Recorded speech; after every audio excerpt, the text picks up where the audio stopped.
I really expect this to be a very, very special Raw.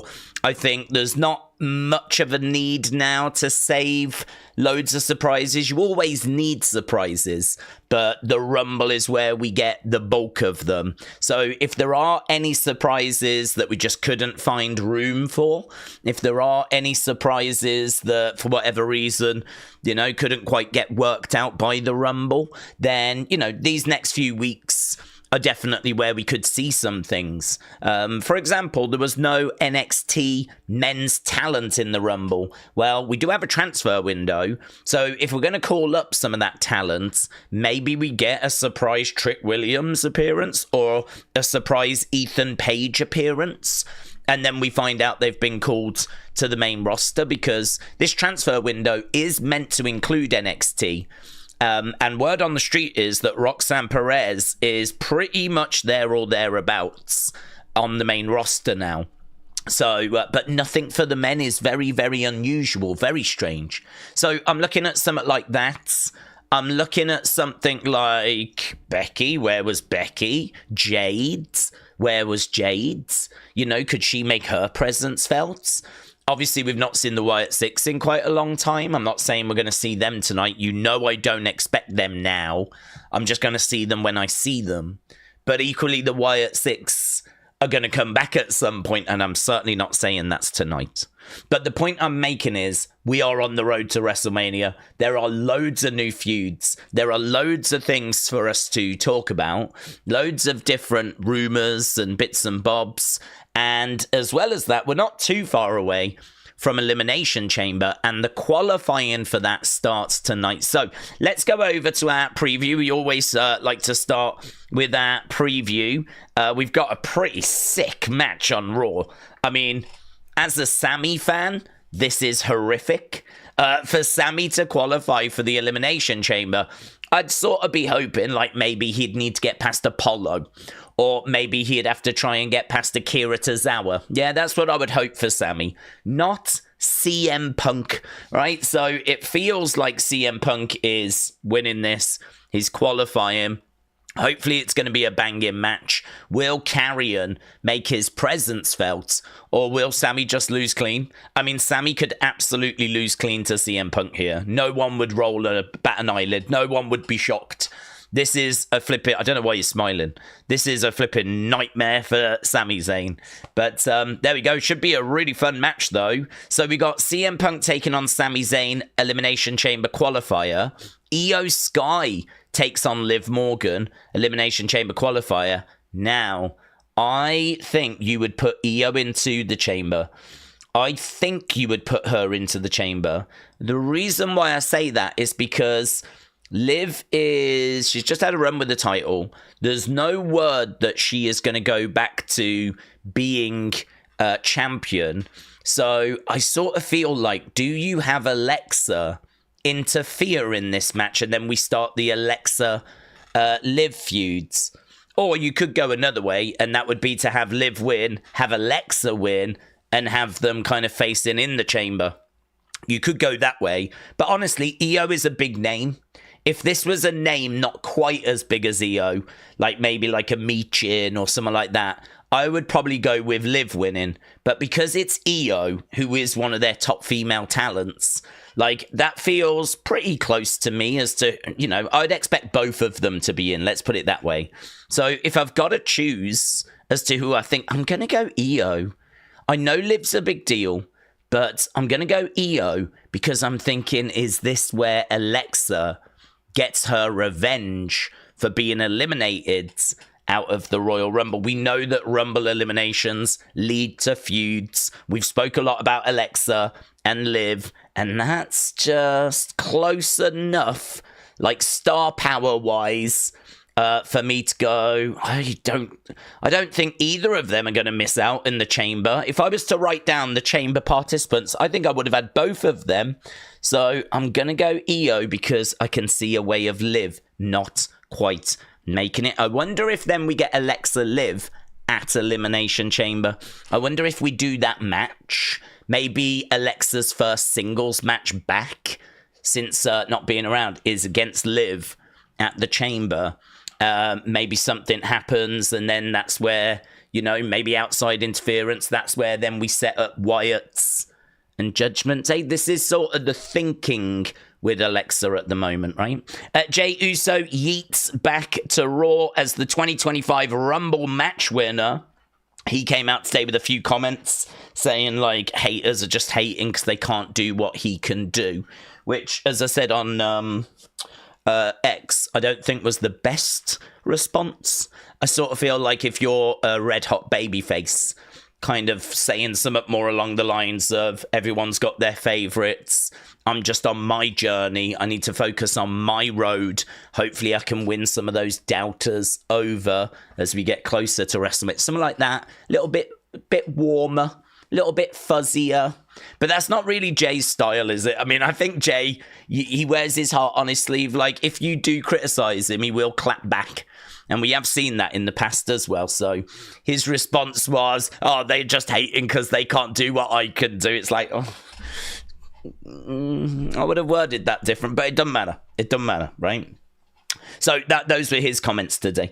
Charlotte returns to Raw after winning 2025 Royal Rumble. She just put a little tweet out saying, love me, hate me, I'm back, deal with it, kind of a situation, which is very Charlotte Flair as well. I don't think she is a babyface, so I don't think she needs to try and be soft and cuddly. So, yeah, there we go. And obviously the big news today about the fact we found out that she'd actually separated from Andrade. And apparently this happened last year, like June of last year. And it was finalized around November time. So seems like last year there was a lot more going on there than what we thought. So obviously thoughts with them, there's nothing but sadness and pain there. There's however you feel about her, I can't imagine people want her marriage to be broken up and all of that. So very sad news. Okay, with that being said, that's kind of our preview, if you will. I am going to try, don't hold me to this, but I am going to try and answer questions and theories and stuff a bit quicker. I'm going to try and get a bit of a timer on, because I do go. I've gone back onto a few previous streams, and I know I waffle, but like there's some answers that go like 15 minutes, and I'm like, yeah, nah, that's a bit too long. So I'm going to try and see if I can do it now for 3 minutes. I've got a little clock in front of me. Yeah, I've got a clock in front of me. Clock. 3 minutes. And I'm just going to leave it there. And then when I answer questions, I'm just going to go, okay, boom, boom, answer it, on to the next one. Yeah. So if you get a bit of a shorter answer, it's nothing personal. I do like digging into stuff. I do like going into like the weeds, if you will. I think it rounds the answer out, makes it a bit more satisfying. But people want to get to a few different things, and there is so much to talk about following the Rumble. Hence why we've started an hour before. So let's go. Okay, so Christian, shout out to you, buds. So Christian says the report from PW Insider is saying that Alexa is going to stay on Raw moving forwards. So she could be on tonight. That is true. And plus also, I think there's a good chance that we are going to get that feud with Liv. Liv is on Raw, so I think there's a very good chance there as well. So yeah, I would be surprised if we don't see her tonight. But again, you know my feeling on this. I don't want to get my hopes up. And then have it be the case that like at the end of the show I'm disappointed because there was no Alexa. So I'm telling you right now, they haven't advertised her. I am not expecting her, right? I'm hoping for her. And afterwards, if we don't get her, I think it's fair to go, oh, a bit of a shame that there was no Alexa. I mean, maybe we see her Friday, but you are right. The report is that she should be on the show on Monday. She should be on Raw. So if we don't get her tonight, it's probably not that likely we get her Friday. So then that means we have to wait until next week. But I just don't want to do with Alexa what we've been doing with the Wyatt Six, where we expect them and then they don't show up and then we're disappointed and it dominates the conversation. And it's like, I don't want to do that. I don't want to play that game. I just want to watch what I'm given and really go from there. So I'm not going to expect her. I can't lie, there will be a tinge of disappointment if we don't get her, but I'm not going to expect her. And what if we get her, brilliant. But as of right now, she has not been advertised. Brony said, I thought the Rumble was very entertaining besides the tag match. Charlotte winning is... I don't mind Jay winning. Cody versus Kevin Owens was great. So overall, I'm giving it an 8. Mackenzie, shout out to you, buds. So Mackenzie said, do we think we get WrestleMania in London within the next 5 years? If we do, I don't care. I live in Manchester, but I can get to London for that. Yeah, I think we will. They had a meeting with Sadiq Khan. There's too many Khans for me to remember in wrestling. You got Tony Khan, you got Nick Khan. The London mayor is called Sadiq Khan. So it's Sadiq Khan that is the London mayor. And he said that he was looking to bring the biggest sports to London. He wants the Super Bowl, which I don't think will happen. He wants, I think he might have mentioned the Olympics again. Maybe. Can't sure, but he definitely mentioned WrestleMania. Definitely mentioned that. Actually, it might have been like football, thinking about it. But anyway, we know there was a meeting. There was pictures of them meeting with Triple H. And honestly, the rumors are this year, obviously, we know is Vegas. Next year is rumored to be New Orleans, I believe. And then is it the year after that is rumored to be Minnesota, I think. So we're sort of looking at it, and I'm not feeling good about the next couple of years. I'm not feeling good about WrestleMania 42 or 43. Not heard anything about 44, but I believe Indiana has got dibs on a WrestleMania, a future WrestleMania. So I'm honestly looking at Minnesota. I'm looking at Indiana. I'm looking at Las Vegas for this year. I'm looking at New Orleans, I think, for next year. London, I think, is in that conversation. But honestly, we may have to get through all of those first. So we could be looking at like 44, 45, 46. So if you're going to say the next 5 years, I feel like it's not an unrealistic time frame. But I'm looking more towards the back end of 5 years than, you know, the start of those 5 years.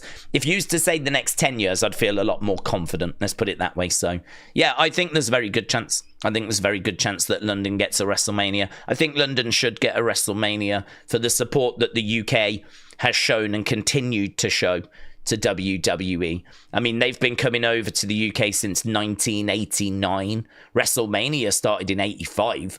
So, I mean, you know, they've been coming to the UK since 89. And I know that we've had PLEs. I know they've given us shows and lots of Raws and lots of SmackDowns. But the biggest one is WrestleMania. And I mean, I could be wrong, but I even get the impression that our American friends would not be too down on it. I really don't get the impression. Every time this conversation comes up, I don't get lots of kickback from, like, America, you know, or our American friends. Like, I think that's our time. Oh, it does a little ring when the time's up. Wow. So there we go. Yes, I think there's a very good chance. And hopefully, I'd love for it to happen. Oh, my God, it worked. And it did a little ring as well. I didn't even expect the little ring. Right, here we go. Ghostblade, shout out to you, buds. Ghostblade says, Daze, do see maybe Drew teaming with Seth to take on Punk and Roman for Mania 41 main event, and then that somehow is in Punk's favor. I don't think it'll be a tag match.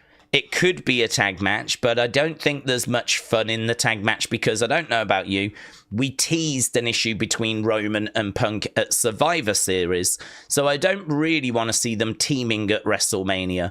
To be honest, if we're going to do that, just do the Fatal 4-Way. And I really don't mind Drew being in that match. I mean, Drew and Punk have kind of finished their beef, but I mean, I'm sure they'll go back for another round. We know that Drew absolutely hates Roman. There's lots of stories within that, so put in those 4 guys who are all legitimate WrestleMania night 1, some of them night 2 main eventers. You know, CM Punk could main event night 2. In fact, they could all main event night 2. I just don't know if Drew would do it as a champion, you know? I feel like with Drew, I don't know what it is with Drew. I sort of feel like Drew against Roman, main event in night 2. I could see that. Drew against Cody, main event in night 2. I could see that, right? Drew being champion and facing someone else. Like, I don't know. I would struggle to see Drew main event in night 2 as a champion. As a challenger, I could see it. I suppose if the challenger was like CM Punk, then of course you could see it that way. But I'm thinking like, I don't know, can anyone see Drew versus Sami Zayn? Or Drew versus Big Bronson Reed main event in night 2? Because I can't see it. I don't think Drew's star power is as great as CM Punk's or Roman Reigns' or Cody Rhodes', right? I don't think it's that level. So, but he's good enough to be in the mix and be in a main event Fatal 4-Way night 1. So at the moment, I think it's a triple threat. Word on the street is we're going to do Drew versus Damian Priest. That's word on the street. Triple threat is not confirmed, but it's looking like the direction we're going to go for night 1. And I have no problem with Drew being added to that. I have no problem, but I would not do it as a tag match. I would do it as a Fatal 4-Way. And then I think, honestly, that could be pretty fun. And it would be good if it was like a number 1 contenders. I feel like it would be better if it was for something.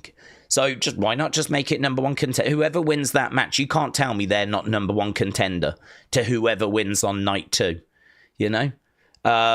In fact, if you really wanted, you could have the winner, if it be possible, face Cody on night 2. I finished my answer just in time. This is like a whole new game I'm playing with myself now.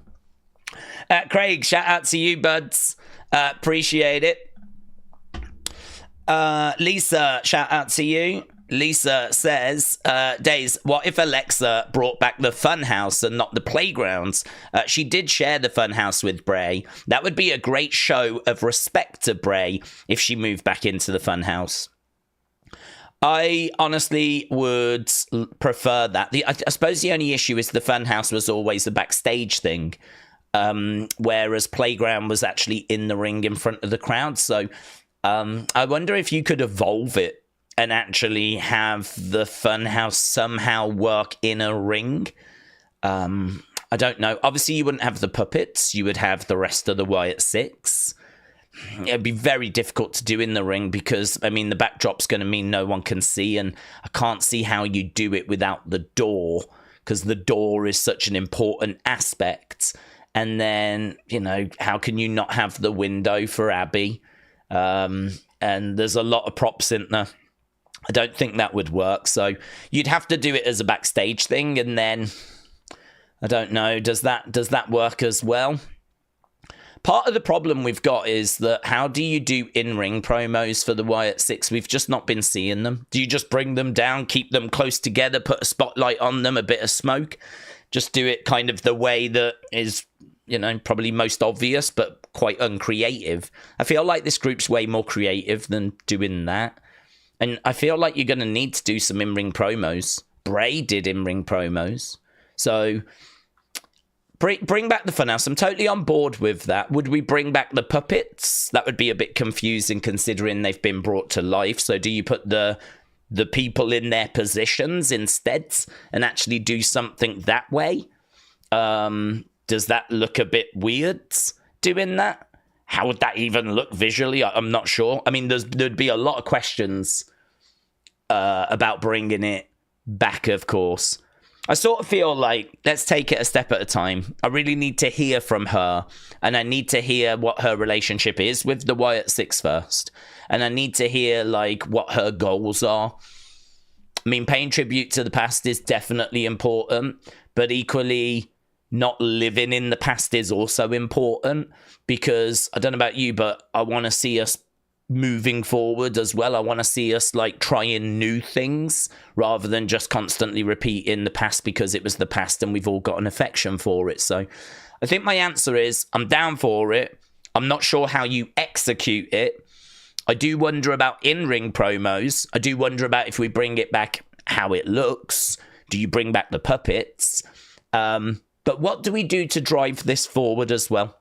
How can we add and grow this thing rather than just focusing on where we've been? Nice. I'm now trying to finish before it even makes the noise, because I think if you hear that noise too much, it's going to get flipping annoying, and it'll get annoying for me as well. I can actually turn the noise off. I might just do that. Brody said, I hate how they've always positioned Seth in a feud that doesn't need him. It happened with Punk and Drew, and now it's happening with Roman and Punk, and it's frustrating.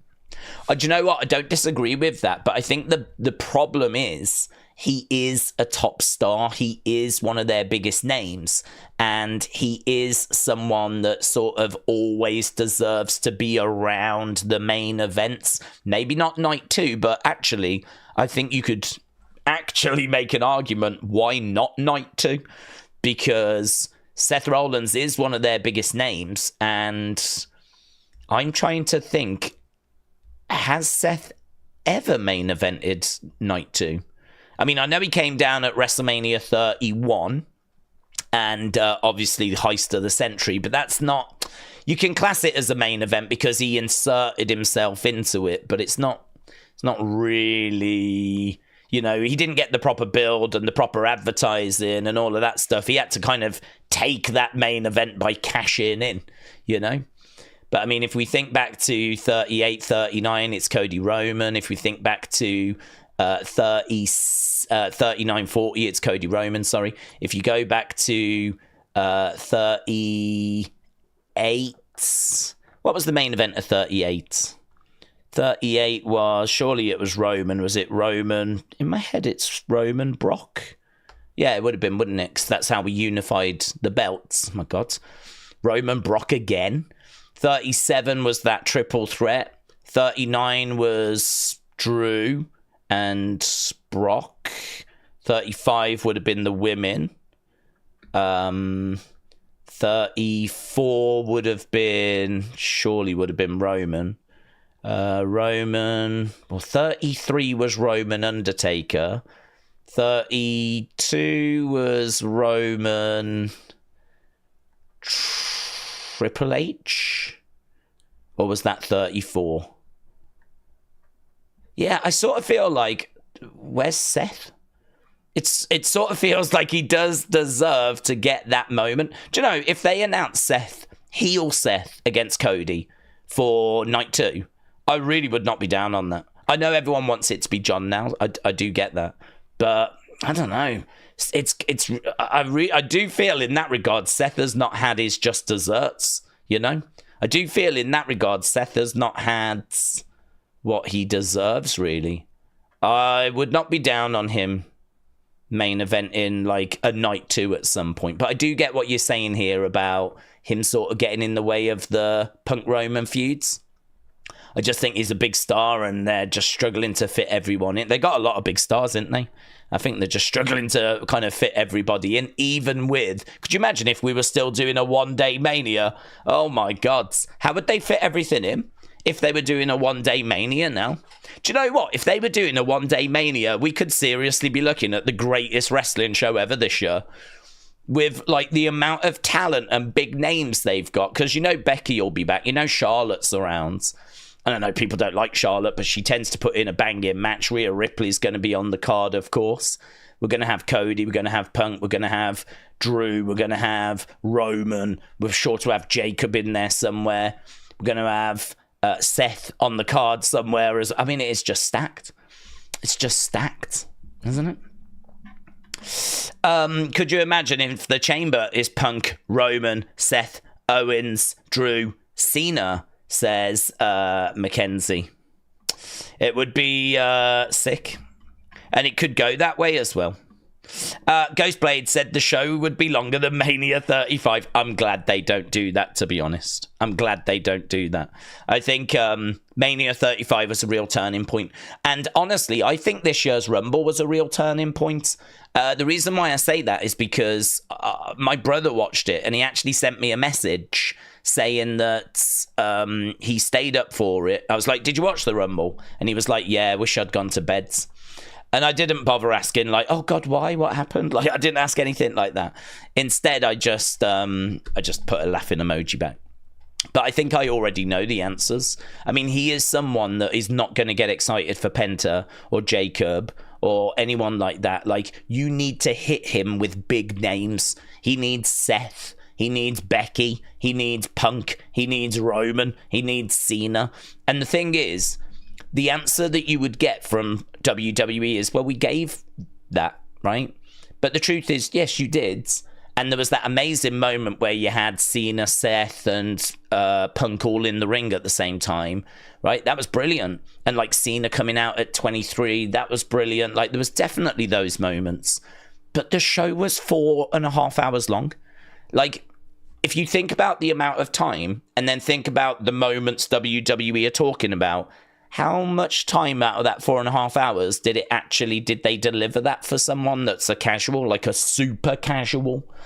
You know, instead, like, they were having to focus on bringing down Ludwig, weren't they, at some points?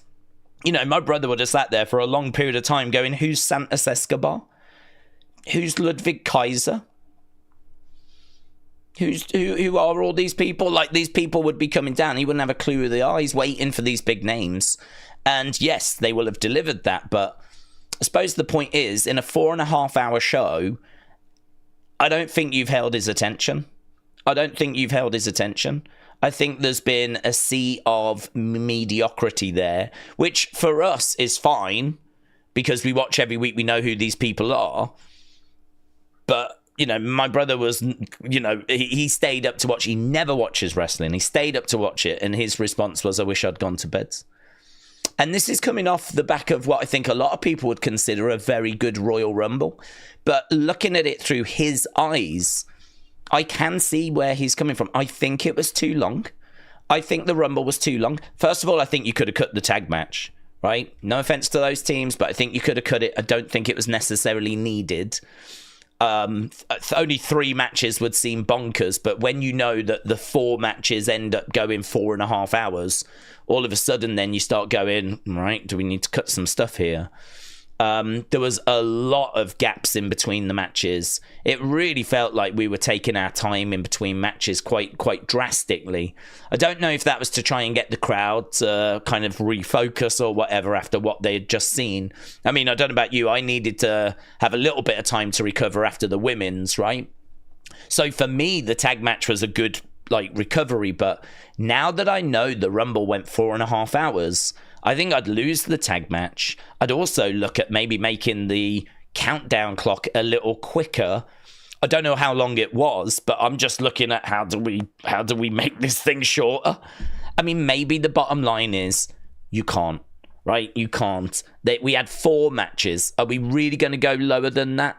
You know, someone might say the gap between the clock was 1.5 minutes. Do you really want to go a minute in between each entry? It'll, you know, that's going to be too quick. You're not going to be able to get any spots in. It'll be like someone will come down and then it'll be time for the clock again. And I would agree with that. So maybe the honest truth is there's not a great deal that can be shaved from it. And what we have to do is 2 days. The Royal Rumble event was never really built for 2 Rumbles. You know, historically up to 2018, it was always 1 Rumble. It's never been built for 2. And now we're doing 2. And we're, you know, letting them breathe and all of that. Look how long it's going. I think, like, for me, a wrestling show really should be about the 3-hour mark. I've said historically, you know, videotapes could only hold so much footage. So if you go back to like old WrestleManias and whatever, they were limited by the videotape length. And so that meant that a lot of them old Manias clock in at like 3 hours. And so I've kind of grown up with that being the show length, you know, 3 hours. It's that's kind of, but like all of a sudden now 4.5 hours, that's like an extra 50% odd. That's not insignificant. And, you know, I felt it after. I mean, I definitely was like, geez, my head was like, so many talking points, so much stuff went on. But at the end of the day, were people like raving about it and everything, because I saw more people moaning about who had won rather than going, what an event, you know? So even though they gave us 4.5 hours, still only resulted in people moaning. Still only resulted in social media. Like, if you look at who won the Rumbles, there's more dislikes than likes and whatever. And that was the major discourse. That was the big takeaway, was people complaining about, oh, Charlotte won, Jay won. There was no surprises in the men's. So you can't tell me that more is better. You know, you can't tell me that quantity is better than quality. And, you know, I think my brother would have appreciated the event ending a bit earlier so that he could have got to bed to a decent hour. And also, to be honest with you, I don't think he knows as many of the girls as he does the guys. So he would have been waiting for the guy rumble, right? The men's rumble rather than the women's.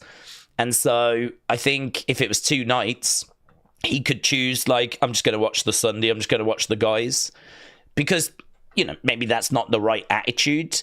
But you can sort of understand, he knows, he's heard of Charlotte, he's heard of Becky, but it doesn't hit the same for him as Roman Reigns, right? Or the chance of maybe Stone Cold could be in there, or Undertaker could be in there. You know, we haven't quite got the women of that level yet. We haven't built them to that level. And we're working on it. It's getting better every year. You know, we're working on it. But for him, I think he struggled a little bit with it. And honestly, if I put my casual eyes on, I can sort of see where he's coming from, to be honest. But I enjoyed it. Let's not get that twisted, right? I enjoyed it. Okay, let's go to Delwyn, shall we? So, Delwyn, shout out to you, bud. Delwyn said, thoughts on Jordynne Grace doing an impressive run on TNA and Rumble weekend? I've seen enough. She has potential to become a top star, rivaling Rhea, Becky, Bianca, Charlotte, Io, and others. She's going to have a brilliant run in WWE. She will have a brilliant run. I think she is someone that I've been very excited about, just talking about the women and how, you know, we haven't been able to kind of build them to that level yet. You know, a Stone Cold, a Rock, an Undertaker, a Triple H. You know, we're doing some great work with Rhea Ripley. And we did some great work with Becky Lynch. So I would say we're on the right path, right? But I don't think we've quite reached that destination yet. You could argue, you know, look how often they main event WrestleMania. We just don't seem to be able to find the creative stories that get them to be main event in WrestleMania. I mean, wasn't it a couple of years ago, the tag match, Usos against Sammy and Kevin main evented, and then like the other year we had Stone Cold come back. I think we all understood that, of course. But then last year we had another tag match, this time for The Rock, right? Now this year it looks like it's going to be the Roman Punk Seth triple threat that will main event night 1, and it's not going to be the fact that Charlotte won Royal Rumble. You know, it's not going to be Charlotte against Tiffany, and that is a barrier. Like, it does feel like at some point that is going to have to change. That is going to have to change. We're going to have to just be very, very disciplined in saying, you know, the women's Rumble winner main events night 2. The men's Rumble winner should main event night 1. It really depends which champion they choose, of course. But so for Jay, I doubt he would. He'll likely go after Gunther and probably open night 2, I would imagine. But you know, at some point we do need to make sure we're not just pushing the women to the sides. Jordynne Grace is definitely someone that can come in, win Rumbles, be in that position. I do wish she was just that little bit taller. I don't think it's a problem. But for her, how jacked she is, you do just look at her and go, God, if only you was like 3 inches taller, something like that, like you would just be a beast. She's a beast anyway, but there'll be plenty of girls that she'll be face to face with and she won't match up to them height wise, you know. But she is very good, very special. You can totally understand why they've brought her in. And yeah, I completely agree with you. I think she's got a very, very bright future. I'd say multiple time world champ. Feels like not that big a prediction, does it really? So I agree, buds. I agree. Niall said, Daze, shout out to you. Do you think we get any surprises tonight? I can't say that we will. I'll only repeat what I said at the start, and that is, where's Jade's? What happened to Jade? Where was Becky? We sort of thought she would be there. She never showed. We know that Malachi, there was a lot of conversation around Malachi, and what I had heard was that his contract was not up until the middle of February. And when I did my predictions, I didn't include him. So I think as we get more into February, it becomes a lot more of a chance that we could get Malachi Black coming in, Aleister Black coming in. So I think there's definitely an option for that. So surprises tonight, I'd say possible. There was I keep going back to there was no men's NXT talent in the Rumble. So, if they're ready to come up, if you've got Trick ready, because don't forget, sometimes when NXT talent gets called up, they can still work NXT and just finish off any stuff there. It's not like everything has to be finished in NXT and then, they come up. They can do a little bit of double duty at the start. We've seen that many times. So someone like Trick is sort of feuding at the moment with Oba and looks like he's going to get building towards Stand and Deliver. I wouldn't expect Trick to be competing at WrestleMania. So it could be that he's on the main roster and then also just popping into NXT just to keep, that feud going.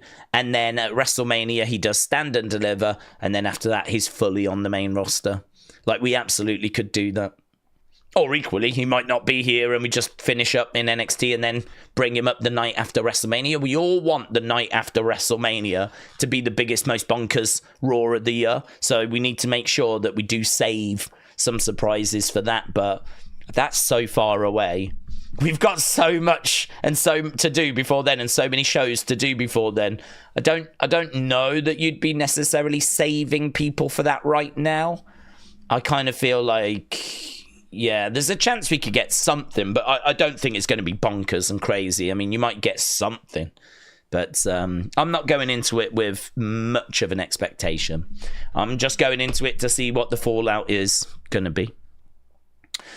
Darwin again. So Darwin said nobody, including me, right, predicted Jey to win the Men's Rumble. I'm just going to stop you just for a second because there was actually a couple of people in the community that did predict it. They actually even put money on it and have had people telling me they had minus 1900 odds that came through for them. Plus 1900, sorry. Which means if you was to bet $100 on Jey, you would have had $2,000 back. That's the odds that you could have had on Jey Uso. Someone else said they had 8-1, which is nowhere near as good, right? 8-1 means if you bet $100, you would have had $900 back. So, the odds, I don't know when people were placing them. Obviously, if you placed it closer to the Rumble, you probably had better odds. If you placed it a long time ago, he was probably quite an outsider. So yeah, there was actually a couple that did, but it was very, very rare, right? I love unpredictable moments. Maybe we could question Charlotte, but it's fine for me. I'm here for it. We're going to Yeetamania to see who is going to win the WHC. Yep, Darwin, shout out to you. I really appreciate the support, buds. And look, my position on Jey winning the Rumble, I made it again. I put out a few thoughts on X, as I'm reading stuff. Sometimes I'll just type something and send it out on X. And my thoughts are that he was not my pick. He was not who I wanted. I could probably name about 5 people instead that I would have had instead of Jey. And one of those would be John Cena, who I was rooting for at the end of the Rumble. So actually, there is some disappointment there when Jey wins from me, which is why, if there's going to be a compilation of reactions of people going crazy because Jey's won, I hope it's all, the kids and all of that, because I've seen some brilliant reactions from kids that are there was one kid that lay on the floor and was crying. I think his mom was like, "Are you all right?" And he was like, "No," because he was so happy. that Jey won. Like, there was some really great reactions to Jey winning from, like, you know, genuine Jey Uso fans with the Yeet shirts on and everything. But I was not in that boat. I'm not a Jey hater. I don't have a problem with him winning. Honestly, I'm not bothered at all. I'm pleased for him. But I think when it comes to the Rumble, like, you have your favourites as to who you would like to see win. He wasn't one of mine. But that's okay. No tears, no crying, not bothered. I think that this is kind of what makes the Rumble so exciting, in the way of you just don't know who's going to get it. And this is one of the most shocking Rumble wins ever. I said before, and obviously incorrect now, but I said before, the Rumble always gets won by one of the favourites. Because if you actually go back through the history of the Rumble, it was always the favourite that was coming through. I spent quite a long time. I remember when the channel first started, I was still looking at, like, oh, they could go this way, or they could do this. And then it ends up being Triple H, who was the favourite. And you just see that year after year after year. It's either the favourite or the second favourite. There was one thing I forgot in the build to this Rumble, though. One thing that I kind of look back on now and I go, oh, you really should have considered that. It was right there in your face, and you really should have considered that. If I had, though, it might have thrown me off in other places. And the one thing I forgot was Triple H's booker now. So here's me looking back going, it's always the favourite. I can go back to like 2015, 2016, 2017. I can look Roman Reigns winning in 2015. He was a firm favourite, right? And you can go Triple H winning. He was a firm favourite. You can go back through the history of the Rumble and you'll see it was largely the favourites that won. But the thing I forgot is it's not Vince that's booking it anymore. It's Triple H, and he's only been doing it a few years. It is irrelevant going back before Triple H's booking, because Triple H is his own mind, he's his own man, he can do what he wants. And I keep forgetting this. It caught me out when, like, CM Punk came back, and it's caught me out again, I suppose, here to a degree. You know, here's me going, no, I really think it'll be one of the favourites. It's always one of the favourites. But Triple H has only been booking a few years in WWE. I don't really have a big sample size to go off when it comes to Triple H, apart from the fact that it has been the favourites. Cody Rhodes the past 2 years, right? Bayley was a favourite when she won as well. And Charlotte winning is, you know, she was the outright favourite also. So, I don't know. I mean, whichever way you carve it, Jey was a big surprise. Apparently, he was penciled in since early January as well to get this. So it wasn't just a day of the show, let's do it, shall we give it a go? So, yeah, big surprise. Big surprise. Don't mind it. Love being swerved. Loved being shocked. They're investing in him, which is, you know, what we want to see. I did see a tweet that said so many people moan when there's not a surprise, and now there's so many people moaning that we've had a surprise. And I was sort of like, I do get that point, actually. You know, we've just come out of Saturday night main events where the big criticism is, yeah, very predictable. And then you go into a Royal Rumble where you get a very unpredictable winner and people don't like it. So I do get the criticism. But my overriding point would be, if you're happy about it, brilliant. If you're sad about it, brilliant. As long as you feel somewhat about it, that means that this mattered to you. That means that you're invested. It means that you care. And so I wouldn't tell anyone that hated it that they're wrong. Because for me, it was like you picked your favourite. You picked who you wanted to win. The person you wanted didn't win. So you're sad about it. And you should be. And I get that. I understand. That's why I don't quite get the hate for the people that aren't thrilled. Like, I don't understand that. I don't understand why everyone should love that Jey won. That makes no sense to me whatsoever. 0 sense whatsoever. It's a little bit like a horse race. You pick the horse that you want to win, and if your horse doesn't win, you're sad about it. So you're down on it. Like, why does everyone need to be happy for the winner? I don't understand. So I can understand if people go too far and are like, you know, really kicking off about it. I can understand those people being told, you know, come on, sit down. But like most people are just like, nah, I didn't want Jey. It should have been Cena, man. It's his last year. I think that's fair. Or, oh no, it should have been Punk. It should have been like this was Punk's chance. You know, he got injured last year. Yeah, fine. I understand. I get it. So like for me, Jey winning is fine. But I don't know. I wasn't doing cartwheels about it. There was people way more excited than me, but then there was people way more disappointed than me as well. Sonny, shout out to you, bud. Sonny said, how would we book Wyatt 6? We actually did a video on that. It was more Alexa, really, but Wyatt 6 were very much involved. We did that on the Opinions channel last night. And a lot of similarity, really. I think it's hard for everyone to ignore the Easter eggs that are in Lily and on Alexa's gear. I think it's very hard for people to ignore those. I don't think people should ignore those, but people, I think, are looking at those and thinking to themselves, she's got to be connected. And if she's not connected now, she's going to be connected very soon. Like the red circles on there, the Friends Forever, Fiend Forever is on the back of the jacket. You know, all of this stuff, it's just screams that she is connected, yeah? She hasn't come back as the goddess, right, with no references. She's come back with just tons of references. So it feels like she's connected, feels like she's going to go after Liv, but that is not confirmed. It's only because she got eliminated by Liv that it feels like there's your ready-made feud.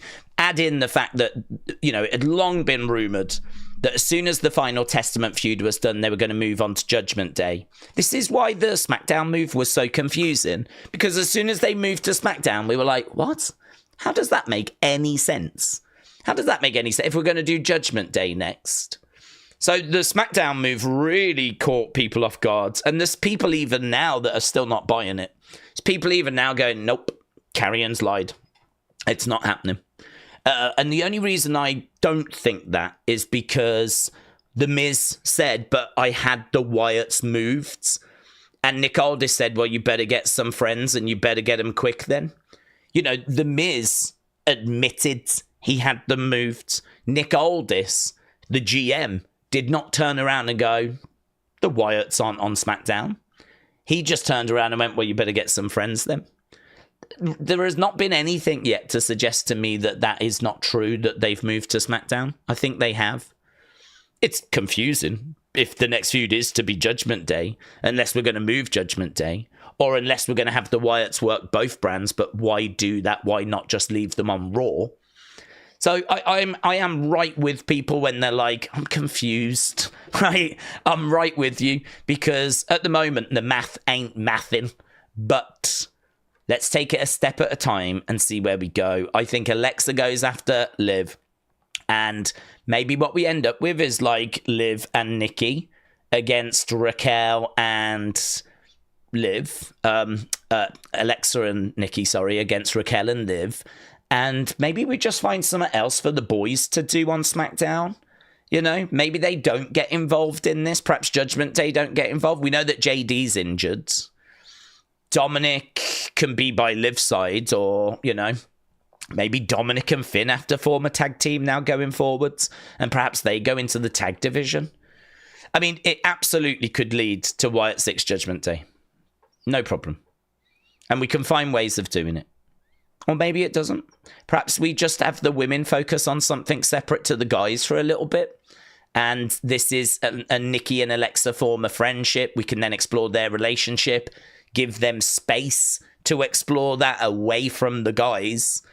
And then this is how she comes in. It's Nikki that brings her in. Because it has been pointed out that there is expected to be a draft after WrestleMania. So, you know, this is very much how we could, you know, bring her in. So, yeah, lots of twists and turns still to play out. And hopefully tonight we get some big indicators as to where we're going. What have I just been sent here? Alexa Bliss shocked the universe. Who wants to see her on SmackDown?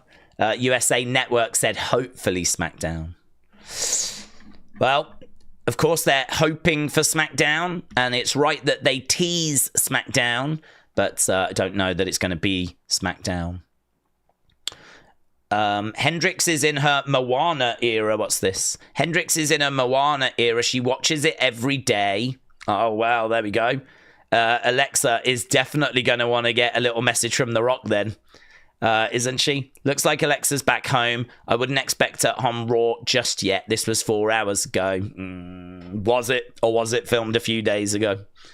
I'm never sure about things like this. Will she be on the show? Could she have pre-recorded a little vignette backstage? You know, we just don't know. We just don't know. Right, Shockwave, shout out to you. Speaking of Jordynne Grace, do we think she goes NXT or main roster? Honestly, either. For me personally, I'd put her in NXT. I'm a big believer in people when they come in going to NXT first, and I wouldn't really look to make any exceptions to that. So I would put Jordynne Grace in NXT. I can understand if they want to go to the main roster because this is her second Rumble appearance, and she's had 3-4 NXT appearances. She's been on NXT PLEs already. So she doesn't need to learn how to wrestle. She can speak English. She's already settled in like America. So like, you know, with Julia and Stephanie, like it's different for them. With Zarya, it's different for her. I believe she's come over from Australia. With Jordynne Grace, really it's just making sure she knows the expectations, being able to work the sort of WWE style, working what they like to see, and really getting the fans used to, you know, who she is. But with 2 Rumble appearances and quite a few NXT appearances, you could make quite a healthy argument they've already done that. If you've been in 2 Rumbles, I mean, and done NXT appearances, I mean, there can't be too many complaints about you going to the main roster. So, I don't know. But for me personally, I'd put her in NXT. I just think it's a stacked women's division. I think like any name, star power that you can put in there helps that brand. And I think that there's, you know, have we got creative plans for her? Some people will say she could get lost in the shuffle in the women's division in NXT. I don't think she would. She's a big star. She'd be right up there. You know, you could do Jordan against Julia for the NXT women's title. And to be honest, even if she's in NXT, I think she'd only be there until just after WrestleMania anyway, right? I suppose the question is, can they find something for her to do on the main roster this WrestleMania season? I would have doubts. There's no rumor of her being in any title matches. How many women's non-title matches are we going to fit onto the 2 days of WrestleMania? How many singles women's one-on-one matches do we have at WrestleMania that don't involve a title? Also, don't forget there are mid-card belts. Maybe you do that. Maybe she goes main roster and goes after Chelsea and wins the United States title at WrestleMania. Or maybe she goes after Lyra. Lyra against Jordan would be fantastic. But I like NXT to, you know, get a bit of a boost. You know, that kind of name is a good name to have in NXT and might just convince some more people to tune in. I don't know. So I do worry a bit for NXT because there does seem to be this rush to just bypass it. Because I think a lot of people just go, why put them in developmental? But it shouldn't be seen that way. It should be seen as, like, to a degree, a third brand. It's never quite a third brand because the NXT title is not a world title. So it's not a third brand. But, yeah, you know, I would have it there till just after WrestleMania. You know, gives NXT a little more of a boost. I don't think really, you know, if she goes to main roster, she's going to take an opportunity away from someone that could have that for WrestleMania season. You could do Chelsea against someone else at WrestleMania, which gives Chelsea a bit of a longer run, and then bring Jordan up and have Jordan go after Chelsea. So as exciting as Jordan Chelsea might be for WrestleMania, why not just stretch it out a little longer and make it for SummerSlam? You know? So, yeah, that's what I would do. But if she goes main roster, there won't be any complaints. Kader, shout out to you. Towser said, Rumble I can accept. I'm just curious, where was Becky, Asuka or Jade? More concerning, seems like no one's talking about it. Well, we've spoke about it. We've spoke about it a few times. Not Asuka so much, but Asuka was putting some tweets out the other day that seemed a little bit concerning. My concern is that she is not only dealing with an injury, which she may not have recovered from. I think she got injured like May. And if that's an injury that's going to mean she's out for like 10, 12 months, then she was never making the Rumble. Plus also when she's tweeting about, you know, if you approach me with romantic advances, I'm not interested. I feel a bit in danger. WWE are helping me. Like, this was literally just the days before the Rumble as well. So I don't know that Asuka's in a brilliant place at the moment. In regards to Jade, that was a surprise. But I wonder if they didn't want the Who Attacked Jade to sort of get lost in the Rumble. Maybe they're thinking that's a hard story to tell when it comes to a Royal Rumble. You know, maybe they're thinking that's not the right place for it. We need that. We need it to be on a show where we can actually keep revisiting it. Because if she comes in and like goes after someone, starts accusing them, are you going to really be able to hear what she's saying? And, you know, is it gonna carry over as well? So I don't know there's any injury there, but it could be that they just felt the Rumble wasn't the right platform. And in regards to Becky, lots of rumors about her filming actually at the moment. I expected Becky. She was in the promotional material for Netflix, so there's no concern that she's like not coming back or something. I expect her to come back, but yeah, lots of word on the street that she was actually filming different bits and bobs. So Happy Gilmore 2 got mentioned, and Star Trek got mentioned. So yeah, lots of rumors swirling around about her. So nothing to be concerned about, I would say. Lisa said, did you see the footage of Nikki Bella slapping Bayley as she was going to the back? Bayley went after her. They had a great tense moment. Possible feuds? Possibly because I think that she even said afterwards that she'd love to feud with Chelsea Green, or she would love to feud with... She said she would love to feud with Chelsea Green, or she would love to feud with Bayley. So slapping Bayley, I don't know if it was scripted. I don't know if it was intended, or I don't know if that's Nikki just sort of like taking an opportunity, you know?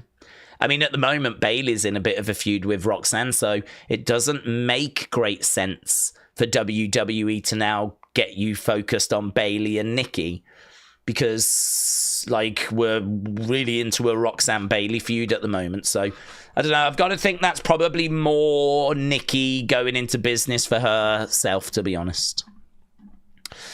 Good evening, Daze, hope you're doing well. Hello, Higgy says, do we think if Logan eliminated Cena, Jey eliminated Logan, there would be less fan upset? Yes. With Jey winning, yes, 100%. I don't get the booking. Don't understand it. I don't get it. Don't understand. I would love for it to be explained. The only thing I can think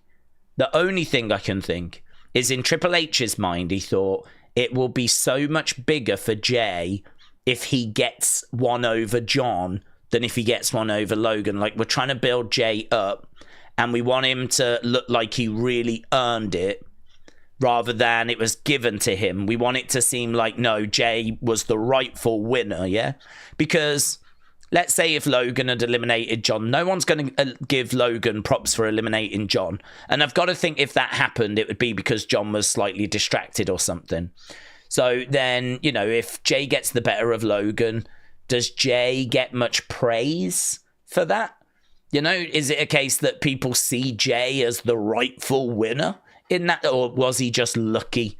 He just benefited, you know, right place, right time type situation. Maybe in WWE's eyes, they were like, nah, let's go with him getting the better of Cena. I know that it all caused a bit of an issue, but it will at least make it seem like he earned it. Yeah, he got rid of John Cena, one of the biggest names. And so, you know, that'll look better. But I disagree with it. I really think he should have eliminated Logan. I do think that when it came down to those final two, you had people like me going, come on, John. Come on, John. Like, I want John to have a great year. For me, 2025 is John Cena. It's John Cena. I'll be rooting for him in the chamber. I'll be rooting for him in title matches. I want to see 17, and I know what people are going to say. They're going to say it's a journey, it's a story, there's going to be twists and turns, you don't get it at first time. Look at Cody Rhodes, WrestleMania 39. I get all of that. I understand all of that, but it doesn't mean that I'm not going to root for him. Just because that is like a truth, it doesn't mean that I'm going to sit here and be like, oh, go on, Jay, John can get it later. Because what if John gets injured in the chamber? This was my concern before. This is why if I was booking, he would not be in the chamber. If John gets injured in the chamber and then misses out on WrestleMania, that is going to be horrific.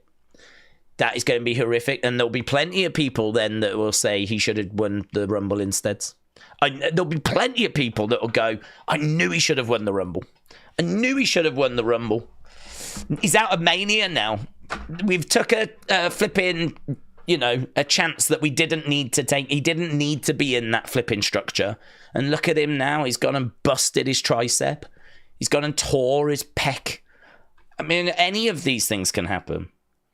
It happened to Cody Rhodes when he was just training. It happened to CM Punk in the Rumble last year.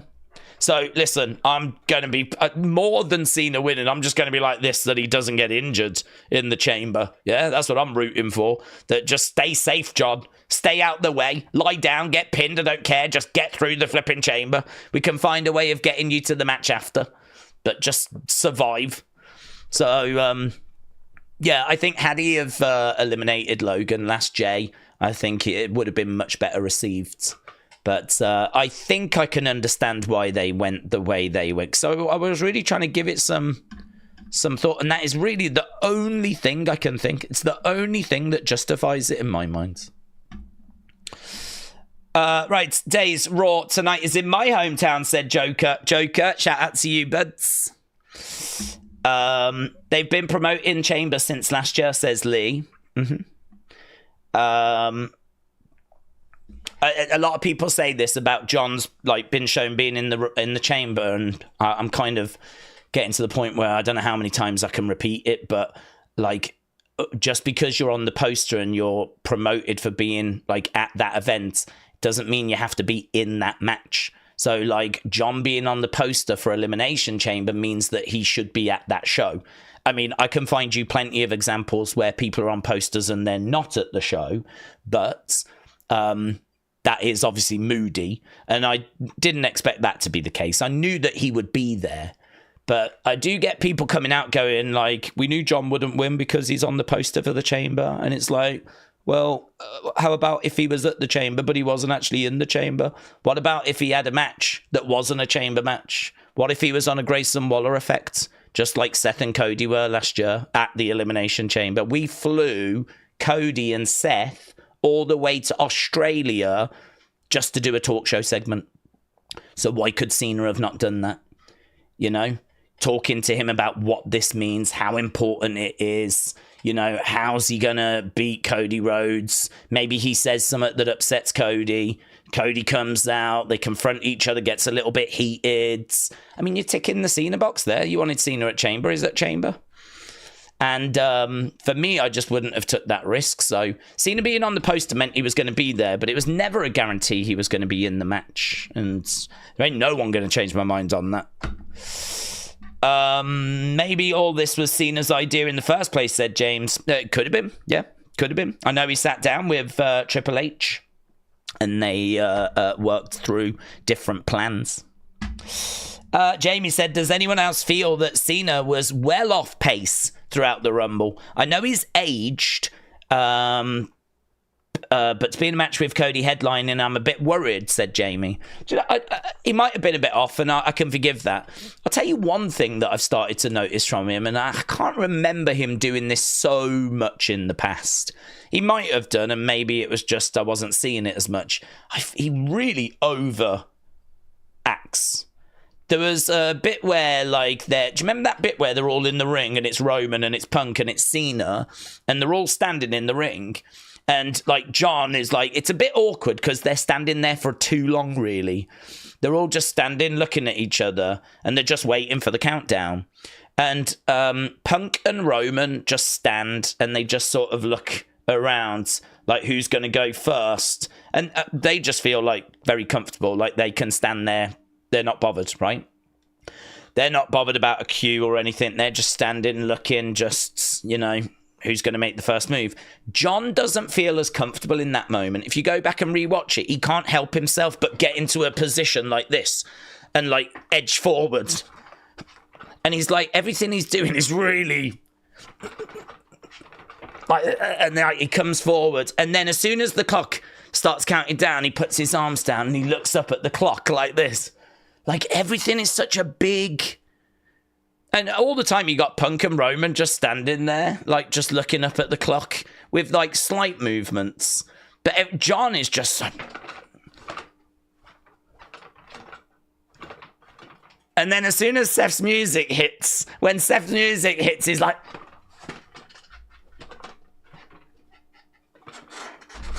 And then they cut back to Roman and Seth, and they're still, like, just stood there. I don't know why. I don't know why it's so big. Do you know, that is one thing they teach them, is to be big with your expressions. Because if you are in a stadium, right, if you are in, like, a big space, it is kind of like you've got to get your reaction to the people at the back. So they do always do that. They do always, like, tell you to, like, go big and really make sure everyone can see. They don't, you know, they don't want little things that get missed. Sometimes, you know, with breast knucks and whatever, you've got to find a way of making it obvious to the camera. Maybe you don't go, guys, I'm putting the breast knucks on now. So, you know, there's definitely moments where you'll kind of keep it small.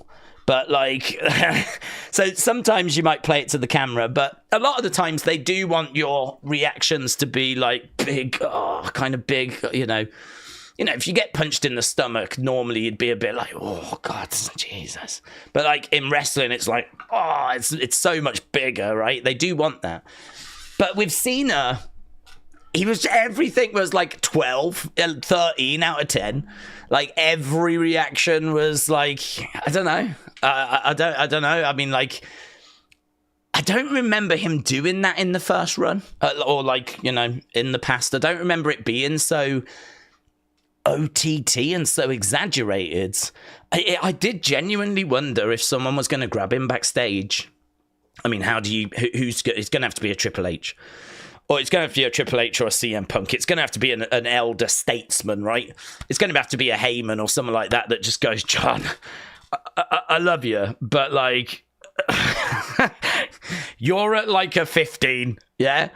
We need it to be like an 8 when it comes to your reacting, right? And the way that you're selling. John's such a lovely guy. I'd imagine he'd be like, yeah, okay, I get what you're coming from, yeah.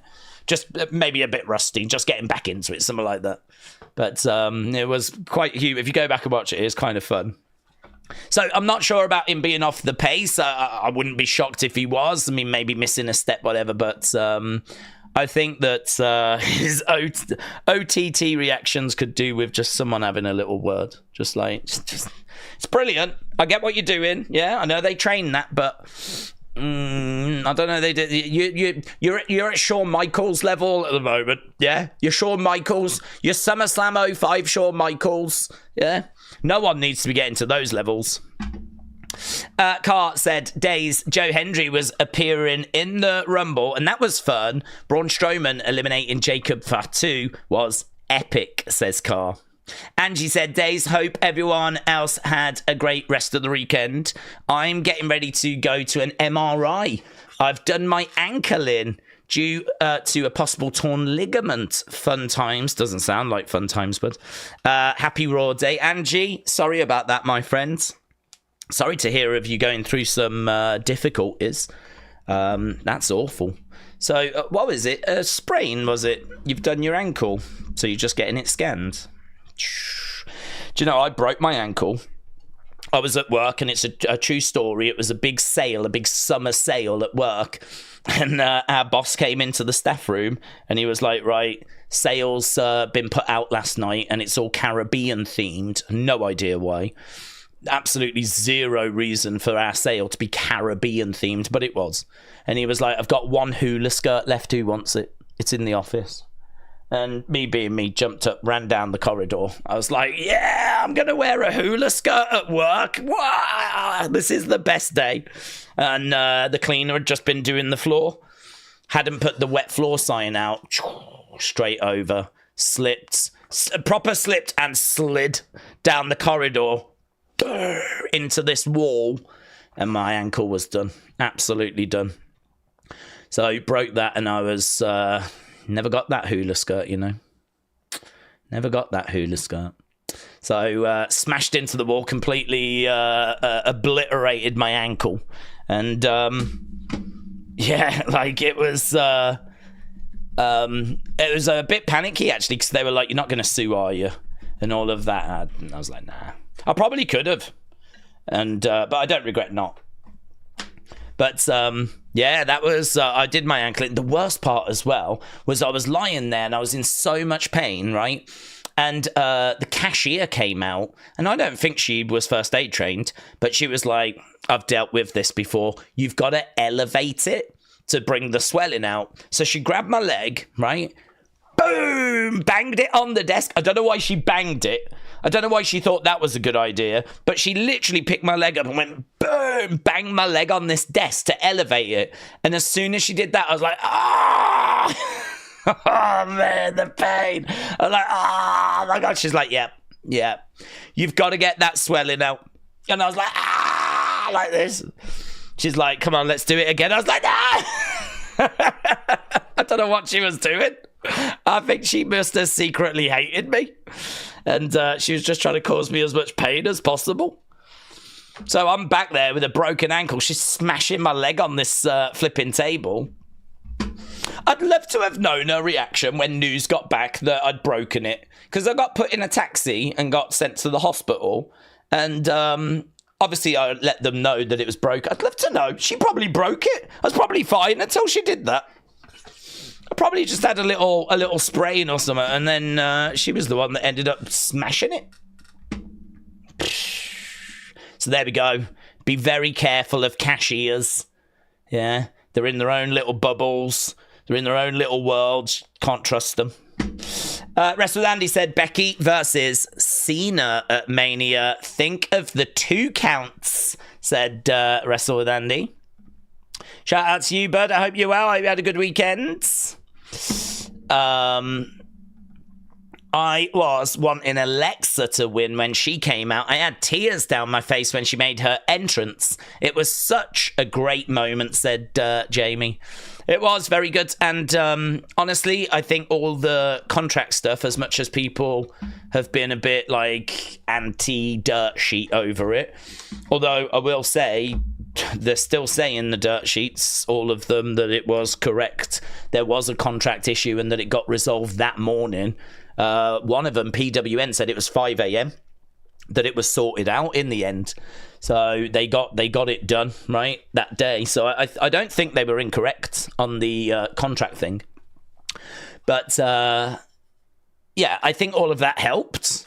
I think it was a positive. I think that all of that contract dispute stuff and the internet, like, really, like, not expecting it, it's really not looking good, it worked out better in the end.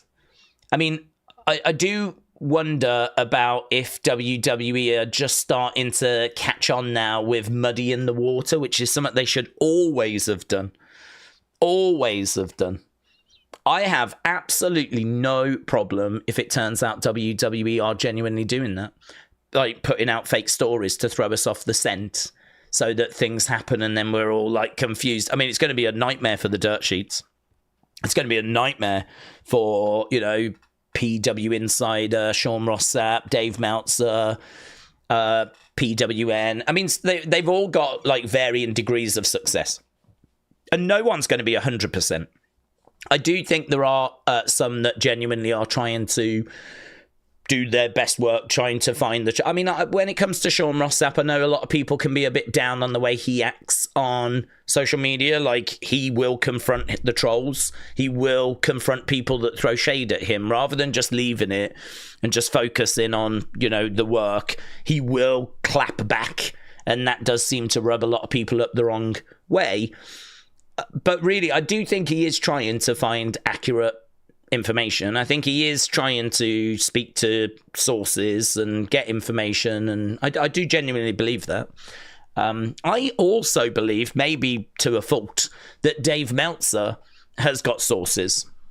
I think that he knows people that work in that company. I don't think that would be a weird thing to expect, that Dave Meltzer, who's been involved in wrestling for decades, would know people in WWE, would have connections with people in WWE.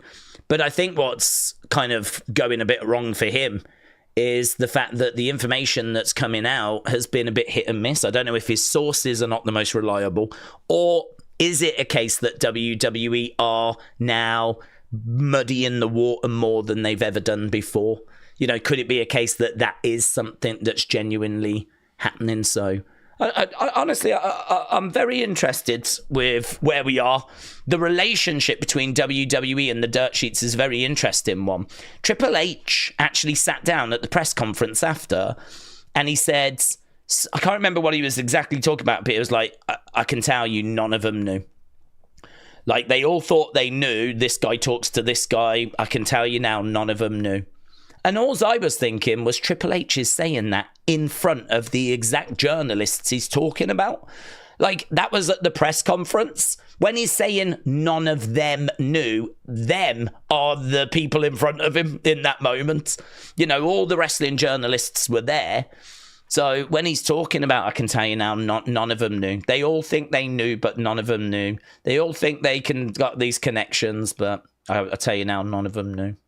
The relationship between the Dirt Sheets, the media, like, you know, even people that you wouldn't class as Dirt Sheets, you know, like, I don't know, BBC, and maybe Bleacher Report, people like that, like, all of that relationship with WWE at the moment is very interesting.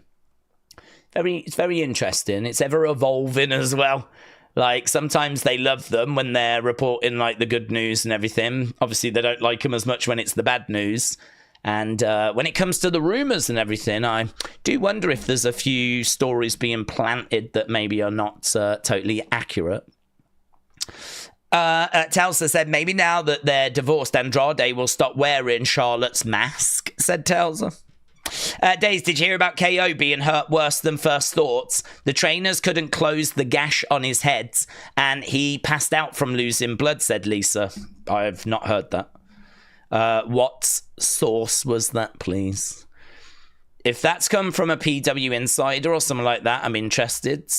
If it's come from, listen, John down the road, who, trust me, he knows someone. I know someone. I would take that with a pinch of salt. I've not heard that. Kelly said apparently they've been divorced since October. That's when the papers were signed. Not sure if it's accurate, but that's what I've read, says Kelly. Daze, is your real last name Daze? Evangelist, it's my last name and my first name. I'm Daze. Daze, what do you think of Carmelo Hayes? He should face John Cena, said Joey. Well, he's on a bit of a losing skid at the moment, isn't he? He's on a little bit of a losing skids. So I sort of feel like we need to get him on a bit of a win streak first. I mean, him against John, I wouldn't really expect that to be too much of an issue for John, even though John hasn't won in a while. I mean, honestly, if he's going to lose to Carmelo Hayes, who is just really starting out on the main roster, very good talent, but, you know, if John's got dreams of winning 17 and it's got to be done this year, then, you know, I mean, they said he is going to do about 30 dates this year. I think we might have already had 2, with him being on Raw premiere and then the Rumble appearance. And that 30 dates is not concrete, but I'm sure that's what I read. He was going to do about 30 appearances. His next appearance now is expected to be Elimination Chamber. He's not going to qualify for it. I mean, Triple H came out and went, he doesn't need to qualify. So I think we should be looking now at the next one being Elimination Chamber. So I sort of feel like some of the appearances that we're going to get, they're not always going to be matches. There's a long, long list of people that want to face John Cena. Are we going to find a spot for someone like Carmelo? I really genuinely don't know. I genuinely don't know. Shadow said, I noticed that when Motor City Machine Guns came out, they didn't get the same reaction out the crowd as other tag teams would. What's your opinion on this? Said Shadow. My opinion's not changed, but and my opinion's been the same from the very beginning. I'm not a fan of people kind of skipping NXT. And certainly a team like Motor City Machine Guns that, you can correct me if I'm wrong, I don't believe we've ever seen in WWE before. We were talking earlier about Jordynne Grace. She was in the Rumble this year, Rumble last year. She's been in NXT. She's been on NXT PLEs. I don't think we've ever had Motor City Machine Guns. I don't even know if Chris Sabin's been in NXT. I know Alex Shelley was for like an appearance that people could have easily missed.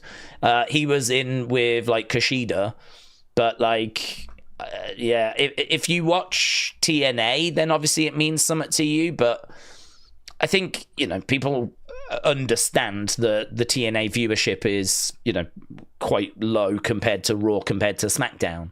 And so, I mean, what you're seeing is a team having to get over every week live in front of us. Like, the fans just don't know who they are. So I think we've done them dirty. I think we've done them a massive disservice. I think we've really let Motor City Machine Guns down. Because I think you've made it as hard as you can make it for them. And in this business, you only really get one shot to make a first impression. And so, they're coming out, not really getting much reaction. Crowd don't have any connection to them. Don't really root for them because who are they? And it's just not helping the matches either. The drama of the matches is struggling because the crowd just aren't invested. You've got a team out there we've only seen for a few months, and to be honest with you, have been horrifically overpushed as well. It's not like, they're getting cheated and so you can build sympathy. The booking is bonkers. It's absolutely insane. You've got a team that people really don't know and you've pushed them to the moon. So they don't feel like a team I need to root for because they're just winning. I mean, they've been winning. They've won the tag titles already in like their third match. They've already been tag champs in WWE and they've only been in a few months. Now they're starting to kind of cheat them. The Street Profits cheated them, but it's all too late. It's all too late. I just sort of feel like they've absolutely done them dirty. I think the booking is. I think this is one of the examples I would present as Triple H taking a misstep. Right? You could look at Theory's cash in. You could look at Drew wasting last year's Money in the Bank. You could look at Liv against Ronda at SummerSlam and the debacle that was, where the crowd was saying to Liv, "You tapped out." She was the baby face, but she did. I mean, the crowd all saw that she tapped before she was before she got the pin. It's just the ref never saw it. And so, but the fans did. So, you look at that. I mean, there's a long list. Triple H's booking is very good. I'm a fan, right? I think he's very good. Would not call for him to be replaced or anything, right? I think he's very good. But just like anyone in that job, you're going to misstep. You're going to drop the ball sometimes. You're going to make the odd mistake. You're going to be given some advice that was maybe not the best advice, and you took it because, I don't know, maybe you thought it was good. Maybe you pushed for time. Perhaps plans had to change, right? There's so many moving parts. There's so many ways that these things can go wrong. But I think the booking of Motor City Machine Guns has been incorrect. I think there's no sympathy that's been built up for them. The crowd don't know them. Should have gone to NXT first. And now they're just battling every week to get over. And I mean, I believe I've never really watched them, but I believe the group and the team are good. right? From my understanding, I mean, like, all I got to do is look online at, like, the amount of people that are like, Motor City Machine Guns were one of my favorite teams in TNA. I'm so loving the fact Motor City Machine Guns are in WWE. Like, they have got a fan base, they have got a following, and they've clearly built that by being a really good team. I've got no doubt about that. So my thoughts are, and I'm sure this is Triple H's thoughts, they are good. They will get over eventually. We've just got to grind this out, right? But this grind is not fun. This grind is not an enjoyable process. I mean, I don't think too many complaints would have been had if that tag match was not on Rumble event, or if the Motor City Machine Guns had been swapped for a different team. I don't think there would have been any complaints there. So I think their booking has been really bad, and I feel sorry for them, actually. But equally, I don't find myself getting excited when they're on screen. I feel sorry for them because of the booking, but that is not translating to me feeling any sort of warmth towards them. You know, if they were to go to NXT in this transfer window, I think that personally would be the best thing for them. And then start from there, build them up, yeah? Get that momentum going. Once that momentum is going, once you've got, like, people on boards, plus also they need, like, a catchphrase or something, and that raise a fist thing is stupid.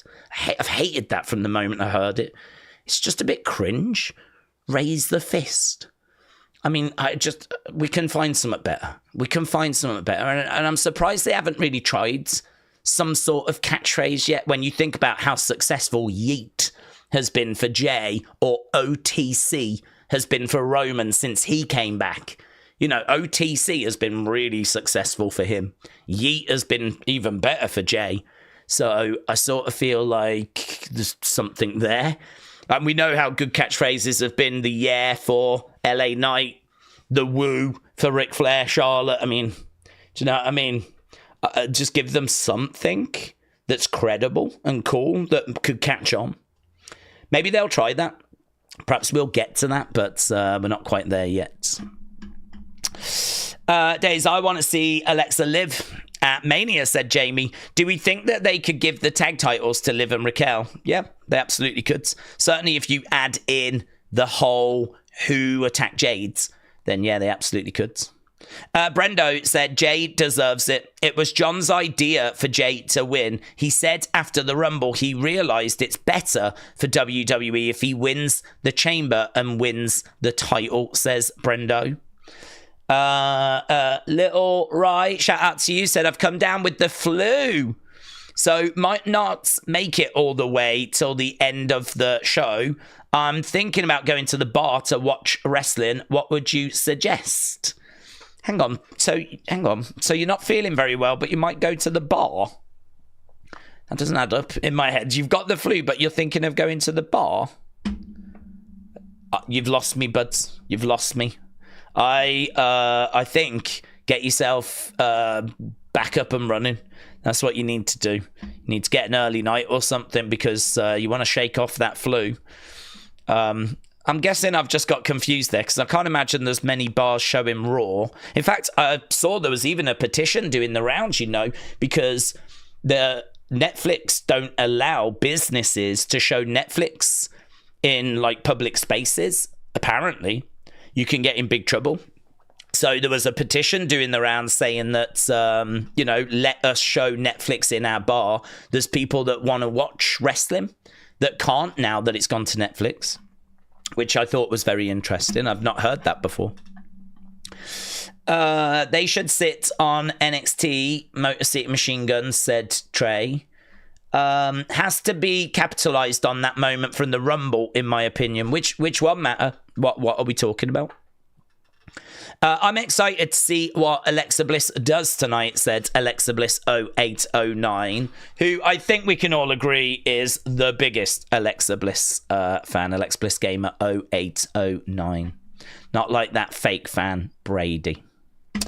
I've been a big fan of Motor City for a good few years. It's sad seeing them get no reaction for the entrance, said F1N. Yeah, I mean, it is just that a lot of fans are insular. They don't really venture outside the WWE bubble just because that itch is scratched. It's a little bit like if you enjoy dragons and all that stuff, goblins, elves, whatever. You know, I'm sure Game of Thrones scratched that itch for you. You didn't need to go venturing off and watching other shows similar, you know, that offer different stories, different characters.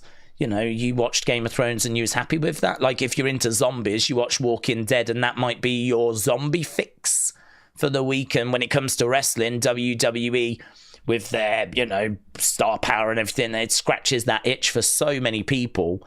They don't need to watch, you know, TNA, AEW, MLW. They don't need to. You have people that do, and they enjoy doing that, you know, people that love exploring other wrestling companies, and that's brilliant. That's great. I mean, that's great. But with WWE, I think the fan base is made up of a lot of youngsters, a lot of WWE lifers, and it's only a very small percentage that actually then go out and watch other things. So this is always the concern. This is always the problem when you just, you know, do what they've done with Motor City. But one thing I am going to say, very surprised, just to flip it on its head, at the reaction Joe Hendry got. Very surprised, because I would have put that in the same boat. I know he's more viral than Motor City, and I know that there's more noise around and the whole believe in and all of that. I still did not think that was going to translate to the size of pop that he got. I knew he would get a nice little reaction because there's going to be plenty of hardcore fans in that crowd that, you know, watch TNA and are aware of him. He has been and done a little stuff in NXT. Maybe he got really introduced to people there as well. But either way, I can't carve it any other way but saying I was surprised he got the reaction he got. I was surprised at the size of it. So I don't know. If I was surprised, I don't know if WWE would be, but it's very interesting. Let's put it that way. It was very interesting. I've got to think WWE would be very much interested when his contract comes up, but I just don't know when that's going to be. I don't know when he's free. I wonder if he's frustrated as well because, like, everything has a shelf life. And, you know, this whole believe in and all of that, like, how long is that going to run for? How long is that going to have fuel? How long is that going to be, like, you know, relevant? Like, you know, if he could, he would want to jump on going to WWE now. He'd want to this is the time to strike, isn't it? If he's in TNA for another 2 years, where are we in 2 years? I don't know. But yeah, interesting. James said, Joe's not free for at least another year. You know he would like to go now. You know he would like to strike now. Certainly after, you know, that Rumble appearance and, like, capitalize on that. But let's see. Richard said, do we think there'll be a surprise tonight? I think AJ Lee. Becky Lynch, Aleister Black. I've got a friend. He's got a cousin. Nah, I mean, Becky maybe. Aleister Black I don't think is free until the middle of the month, but I'm just going off the dirt sheets and we know that that's hit and miss. AJ Lee, you wouldn't bring her back on a Raw when you've just had a 65,000 Royal Rumble. I mean, AJ Lee, you bring her back in front of the biggest crowd possible.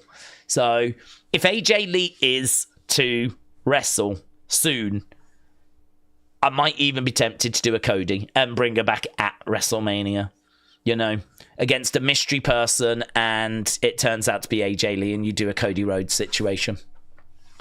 But honestly, that is way more risky than her just being number 30 in the Rumble. I mean, you can really protect people. I mean, Speed is not a wrestler. He got absolutely smashed. And then dumped, like, you know, out the ring. You can have people that have got no previous wrestling training get into a ring and, you know, survive a Rumble. So for her, she would not take a spot anywhere near like that, right? I'm not saying she would have to, but what I'm saying is that the Rumble is, you know, a place where people that have got injuries, whatever, they can be a bit more protected.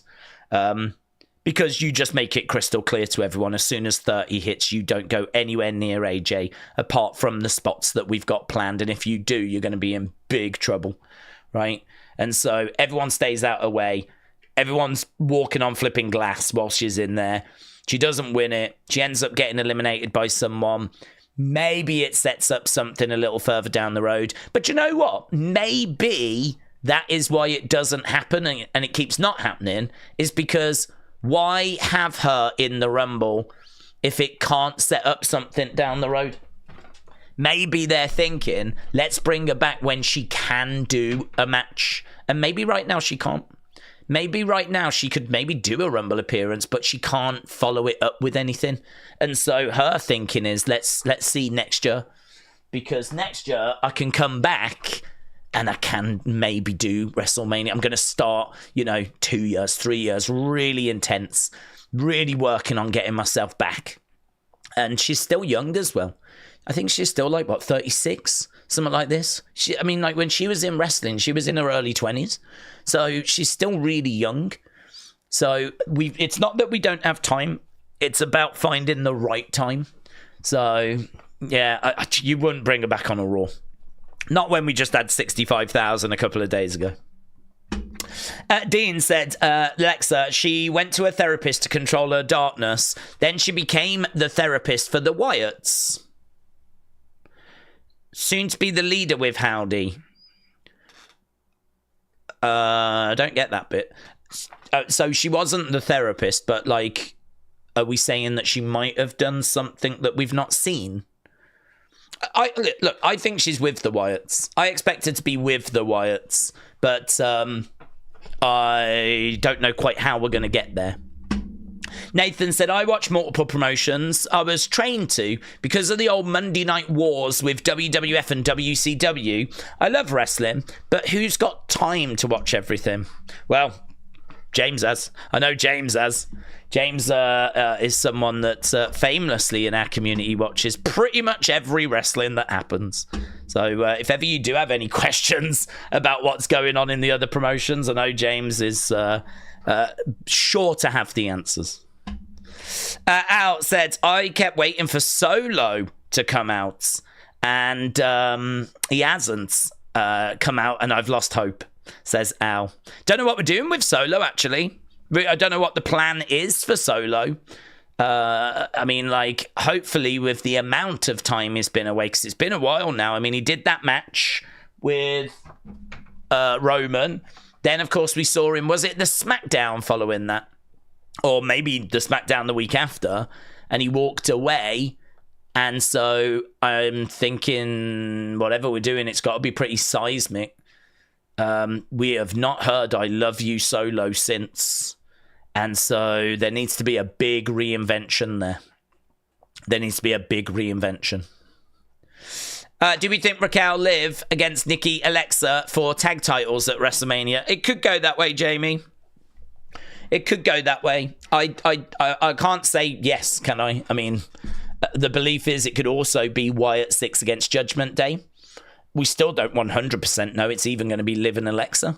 So to sit here and say, is it going to lead to the tag? Don't know. There's absolutely no reports of that. There's no reports of anything for Alexa other than she's going to go to Raw. That's it, really. That's the only thing we know, is that she's going to go to Raw. Or at least that's what's been reported.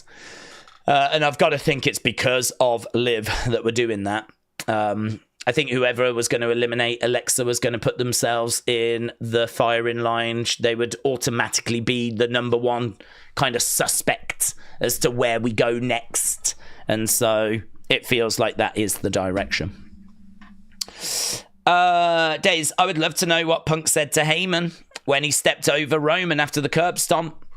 I actually don't know what was said. I'm surprised there's not been a little video that's come out for that. I think, I don't know, because Roman blamed Punk. Roman blamed Punk for eliminating them both. He was like, why did you do that? We literally partnered up a month ago. But it's clear that I think Punk was blaming Roman. So I think they're blaming each other, right? So I think he was looking at Heyman as if, like, I can't believe your guy just did that to me. And Heyman was like, I'm not involved.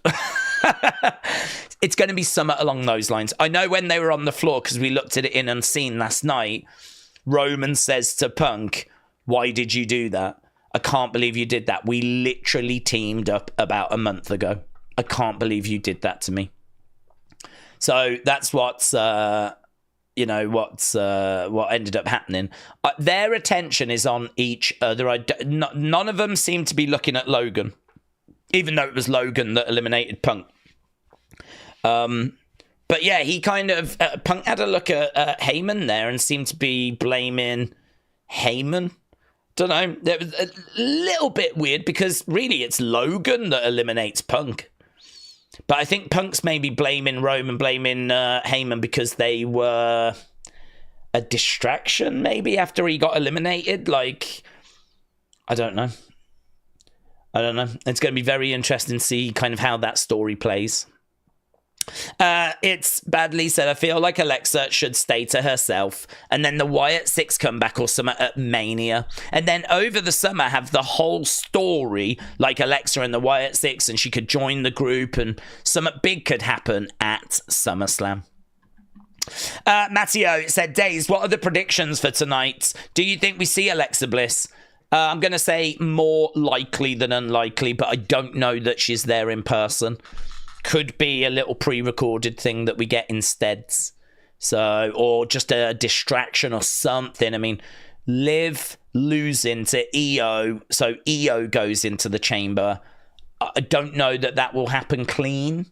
So, could it be that Alexa makes her presence felt or something, Alexa? So I'd say something, Alexa, likely more than unlikely. Becky Lynch, maybe. I don't know why you wouldn't have put her in the Rumble, though. I don't know why you'd bring her back here.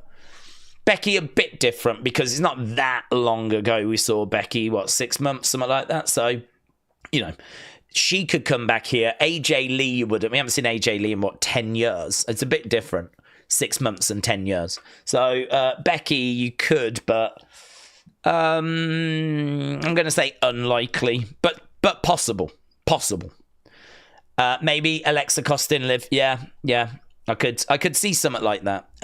It does definitely feel that way. Are you expecting the Wyatt 6? I never expect the Wyatt 6.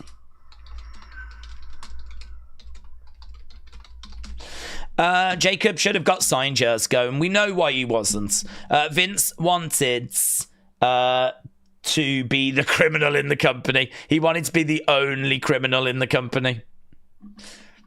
Yes. WWE Vault is my home at the moment, said Capata. At this point, I'm caught up with TNA and MLW and MCW. There's even a chance I get to interact with AJ Francis soon, says Capata. Dean said, I was distracted. What I meant was, if Alexa was the therapist in the videos... Oh, she wasn't. She wasn't the therapist in the videos. We sort of, I don't know the name now, but we know the actress that played that person. But what you're saying is, if she was, then uses that knowledge. She wasn't, though. We know that she wasn't. Noah said, looking back on things, Becky didn't return because I don't think she wanted to enter at 30 just to be eliminated to Charlotte. I don't know. I could be wrong, says Noah. Let's go down. Why would they put Alexa on Raw if the Wyatts are on SmackDown? Well, I don't think that's the question, actually, I think the question is, why would you move the Wyatts to SmackDown? And I think the reason why that's the question is because after Final Testament, the rumor was that it would be Judgment Day next for the Wyatt 6. Now Alexa has come back and she seems to have started something with Liv, and Liv is in Judgment Day.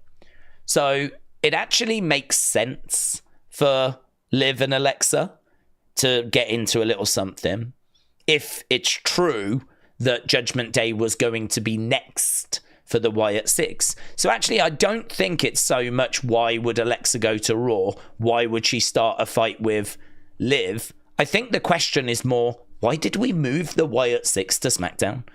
When they could have just stayed on Raw and everything then would make sense. Everything then would fall into place. Why did we move them to SmackDown? And I don't have an answer for that. Matty Boom, shout out to you, my friends. Let's get caught up with some of these super chats. So, let's go. Matty says, on a scale of 1 to 10, what's your confidence that the Wyatts will make the Mania card? 6. Because they've yet to be on a PLE, but I don't believe they've been around since we've had a 2-day PLE. So this is going to be the first 2-day PLE. I also think they've been not brilliantly booked. And even though there's been reasons for that with illnesses and everything, I think WWE, Rob Fee are aware that there is a bit of a narrative that has developed now where there's just a slight change in the fan base. You know, there's a lot of unrest. There's a lot of impatience. They're asking for patience. And I sort of feel like they're seeing the frustrations grow. So if I was Rob, I would be saying to Triple H, we need to get them back. We need to be more consistent. We need better creative. We need to dig deeper with this group. And these are the kind of things, I mean, at the end of the day, it's for Triple H to decide what he wants to do with them. But I would be very much saying that because I don't think anyone wants the fans turning on this group. I think they do have hopes for this group because the group kind of provides something that's not really being provided, and that's a kind of look at the spookier side of things, the darker side of things. And if you look at the success of Nightbirds and just how captivating that was, and I think their debut, The Massacre, was very well received. And I think a lot of the people in the group are very well liked. You know, people like Rowan, the Fireflies always come out. People like Bo. People like Nikki. I don't think people have got too many thoughts about Gacy. He's only just come up from NXT. People on the main roster, the fans of the main roster, might not really know him. Might not know Dexter too much. They did see him a bit, but I think Nikki has been around for a while. Rowan, there's going to be a lot of affection for. Uncle Howdy, the connection to Bray. There's so much goodwill. No one wants this to fail. So really, I think the strategy has been, let's use them on TV and boost the TV ratings by using the group. But I feel like that has to change at some point. And if you've got a 2-day WrestleMania, why not start a really fun program and have it pay off there? Why not start a really fun program and have it build towards WrestleMania? And, you know, that can also eat up a lot of people. You know, if you need to get a lot of talent onto the show, some big faction thing is not the worst idea because you're going to get a lot of talent onto the show that way. So, but they've not been on PLEs, so I'm at a 6. I'm going to stick at a 6. The Beach Kevin, shout out to you, my friends. The Beach Kevin said, what do we think of Charlotte divorcing Andrade? Will they both be on the same brand? That's a very good question. Not the first part, the second part. It's irrelevant what I think about Andrade and Charlotte. And actually, I don't think anything. I think it's very sad. That's their personal lives. And honestly, it's not for me to even, you know, engage with. It's worth me knowing only because we run the risk of going, oh my God, we could do Becky and Seth against Andrade and Charlotte. You know, because they're both in relationships. They're both in, like, married couples. So it's worth knowing that they're not married anymore so that we don't really think along those lines anymore, right? I sort of feel like if wrestlers are going to go public with their weddings and post all these lovely pictures, you've sort of got to understand that there's going to be interest if that marriage also doesn't succeed. So as much as we say it's their personal lives, it's nothing to do with us, and that is true, wrestlers aren't brilliant at keeping their personal lives personal sometimes. Like, you know, we don't know what's going on with Asuka's life, for example. She's very good at keeping her personal life personal. Same with Bayley. I don't know what's happening with Bayley's personal life. I don't care either, right? With Charlotte and whatever, obviously we knew about her and Andrade. So I think it's one of those where it's worth knowing because it does feature in conversations. But other than that, nothing to do with me. Second part, do they keep them on the same brand, different brand? We don't know why they separated. We don't know if it ended positively. We don't know if it wasn't positive. I think you'd have a conversation. I think you'd have to gauge how fiery and problematic the split was. I mean, the last thing you need is them screaming at each other backstage and loads of drama and stuff like this. But I think with WWE, there is a very high price put on professionalism and actually being a professional and doing what is expected of you is the reason why a lot of these people made it to the main roster. I think one of the kind of skills and factors that people don't take into consideration is if you are someone that's going to get really bogged down with the politics, if you are someone that's going to get really upset and emotional at things in the personal sphere, right? The politics side of it, WWE is probably not going to be the right place for you because it is a dog-eat-dog world. You know, you might find yourself getting very frustrated and not getting the opportunities you think you deserve, but pretty much everyone goes through that, just to varying degrees. So I think there's a high price put on professionalism, and I don't think you even make it to the main roster unless you demonstrate that you are a professional. So I would have to think in Triple H's ideal world, it should not be something he should have to consider. In his world, he's got so many plates he needs to spin. The last thing he needs is the drama of having to try and keep Charlotte and Andrade away from each other, right? He does not need the headache of like, oh, I can't put them on both on day one because they might bump into each other backstage. This isn't high school. This isn't high school. This is real life. This is business. And Triple H does not need that. So I think what you would do is you'd sit them down individually, get a gauge as to where they are. If it is uncomfortable for them, then there's going to maybe have to be a degree of uncomfortability. I mean, really, you don't want to have to bend over, right? If you don't have to, backwards to try and accommodate things that really should not need to be accommodated. But it's a hard one to answer, isn't it? Because you really do need to gauge if he's cheated on her or something, which I'm not saying he has. I'm just saying if he has, you know, and it's a very fiery split between them, then, you know, maybe then you do have to consider keeping them apart. This is why historically, you know, Mark Henry said to Bianca, I've got a couple of rules. I think it was like work hard, give everything, don't let me down, because Bianca Belair was kind of discovered by Mark Henry, and he said, I've got a couple of rules. Don't let me down. Don't you let me down. I'm recommending you, and you know, if you don't work out, it's going to be on my name. You're going to make me look bad. Don't do that to me. And he said the second rule, don't get with any wrestlers. You don't need that distraction in the workplace. Don't get with any wrestlers, right? Those were his two rules. Bianca told this story, right? I can't remember where she shared it, but she told this story. I think it was on Chris Van Vliet. And when her and Montez started like grabbing each other's attention, she said she actually called up Mark Henry. It was one of her first phone calls, was to get his blessing. She called him up and she was like, Mark, I think this is the one. I think this is the guy. Honestly, I wouldn't be making this call if I wasn't so serious. Like, I just want to get your blessing that I can actually do this. Imagine that.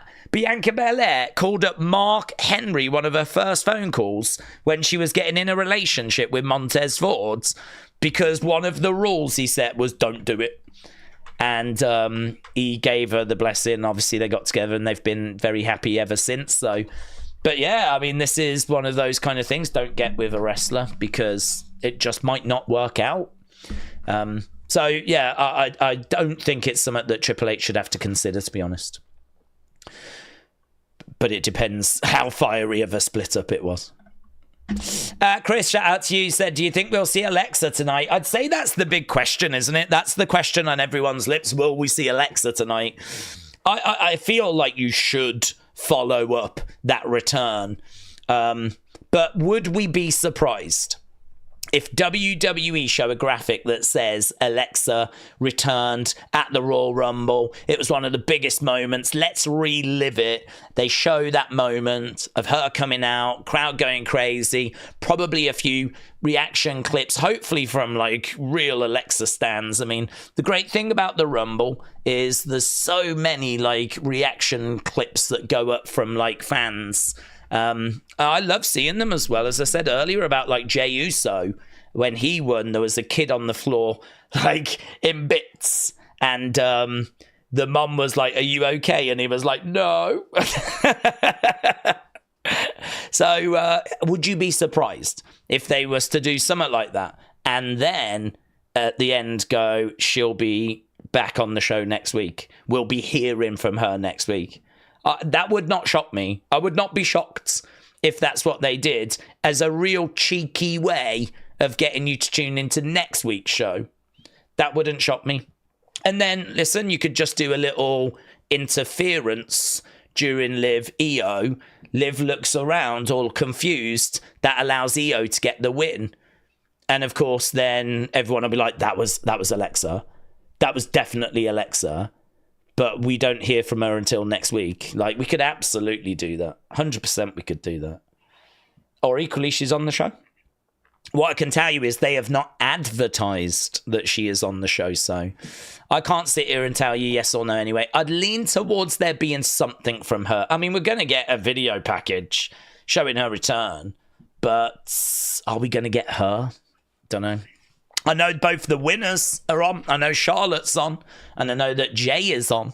So, and I mean, like, maybe word has done the rounds whilst we've been live. Perhaps people can say, word has got out that she is not backstage or something along those lines.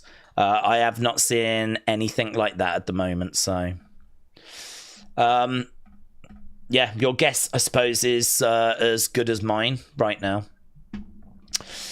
Drew wrote F CM Punk on a fan's Funko Pop of CM Punk. So there we go, Drew causing a little bit of carnage.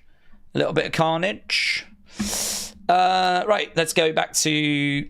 How long have we got? Where are we? Oh, we've got an hour. We've done 2 hours. Oh, my God. Doesn't it fly? Does anyone else think it goes so fast? I feel like I've been here half an hour.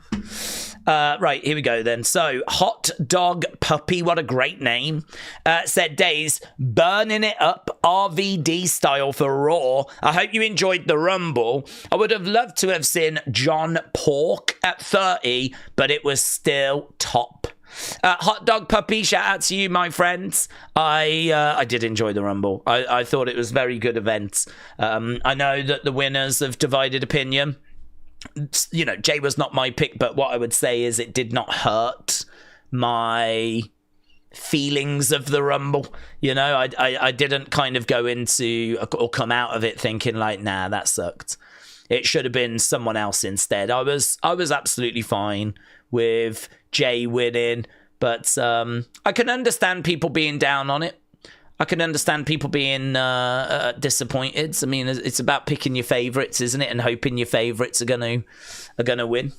But yeah, Hot Dog Puppy, I hope that you enjoyed it as well. And hopefully we have a very good week this week. Joey said we need to chat. I've had a contact in WWE for 30 years. Joey, shout out to you, but I don't know. I'm not really looking for contacts and stuff like that. I'm not someone that's trying to really get in with like the wrestling worlds. I like sitting here and just talking to the fans. I like talking to people that love WWE. I'm really not someone that's looking to like go into like, you know, finding out information and all that. If you can find out some bits and bobs, that's obviously interesting. Like, you know, some bits for unseen and whatnot, that'd be great. But I don't know. I love doing what I do. I love doing these watch longs. I love kind of these chats. This is why I start hours before, because I love having these kinds of conversations. So hopefully your contact, Joey, has been able to sort you out with some tickets over the years. Hopefully you've been able to benefit with that. But I'm trying to think, 30 years, that'll take you back to what, about 95? About 95, 96? That's good, man. That's a long time. That's a lot of stuff that I'm sure you've kind of heard about over the years. So, yeah, if you've got any fun stories or anything, I'm interested. I'm always on the lookout for little bits and bobs like that. Behind the scenes scoops, definitely down for those. So, Joey, shout out to you, buds. Adam said, I'm not sure Alexa is going to go after Liv just because she got eliminated. That might have been Shotzi's elimination spots. Maybe. I think, though, when you have Alexa go in, I think then you all of a sudden revert to the Alexa creative. They'd been working on Alexa creative. And so I think you then revert to that. So you could be correct in the sense of maybe we haven't even started that creative yet. Perhaps that creative involves people that just weren't in the Rumble or weren't around at the time. And so someone had to eliminate Alexa. So, it's not, honestly, it's not a bad thought. I think had it have been someone other than Liv, maybe we wouldn't be going as hard into it's going to be Liv. But because it's someone from Judgment Day, and the rumors were that it was meant to be Judgment Day after Final Testament, I think that is where people are getting there's just a bit extra weight there. There's just a bit more to it. It's not just like she was eliminated by Michin. If she was eliminated by Michin, you'd be like, how does that make sense? That can't be leading to anything. That doesn't really feel like Michin's a face. I'm pretty sure Alexa's a face. That doesn't really feel like a feud. There's nothing there that the Wyatt Six can do. So, if it was something like that, then I think we'd still be sat here going, oh, I wonder what's going to happen. But because it was Liv, who's a heel, and is part of Judgment Day, and Judgment Day were rumoured to be next for the Wyatt Six. And there's a big group of them. And they're like, everything makes sense. Everything adds up. I think there's a bit more weight to it. That's part of the reason why. So, but you could be absolutely correct.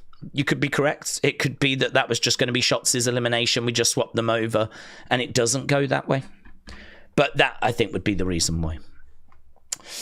Justin said, seems Wyatt Six have been moved to SmackDown because Raw Creative was frustrated working with them. Some believe Wyatt Six will not be a good fit for WWE. That is as per Tom Colohue.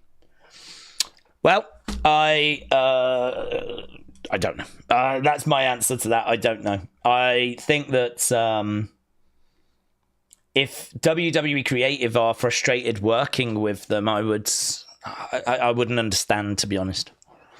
I wouldn't understand because where's the frustration? What's the problem? You've hardly used them. How can you be frustrated with someone you've hardly used?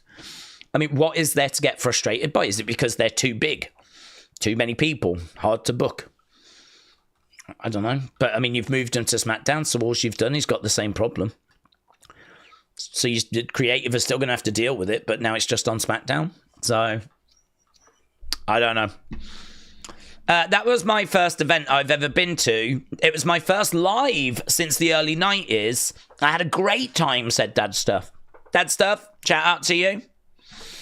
I'm glad you had a good time, dude.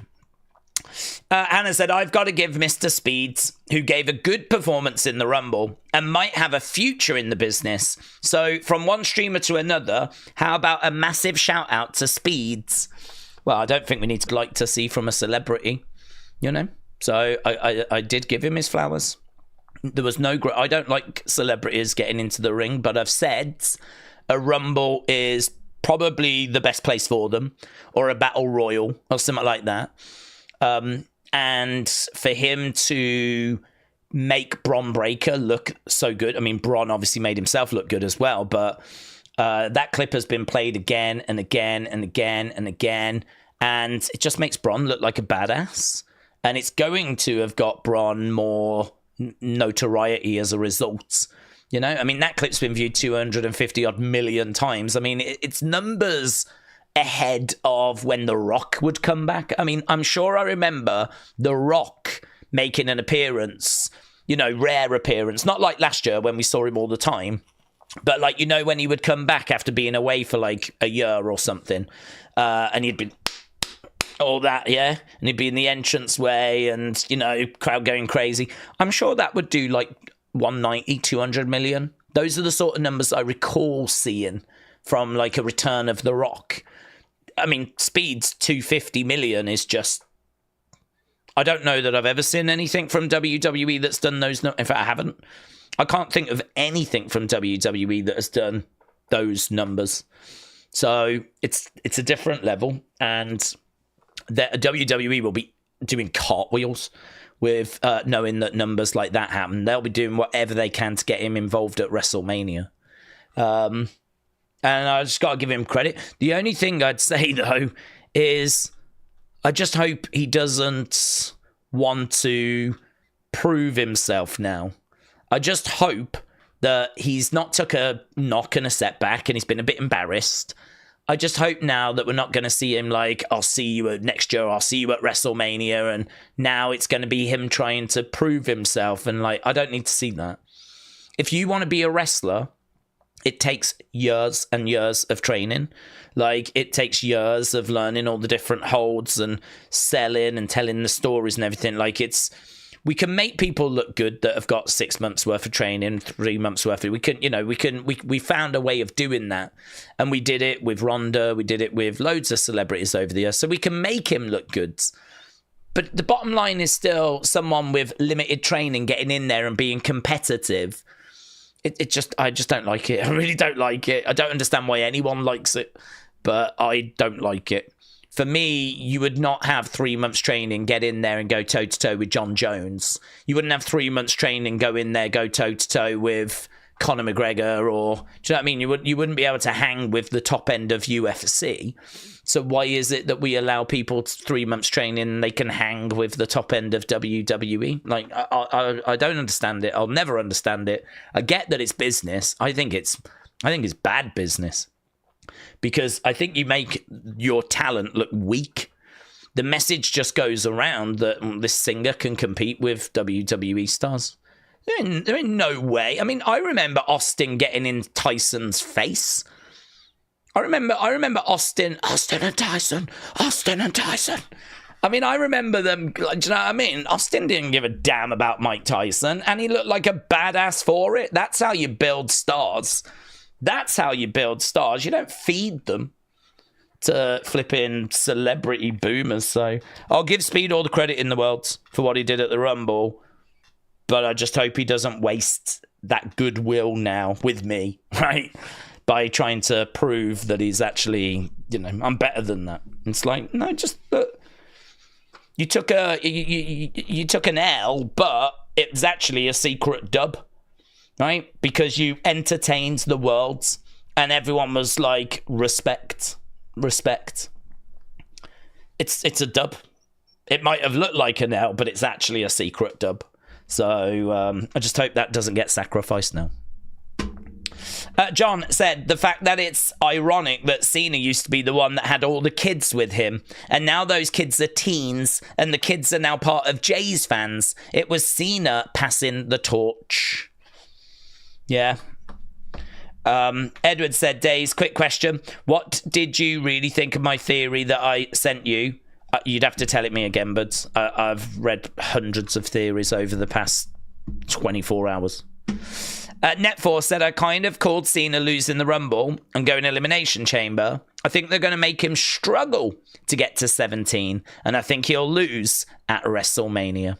6-6, shout out to you, buds. Hope you're doing well.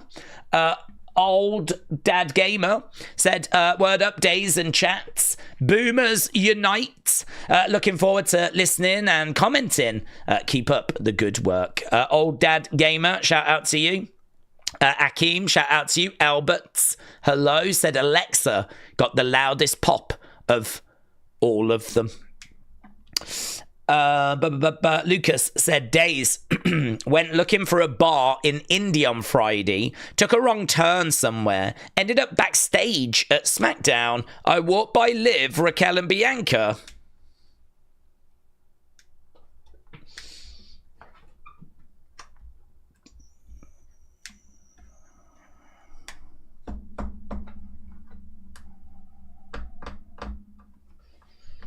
Very good. Taker 1990 said, Daze, I just looked on WWE Superstar page on SmackDown. Priest is on there. Raw, it's saying the Wyatts. Okay, good. We can answer this. I keep getting sent this and we can just answer it like in public now. I don't pay that any attention, right? The reason why I don't pay it any attention is because they are very hit and miss with updating the information on there. It took ages for them to get like renders of the Wyatt 6 up on there, like 8 months after they had debuted, right? I think what's happening at the moment is when people are moved to a different brand and they show up on that brand, I think someone then updates it, right? That seems to be what's happening. So because we've seen people moving, like The Miz moved to SmackDown and he did a little backstage thing with Nick Aldis. I think as a result, someone went in and changed his logo, right? That prompted them to change it. The Wyatt 6 have moved, but they've not shown to have like shown up on SmackDown yet, right? So they're not on SmackDown, or they haven't been on SmackDown yet. So as a result, I don't think anyone has actually gone in and changed it over yet, right? If they show on SmackDown, or when they show on SmackDown, I feel like then you'll see it change. But at the moment, like, no one's gone in and changed it. But technically, they've not appeared on SmackDown yet either. If you look at Cedric Alexander, and this is the example I always give, he's been on NXT months and months and months. But the logo next to his name is SmackDown. And it's been that way for months. And it ain't that Cedric's just popped down there to help out for a little bit. Like, he ain't been down there for like 3-4 weeks. He's been down there months and months and months. I mean, honestly, it'd probably be quite shocking how long he's been down there. So I really don't read too much into it. That is not an indicator to me that, oh my God, they're swerving us and all this. They're lying, really. They haven't changed it over. Like, for me, that would be a silly thing for them to ignore if they were trying to swerve us. If they were trying to swerve us, if they were trying to catch us out, not changing the logo on the Superstar page would be a really stupid thing for them to ignore changing. So no, none of that to me is an indicator that they're still on Raw, right? It just indicates that we've not seen them yet on SmackDown. Plus, my counter as well would also be, we know that The Miz appeared and said that he had them moved. He had them moved. And we saw how upset he was when he found out he had been moved over to SmackDown. So then, of course, Nick Aldis turned around and went, well, you better get some friends and you'd better get them quick. You know, there's been plenty of opportunity for WWE to tell us that Karrion had been lying. And in fact, he hasn't been lying. Karrion told the truth. We know Karrion told the truth because The Miz said he had them moved. So Karrion heard they'd gone to SmackDown, and then The Miz confirmed in that backstage segment he had them moved to SmackDown. So The Miz definitely had them moved to SmackDown. Karrion definitely heard they had gone to SmackDown. And the GM of SmackDown has not turned around and said that it's not true or they're not coming or anything like that. Now, could plans change? Yeah, of course they could. Plans could change. Now Alexa's back. We could change direction.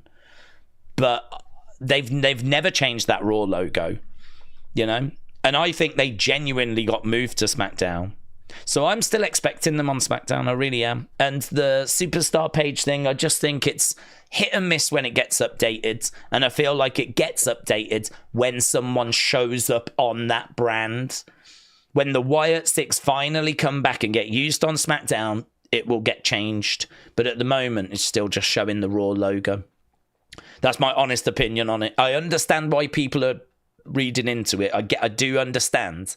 I've been tagged in it quite a bit, but for the reasons I've just explained, that's why to me it doesn't really imply anything. It doesn't really indicate anything. I don't see it as like oh my God, you know, this is a big swerve. Like, for me, it's just they'll get round to it soon. They'll change it when they appear on the show. But listen, with Alexa back, could they change their minds? I mean, they could, couldn't they? Now Alexa's back, they could decide, well, actually, it works better to keep them on Raw. Let's keep them on Raw. I mean, they could decide to do that. But I do think that decision will have to be made of moving them back. I do think they have moved to SmackDown. And I do think they're going to have to change their mind if they so want to. And then, guys, we were only joking. You know that whole them going to SmackDown? We were only joking. Could you imagine how messy that would be after they've just moved? We then move them back again. That would be a very Wyatt 6 thing to do, actually. Edward said, Daze's theory was, after Jackie said to Cody that he was seriously banged up, what if he is actually injured? He relinquishes the title, and then that's on the line in the chamber, and Cena wins. I think it's a perfectly fine theory. I don't know that is the plan. I mean, we've heard he's got multiple injuries. There's been still no update today. Nothing has come out today about Cena's injuries. Dave Meltzer said he felt he should hear something today. As of what I've seen, nothing has come out. Obviously, they'll do a bit of a Raw sort of review breakdown. There could be some news on Raw. Meltzer will probably talk about whatever he's heard from the day on that Raw review.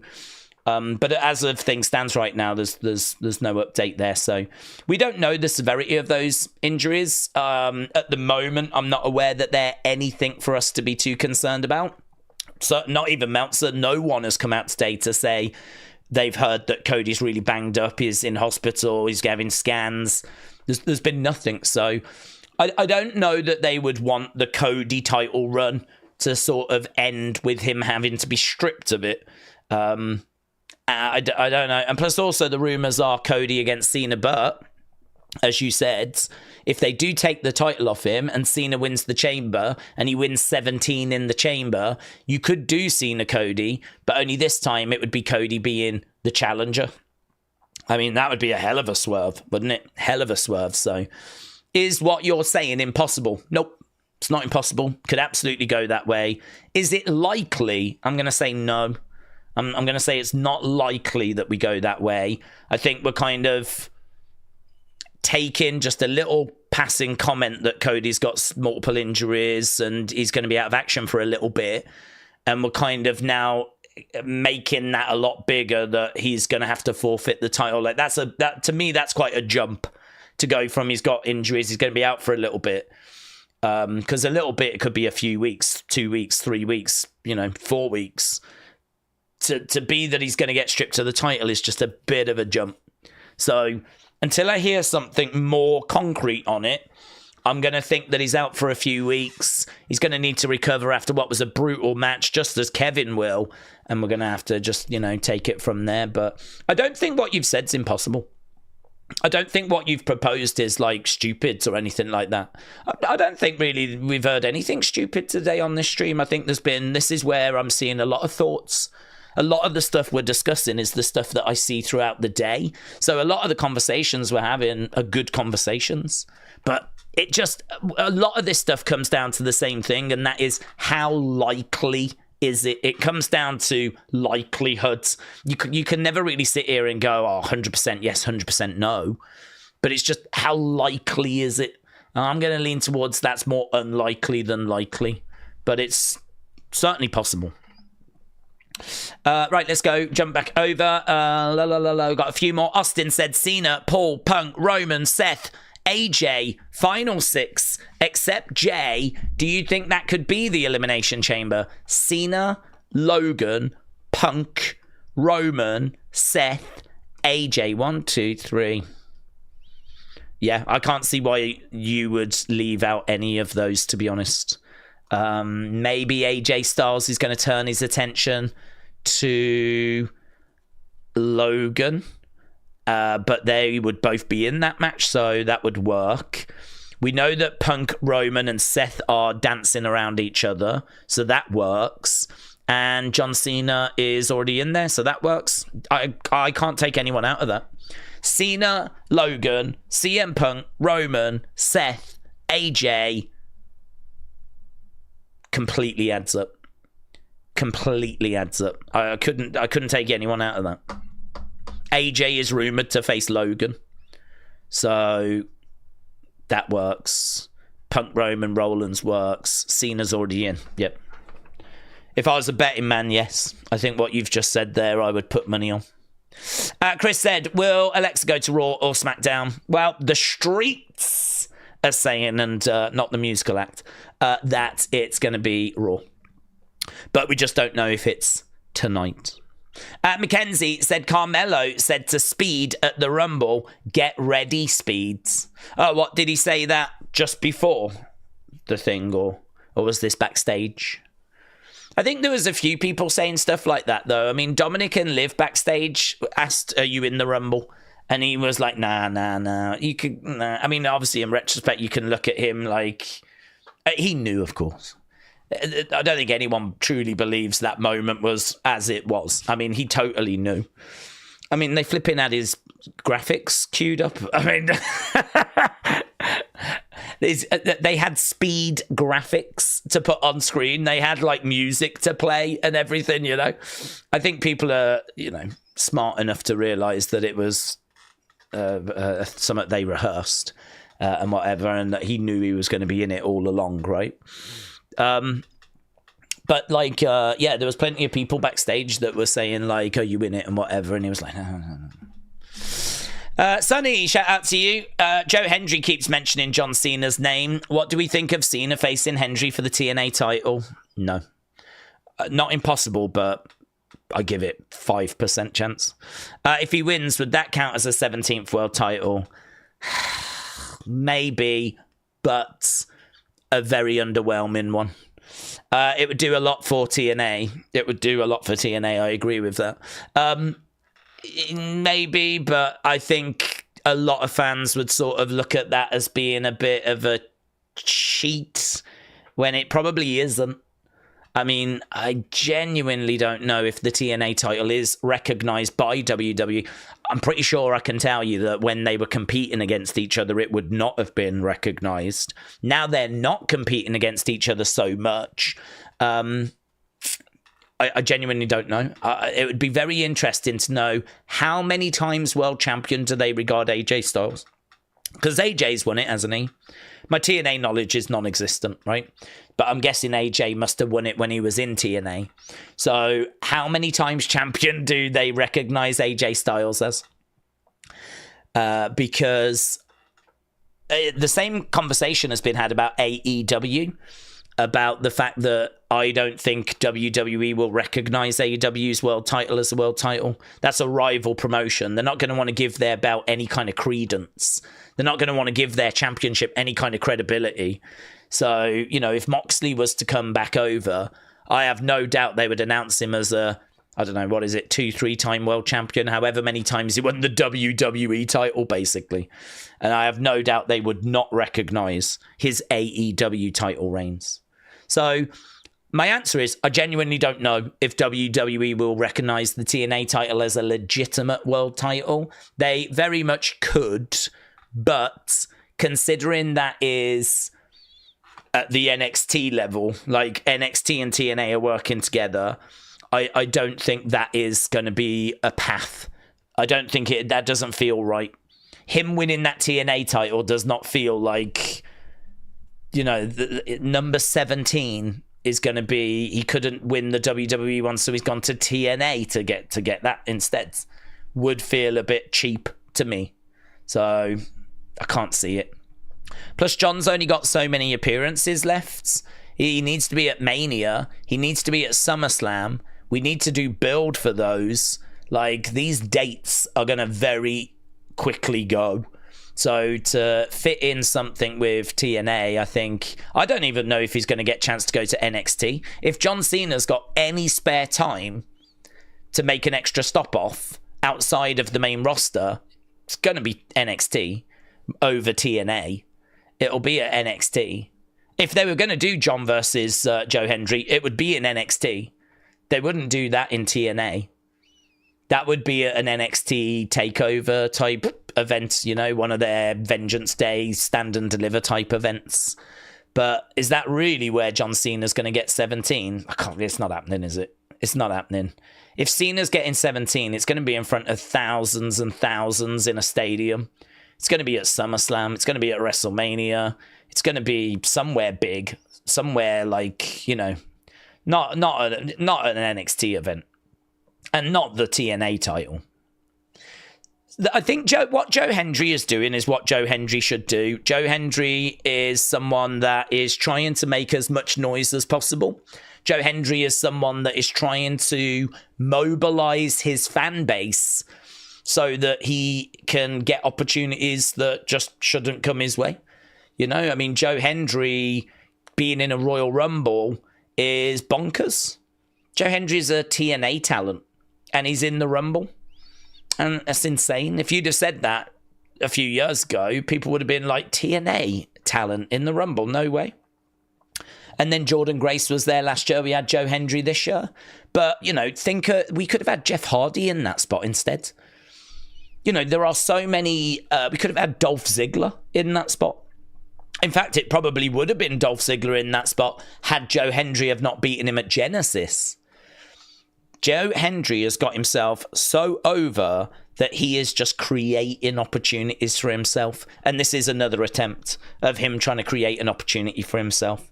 He's basically calling out John Cena, hoping to will it into fruition, hoping to manifest it into reality. But I really don't think it's based on anything in reality. I don't think there's any plans or strategies or anything like that. And again, if they were to do it, they wouldn't do it in TNA. It would be done at NXT. It might even be done on the main roster. It might even be that they would have John Cena, Joe Hendry on a main roster WWE show, right? But I mean, that's bonkers as well, isn't it? A TNA champion defending their TNA championship on the main roster. I mean, that would be bonkers. That would be insane. But I gotta be honest with you, I really would not be down for the conversation of this is Cena going for 17. I think you'd see a lot of pushback on it as well, actually. It feels like a shortcut. Feels a bit cheap. Feels a bit...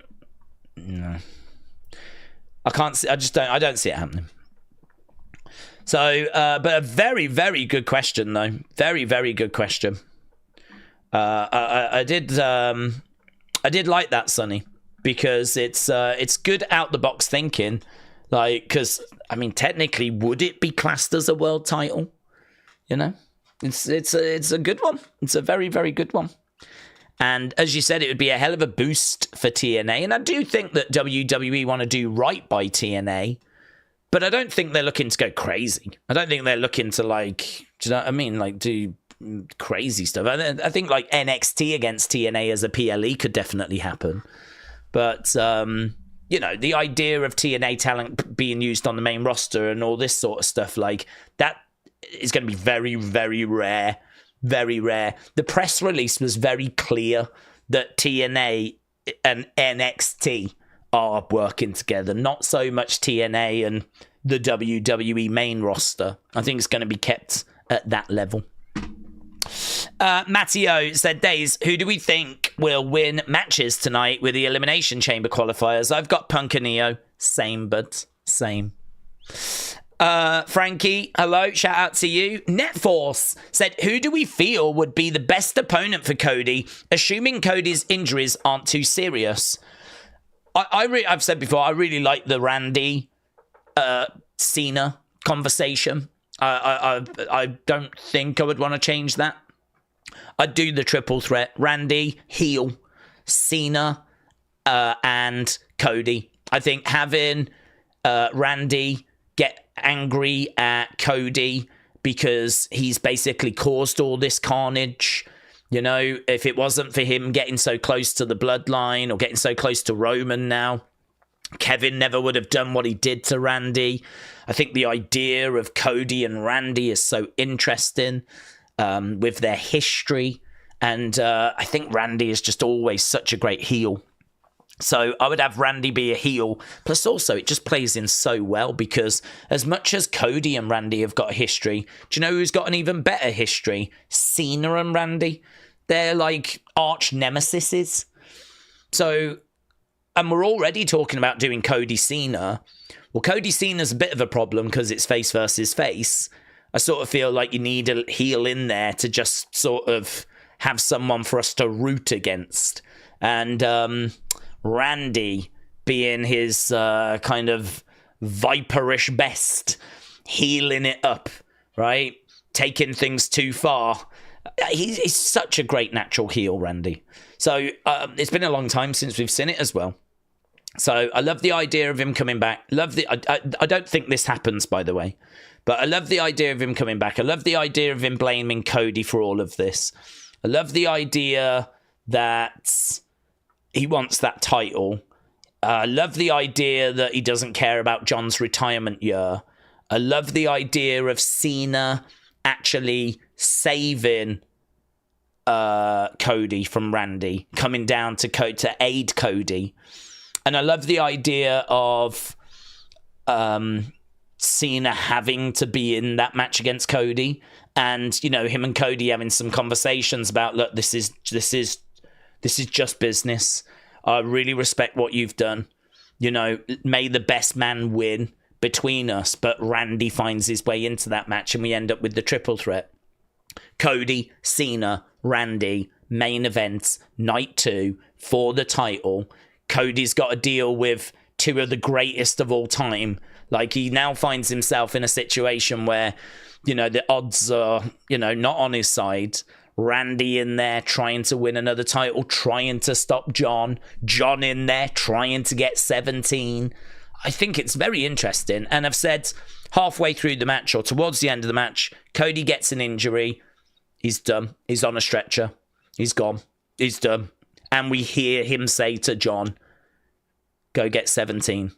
Don't let Randy get my belt. I want it to be you, John. Go get 17.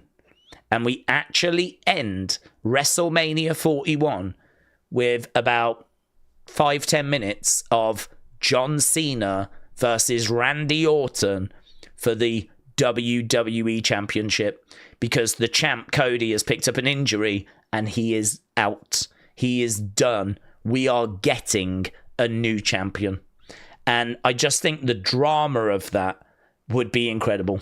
I just think it'd be incredible. It would be very nostalgic. It would make sense. It protects Cody. You have your heel face dynamic. Cena doesn't need to win. You could break hearts by having Randy win, which postpones Cena getting 17. Then think of the feuds that Randy can have as a heel champion. You know, we can do him against Cody one-on-one. We could do him against Roman. Like, I feel like there's him against Punk. I feel like a heel Randy gives us a lot of options. Plus also, once he's lost that title, because he will lose it later in the year, maybe to Cena, but we will lose it. You've got a heel Randy then for Uncle Howdy to go after. You've got a heel Randy there that we can do something with the Wyatt 6. I need heel Randy at some point because the Wyatt 6 need heel Randy. It's got to go heel at some point. We need the Wyatt 6 to confront what was undeniably, other than Vince, Bray Wyatt's biggest foe. Bray Wyatt's biggest obstacle was Randy Orton and Vince McMahon. So I need a heel Randy at some point. Why not do it sooner rather than later when you've got what I think could be a very interesting story? So I am much more into that than, say, Seth. You know, let's have Seth do it. Or let's have Punk. Or let's do Roman again. I'm much more into that triple threat. And this is coming from someone that is not keen on triple threats. But Daze, if Gunther doesn't come out during Jay's segment, who do we think might come out, says Matteo. I don't think it'll be Cena. I'm trying to think who he eliminated. I mean, whoever Jey eliminated would probably want to confront Jey. Punk could come out. Roman could come out. That would be very interesting. Although Roman has already tweeted yeet online. We know that Roman is very pleased for Jey. So I don't think there's any problems there or anything. It's not like, he's coming for Jey or anything like that. So, there's definitely a few people that could come out, but Gunther makes the most sense, doesn't it? Gunther makes the most sense. And that is the direction that I think we're going to be heading in. That does feel like the direction that it's going. He did say he's going for the World Heavyweight Championship. The only thing I'm not sure is in the heat of the moment, I think he said, I'm going to become World Heavyweight Champion. In the heat of the moment, could he even have referred to like Cody's belt that way? If you're at the very top, you're the world champ, aren't you? You're the world champ. It doesn't really matter what belt you've got. You are a champion of the world. You're a world champion. If you're the WWE champion, you're recognized as a world champion. So the only thing I wasn't sure was when he said, I'm going to become a world heavyweight champion, did he specifically mean I'm going after the world heavyweight championship? Or is he just talking a bit more general? Is he just saying I'm going to be one of the top guys? I couldn't quite get a read of it, but I totally expect him to go after Gunther. So, I mean, it's irrelevant anyway. It's irrelevant anyway. Boom. Daze, who do we think will win Elimination Chamber, and will they beat Cody at WrestleMania? I've got to think that Cena is the big favourite now, and I've got to think that... Oh, that's a good point, actually. People were saying Sammy. Sammy could confront Jey, because Sammy, of course, was famously eliminated by Jey, and we do need to confront that. So Sammy is actually an excellent shout. I think Cena's got to be the favourite for the Chamber. Do I think he beats Cody? Tricky, actually, because part of me thinks delay it. It's one thing for him to get to WrestleMania. It's another thing for him to actually win the title at WrestleMania. So part of me thinks heartache only for the joy later in the year. But then another part of me thinks monster crowd, Allegiant Stadium, the celebration would be bananas. And do you know what? Number 17 is really important. And I understand people wanting to delay it. But do you know what's more important? His last match. We are guaranteed a big emotional end to the year. We don't really need to delay 17 by a few months. Don't really need to. You can, but it's not essential, because the year is going to end with one of the most dramatic, heartbreaking, heart-emotional moments we've ever seen anyway. The year is going to end with us emotionally, and it will be emotional, saying goodbye to John Cena. So you can delay 17. Really, that last match is... nothing's going to overshadow the fact we're saying goodbye to John Cena. You can delay 17 till SummerSlam to give the summer a bit of a boost. But I could also understand them going, do you know what? Allegiant Stadium. I don't even know the attendance. 80,000? It's going to be something like that, isn't it? 85? It's going to be bonkers. And so, do you just have that moment? Do you just find a way? Make it super dramatic? Maybe Kevin gets involved, Randy gets involved, maybe someone costs Cody and Cena gets it. That would be, honestly, it's one of those where I think you probably go to a meeting to talk about WrestleMania, and you sit in the room with Triple H and you just see what people are saying. I don't have a strong feeling. If I was going into that room, I'd say I want Randy in the match, and I'd explain why. I don't know that they would go for it, but I would explain my logic, and I would propose Randy winning. And I would say give them Randy Cena towards the end. Have Randy, just because he's been a bit more active in recent times, just gets over the line, and it delays 17. But the crowd will really appreciate the fact of, because Randy's a bit older, I think it's a bit more believable that Cena could get one over on Randy than it is over what has been a very dominant Cody Rhodes since he's first come in. I mean, Cody beat Seth 3-0 when he first arrived. He then came back, won 2 Rumbles. He would have beaten Roman at 39, I'm sure, if it wasn't for the distraction by Solo. And he did beat him at 40. It's very hard to believe that Cody is going to lose to Cena. Certainly a Cena that struggled for wins as hard as what he's been struggling. So it's very difficult to believe that. Very difficult. So I would propose no, Cena doesn't get the win. I would propose delaying it, but I would totally understand if, being in that room, someone was adamant that Cena should absolutely get the nod. Daze, the thing where people are saying honest reviews, I literally never trust anyone that says they're being honest. Do you know what? I don't go looking at other content creators, right? I don't go like searching for, like, you know, other people's sort of opinions. I don't really need to, because I've obviously got my opinions and I get to hear your opinions. So I don't really feel the need to go and see what Wrestle Talk are saying or whatever, right? They do a great job. I'm not throwing shade, but I don't feel the need to do that, right? So I was surprised. I got a few recommendations in my feeds. I got a few that popped up. I think I had Denise's, which I don't know why, but I did. And I had maybe Simon Miller's. And they both said honest review. And I was like, I don't understand why. It wasn't just one person.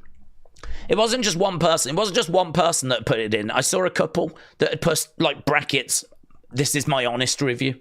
And I really looked at it and I was like, did you do another one that was like a load of nonsense? Did you do another one that was just a load of fake news? I don't understand. What, is this a trend? Like, do I need to do it? Does it help with the algorithm? I don't know. Is there some research that's shown that if you put "I'm being honest" in your title, that more people will click on it? I don't get it. I don't think I've ever seen that before. But the fact that there's more than one person doing it, and I don't believe there's a connection between Simon and Denise, just made me go, this must be a trend. This must be a thing. Like, they're doing it for the algorithm, or some research has shown that if you put that there, you'll get more clicks. And I was like, first of all, I was like, do I need to do that? But then second of all, I was like, no offense, I think it makes your review look really stupid, because you're just telling me, no, guys, I'm being honest in this one. You've asked for it, and I'm going to give it to you. I'm going to be honest. So, guys, this is an honest watch-along. I should probably put it in. I'm going to edit it now, actually. I'm going to put it... Can I even fit it in? I can? Oh, my God. I'm going to add it now. Honest. I'm going to add the word honest. Honest. Honest watch-along. Honest thought. Can I even fit thoughts? Oh, I can't fit thoughts. I haven't got enough. There we go. I've added the word. Oh my God, the views for this are going to be insane now. Now that I've added the word honest, this is going to go mental. This might even be the most viewed Raw stream we ever do. So, James said, literally don't trust people that put that. Yeah, I don't. It must be something to do with an algorithm or something like that. There's got to be a search reason or a click reason as to why you would add it, but it did look very strange to me. Right, Shelf Present said, I've tagged you on Instagram. Thanks. Nice one. My time that I spend on Instagram is precisely 0 seconds. I do put uploads on there, but I don't ever go on there. I've got a thing that can just put like posts out on like TikTok, Instagram, and Facebook because Twitter takes all my time. So Twitter takes all of my time, and as a result of that, I don't venture onto the other platforms. But thank you, though. I'm sure it was brilliant. Raw is now showing the countdown. So there we go, kids. If you go onto Netflix, the countdown has begun. Jamie said, do we think that the Drew storm out was possibly a work?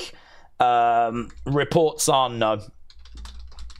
The reports are that it was legit, and there was quite a few people actually upset with it. So at first I thought it was. At first I thought it was the case that it was a work, and that it was a case that he was just trying to do what he did at the Survivor Series. Because you might remember when CM Punk came back, there was reports of him banging doors backstage and, you know, all that sort of stuff. So, yes, I did think that that was what was happening. But actually, reports have come out since to say he was not the only one that was annoyed. He was not the only one that was a bit angry and a bit off.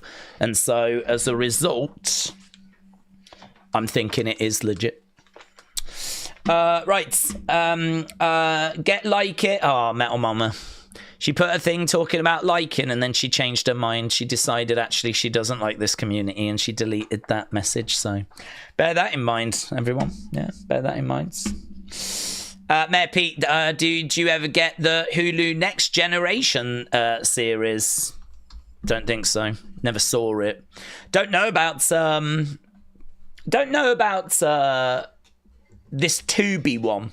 There's one that's going to be on Tubi, this Evolve. We do have Tubi here in the UK, but it's going to be one of them, isn't it? We have Netflix in the UK, but we don't always get what the American Netflix gets.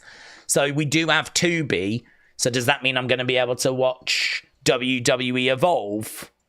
Or is it going to be a case that I'm going to have to VPN over? I would like to watch the Evolve show. The Legends and Future Greats thing looks good as well, but that I think is more a series rather than like a ongoing, it's going to be on every week. Whereas I think this WWE Evolve is a weekly thing. So actually between the two, the Evolve thing interests me more. I'm more interested in the Evolve thing because I think that's a permanent brand or a permanent show. The LFG thing is just a series. It's going to be, 8 episodes long, something like that. It will have big stars like Undertaker and all of them on. I mean, it's going to probably get decent views, but probably more interested in the Evolve show, which is going to be an ongoing affair. That's on Tubi. So I've had people asking, oh, you're going to cover that? Legitimately, I'd be interested. I know we never did NXT Level Up, but it depends on the day and the time. I mean, my week's pretty full. But could we squeeze in a little Tubi? Eh? Could we squeeze a Tubi in? I'm down for giving it a go.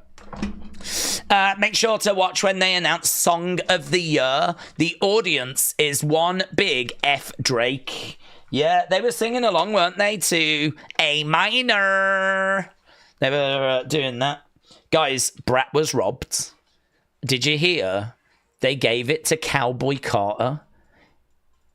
Cowboy Carter won Album of the Year. Do you know what I mean? Didn't even get nominated at the Country Awards. Brat was robbed. It was robbed. And we were all having a Brat summer. You can't tell me that the 2024 was not the year of Brat. Stupid Cowboy Carter. I think she's never won a Grammy for Album of the Year, so probably any other year I'd be pleased for Beyonce. But F Beyonce. That's what I say. F Beyonce. Yeah? Should have been Brat. And I would have said that if anyone had won that wasn't Brat. Yeah? I would have said F Taylor Swift. Yeah? I'm quite happy to say that anyway, actually. F Taylor Swift. She sucks. She's rubbish. She's not Brat. Although she was dancing and getting down to Not Like Us. Did you see that footage of Taylor Swift dancing away to Not Like Us? Made me hate her even more. Yeah. If you are a Swiftie out there, cry about it. Yeah. I hope the Swifties see this. You suck. And so does your queen. She's not brat. And neither are you. Yeah. Although Von Dutch, it did win Best Dance and Electronica Record of the Year. So we got a small dub, Brat fans. Yeah. Brat heads. Yeah. Brats.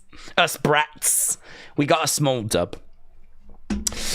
Right, people who are fickle and change their minds so much you can't rely on them.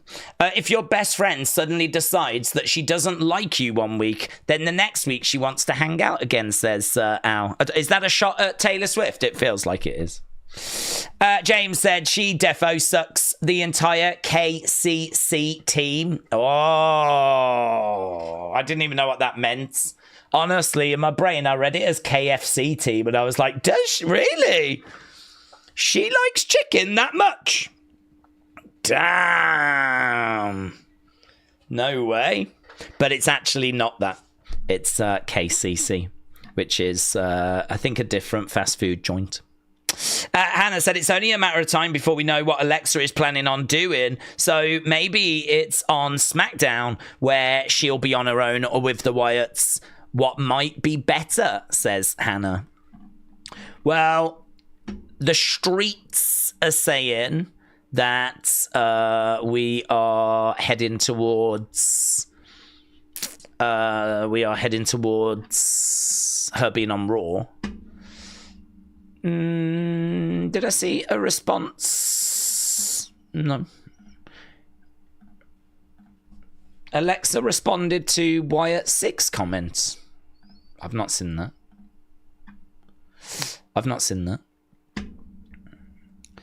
White Rabbit said, I just want to thank the Daze community for pulling me out of a dark place. White Rabbit, shout out to you, buds. I hope you're doing well. I'll put that on the community. I'm trying to build up this community Twitter. Do you know, I need to explain this, actually. This will give me an opportunity to just explain this. We do have a Wrestling Daze community X account. I'm just going to mention it so that people know what it is, because we haven't really done any kind of launch of it or done anything for it, right? There is this, look, we've got 272 people. It only got set up in December. And basically, as I'm going through my notifications, there's lots of like fun stuff that maybe doesn't quite make Unseen, because I am trying to get it down. I don't want Unseens being 50 odd minutes. I want them being 20, right? So I'm trying to be a bit more disciplined with what gets included. But there's still great stuff that gets shared, but it just doesn't quite make it. Well, I've got a place to put that stuff now, and that's over on here. But there's just lots of stuff, lots of little theories, pictures, just lots of little bits and bobs, bits of news, just like fun things people have made. You know, that's like how Alexa's music all starts the same, and there's a little video showing exactly that. Here, look, Knight Maurice found a chair with a toilet in. Thought I might be interested in it. I got tagged in this clip quite a few times, so it's just loads. There's that kids that reacted to Jay winning, that was lay on the floor and whatever, so I shared that over there as well. Some theories and thoughts, just loads, bits and bobs. I mean, this thing's only been going since December, but I get tagged in so much interesting stuff that I've already shared 826 posts over here. Like, there's quite a lot of stuff that gets shared. So if you want to see what the community are saying, if you want to see what their thoughts are, if you want to see some of the stuff they're creating, if you want to see some of the stuff that maybe didn't just quite make Unseen, this is where I'm sharing it. I'm sharing it over here. It's got its own space over here. So this is where I'm sharing it. And as a little thank you, I make sure that I follow everyone back that follows. So here, for example, look, you can see I follow everyone there.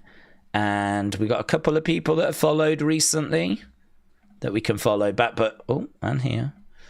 Oh, boom. And boom. But, oh, hello. There's a few, actually. I was just about to say, like, if you see I follow everyone back. Well, I do now. There's my... That seems to be the full list there.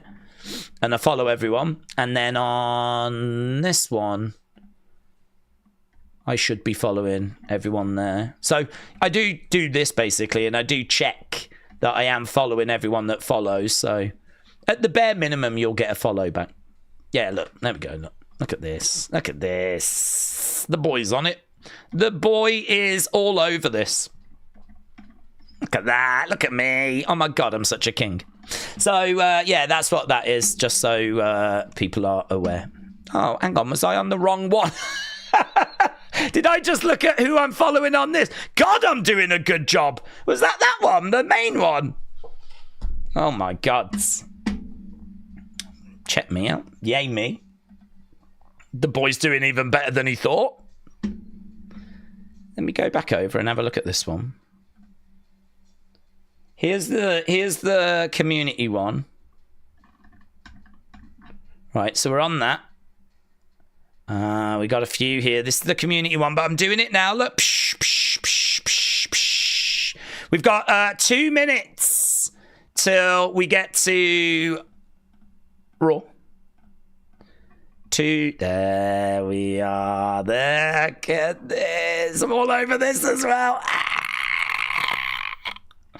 I'm all over it, baby. Look at that. Nate, I'm doing even better than I thought. Did you see how many people I was following back on the main account? And then I've clicked over to this one. Now I'm on this one. I've got this game on lockdown. So yeah, that's what that is. I just wanted to mention it because there is some good stuff that I share over there that doesn't quite make unseen. I'd share some stuff that does as well. Wrestle with Andy said, honest comments. Thank you. It's about time. Honest comments. I hope Big Jim doesn't go down as this generation's Marty Jannetty. At least he should get a singles belt. Yeah, that's a good honest comment. There probably is a bit of concern of that, but I don't feel like creatively we've done anywhere near enough for him. Creatively, we've not done enough. You know, we haven't given him a hand thing or yeets, or I don't think his entrance music's as good. You know, I was a bit critical of it. They are tweaking and changing it, but I think you could just scrap it, just start again and give him something way better. It's hard as well because Jay is over and a big star and a big success. I sort of feel like, well, now you got to do something different with Jimmy. You can't do the same thing. You know, even Jimmy doesn't quite know what to do. He's yeeting because he doesn't quite know what to, but that's Jay's thing. That's Jay's thing. So it's going to be hard for Big Jim. I bet Big Jim's really trying to figure out how do I make this work? Where's my little space here? Where's my gap here? How do I get into this? Yeah, tricky. Word of advice, if anyone tells you to check out Scenes View Entertainment, don't. He's a clickbait liar who has conned his subs. Scenes View Entertainment. I've not heard of them. But my guard is up now, James. Thank you. Scenes View. There's a bit of drama going on, is there? Bit of drama. Big Jim could be the next Val Venus.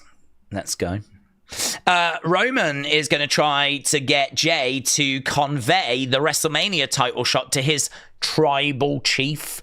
And Jay is going to refuse. And Roman will not be happy, says Tony. Carr said, how are you doing? I noticed Tom reported Alistair is coming back to WWE. Do you think he's going to come back? I do. I think WWE are interested. And but apparently his contract's not up till mid-Feb. You watch, he'll be on the show tonight. But yeah, mid-Feb is what I was led to believe. Daze, Speed was streaming live at the Rumble. Stephanie was there backstage. I saw. Did you know Tommy Dreamer only has one testicle? Says Hulk Hogan. I don't think I did actually. Thank you. Hulk Hogan, please give me updates on everyone's testicles. Primarily WWE, of course. Right, okay, we are in Cleveland, Ohio. Oh, it's this track, man. This is like, oh, there's Sammy. There is Sammy. What is going on in his mind? He's got to try and get past CM Punk, but he's got to be upset with what went down. He looks like a man that has got the weight of the world on his shoulders. There's CM Punk.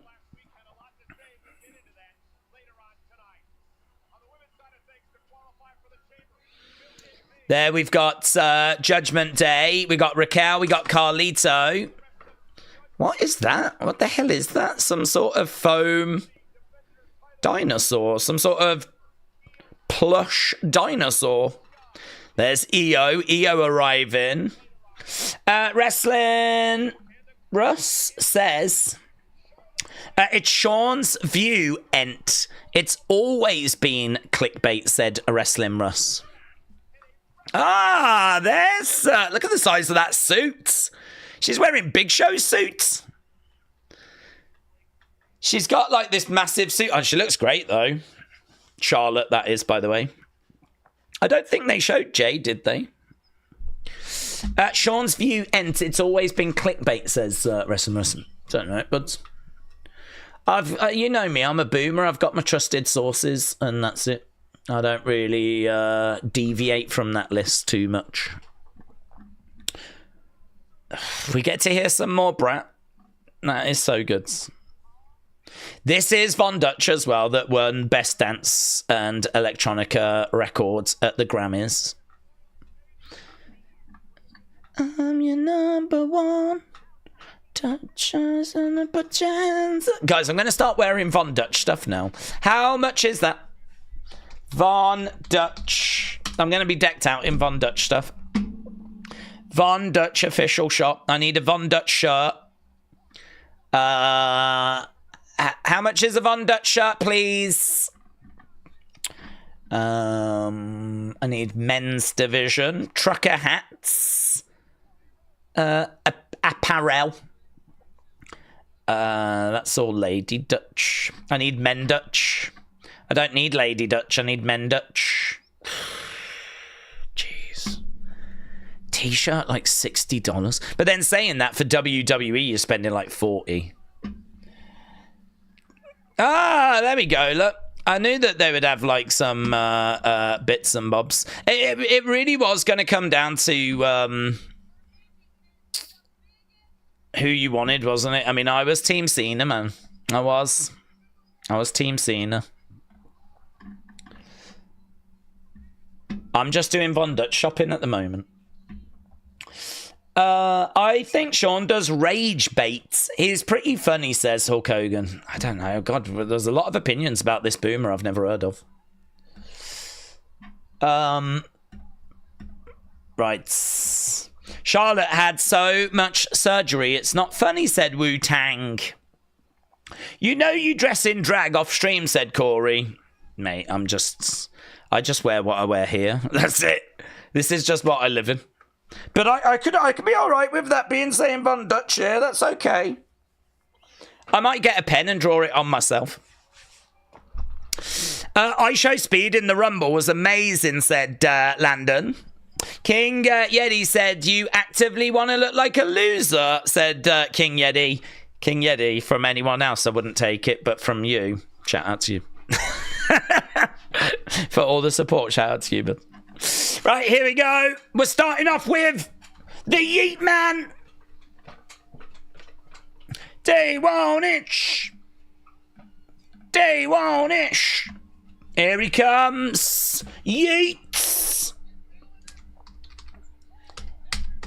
Yeets. Yeet. Yeet. No yeet, said Humble Rumble. No yeets.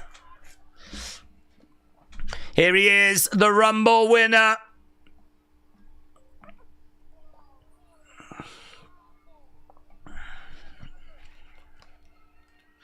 We've still got the WWE logo in the ring.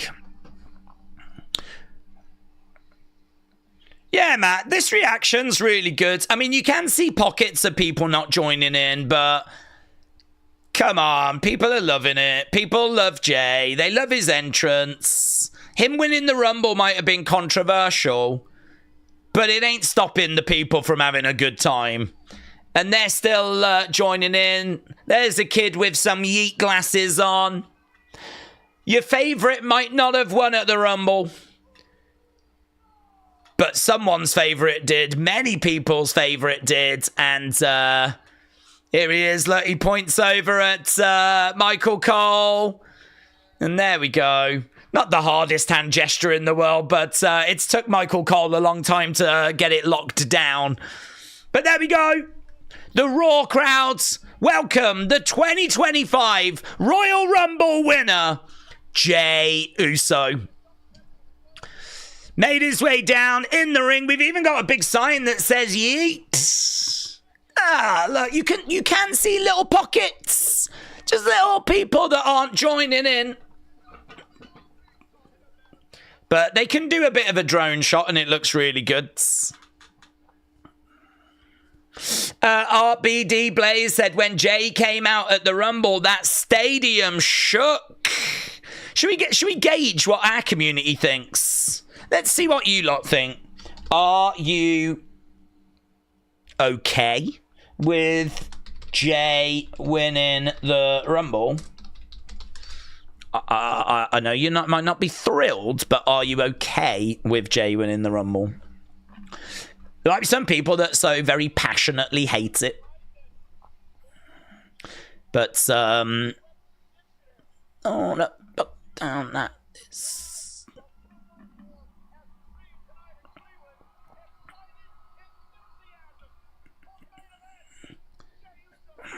Day one-ish.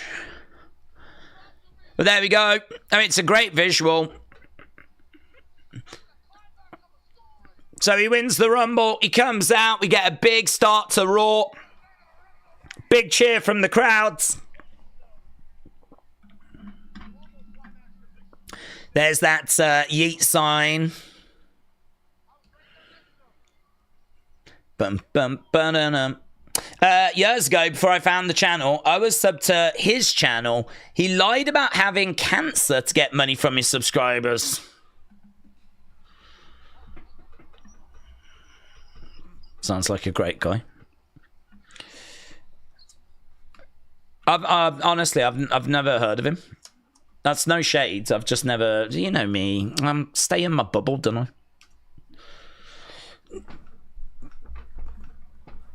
Let's go.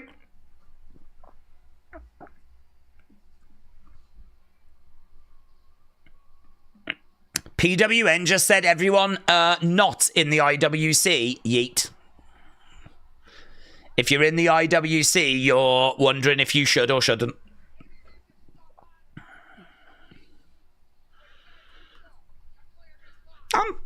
I'm happy to do some yeeting. I'm all right with it. Not bothered. Would have preferred John. Would have preferred Sammy. But he's going through a crisis at the moment, so. Dormouse, hello. Evening all. Powerbomb that like button. Dormouse. Hope you're doing well, buds. Hope you enjoyed the Rumble. The Royal Rumble. One more time? Are they saying one more time? One more time? Do you want me to go all the way back up there? Is he going up? What's he doing? Oh, I thought he was going to go all the way back up the stairs. When he was like, should I do the... I thought he was going to go up the stairs. Listen, the crowd chanting one more time. Michael Cole said, this is ridiculous. One more time. And you know what? They were only too happy to do it one more time. Well, there we go.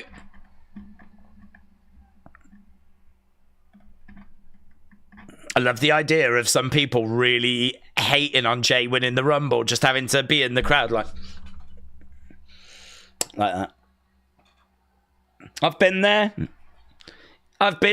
Listen, I'm often in the minority. There's going to be some sour people in that crowds. But the majority are currently chanting, you deserve it. You deserve it. Wow. You deserve it, chants. For Jey Uso. And I think he's really feeling that, you know. I think he's really feeling that. This is an emotional Jey now. I think he's probably thinking to himself, I'm glad I got these glasses on. I need a second here. He's probably also absolutely shattered from doing all that yeeting. I mean, we have been yeeting for a good 10 minutes here at the start of Raw. So, here we go. Jey in the ring. Takes those glasses off. Looks down the camera. You deserve it. Shh. Are they going to actually let him talk now, or... Yeah. In the ring, taking a deep breath. They're just letting this breathe. Letting it breathe. Letting him breathe.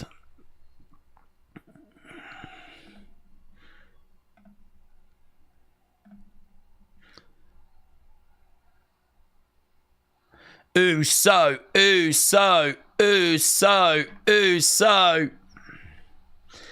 We got Uso chants. Uso chants breaking out. I'm surprised he's not giving those glasses to a kid in the crowds. Heel turn. I bet Triple H is like, talk now. Do you reckon he'll go yeet and then just walk off? He's got a stitch. He's like, oh, Jesus Christ. Honestly, I've overyeeted. Oh, my God. Give me a second.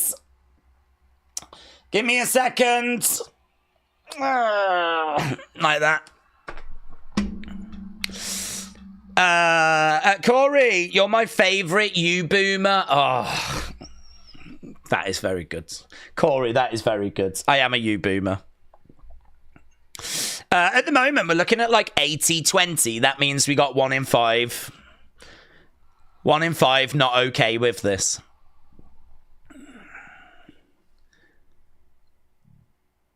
He is actually out of breath. I don't know what to say.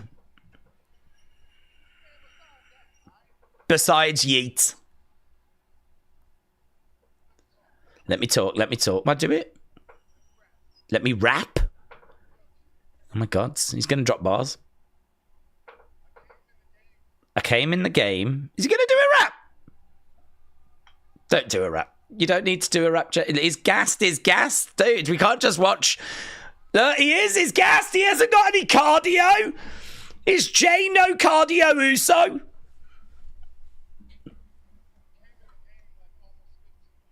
I came in almost 15 years ago. I tried to make a good living.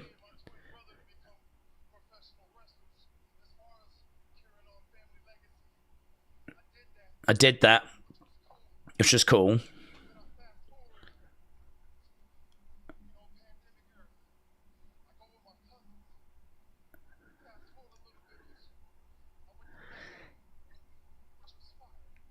I was with the bloodline. That was fire. He's gassed, man. He is gassed.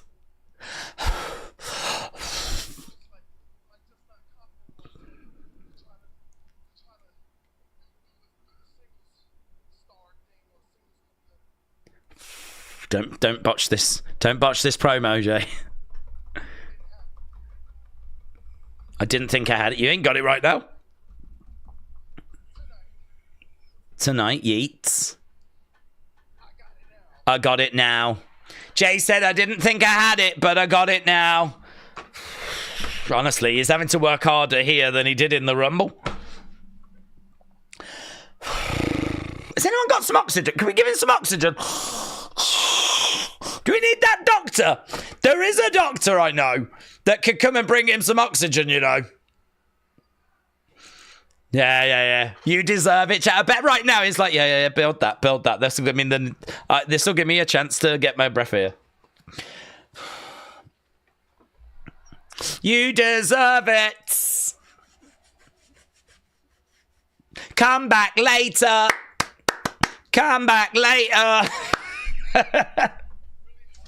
Give him oxygen. Come on, Jay! You can do it, Jay! You've worked hard, yes! Honestly, I'm rooting for it. I'm rooting for him harder to get through this promo than I was for him to get through the Rumble. Come on, Jay! You got this, yeets! Maybe if everyone yeets, we can get oxygen to him.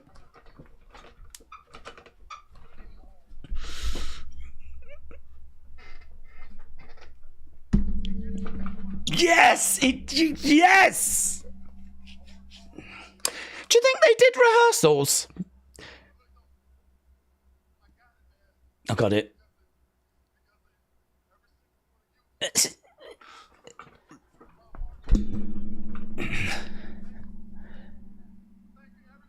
I'm thanking you, everybody. Wow, he is crying. Jay is crying. Jay is getting emotional. He is really battling through this promo. And I think the crowd are really noticing that now. So he came down. Yes. Yeets. Okay, we're back. We're back.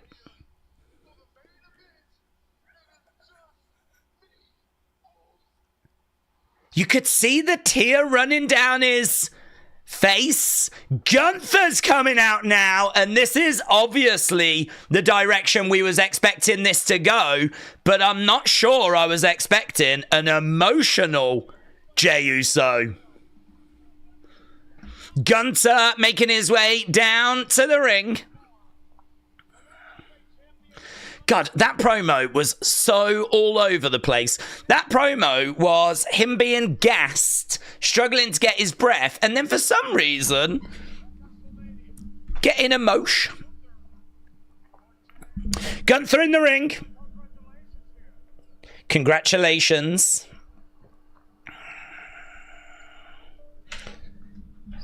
There's a congrats from Gunther, from old Gunthy. I'm disappointed, says Gunther.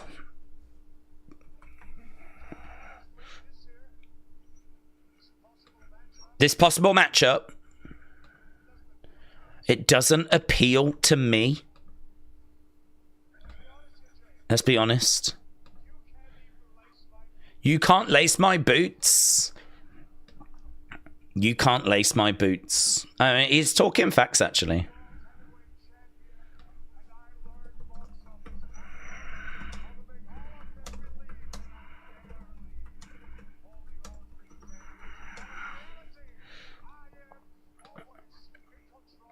I make them believe that I'm barely holding on to this championship, but the reality is I'm always in control. I refuse to do this with you again. Gotta tell you though, that promo is not going to change too many people's opinions of Jay.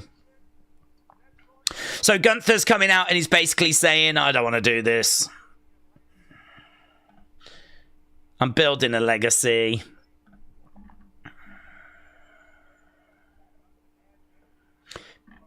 Beating you does not add anything to my legacy.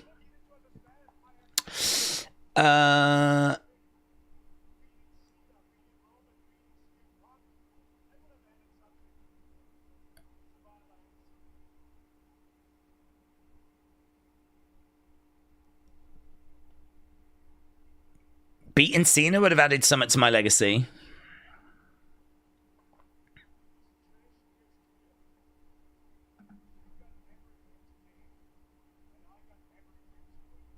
You've got everything to gain, and I've got everything to lose.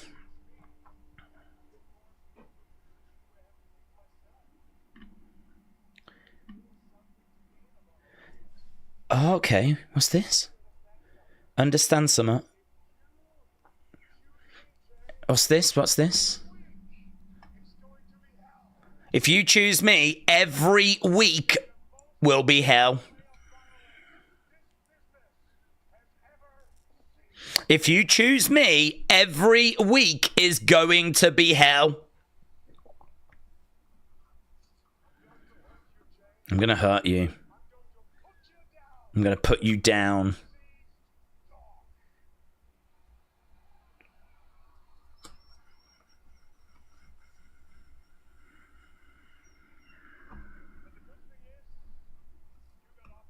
You've got options. I advise you to consider them.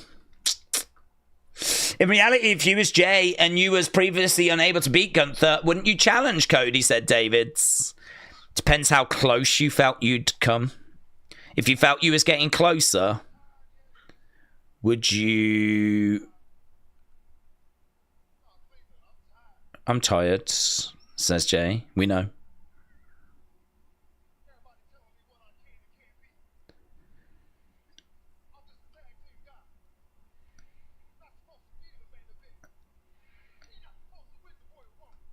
Yeats.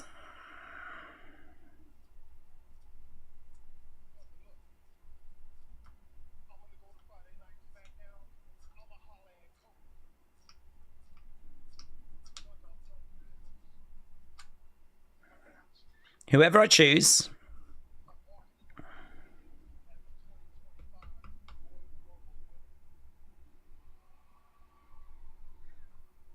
I'm going to walk in as the Rumble winner.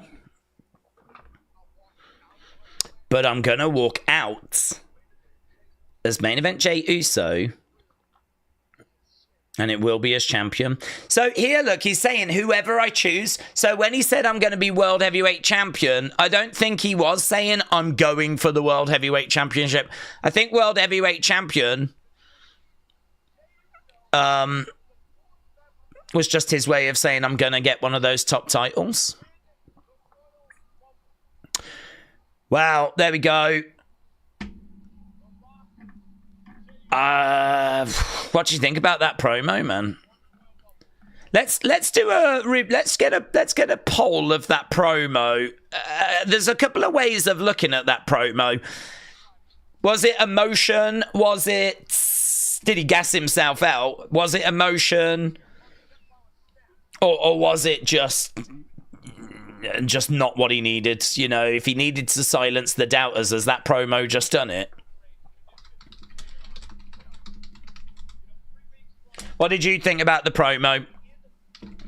Do you think it was emotional? Did you think it was an all-time promo? Did you think the crowd chanting one more time really made it? The tear, do you think that made it? Or do you think the absolute opposite? It was actually really bad and not a good look.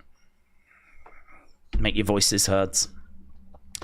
Jay ain't winning the championship. We don't need a new champ that can't cut a promo, said Tyler.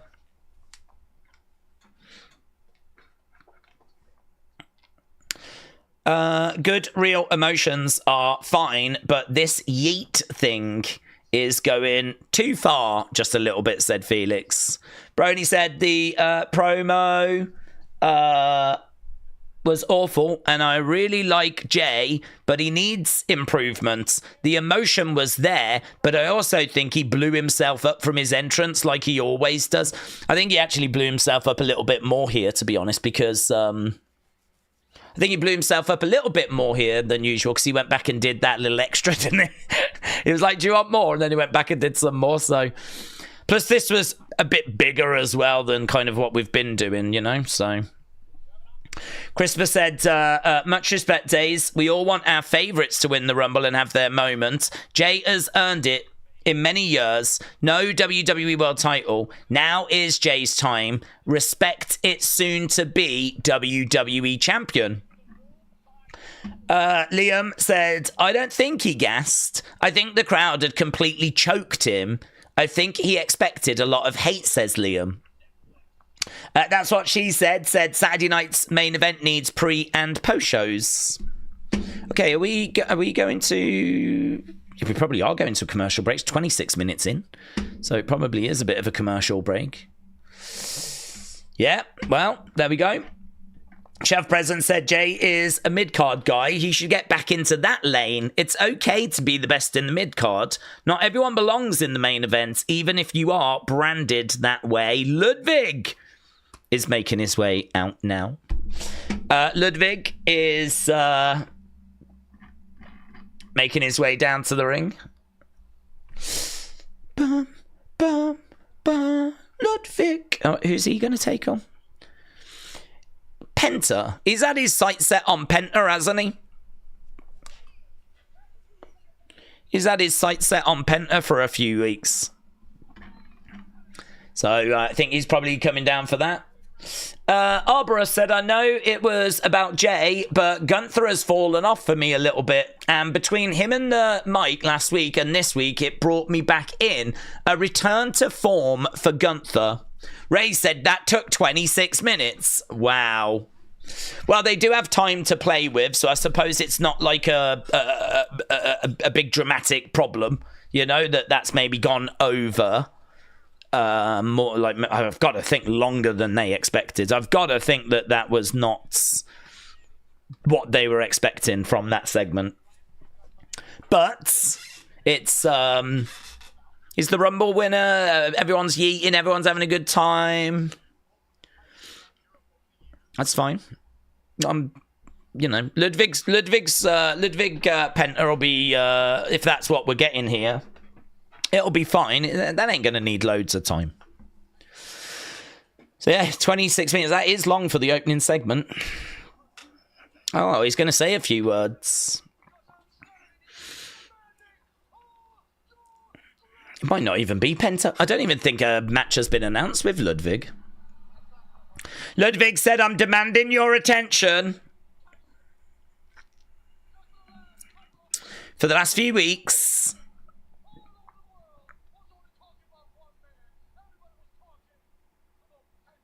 everyone was talking about Penta for the last few weeks.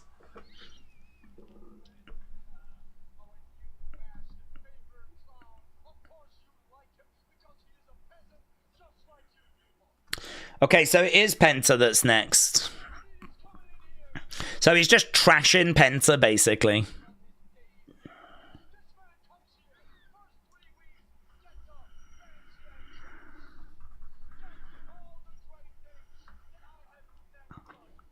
He's got all the great things that I've never gotten. So he's just berating the audience. He was just doing a bit of a promo. We come back and we are seeing Cleveland.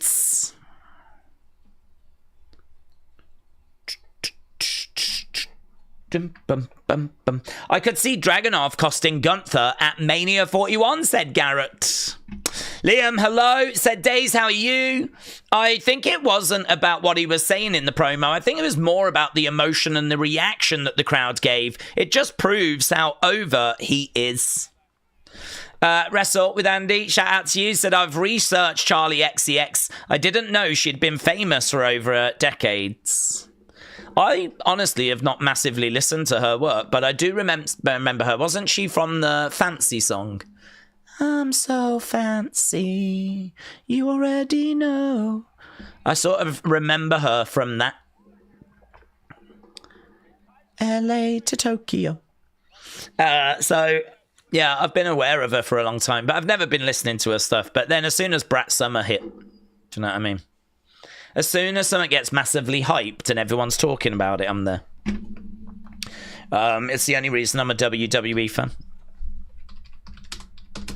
I came back as soon as everyone started talking about it again. As soon as Vince stopped booking, I came back. Penta versus Ludwig. As soon as we moved to Netflix, I came back because it became the cool thing to start watching again. Bum, bum, bum, bum.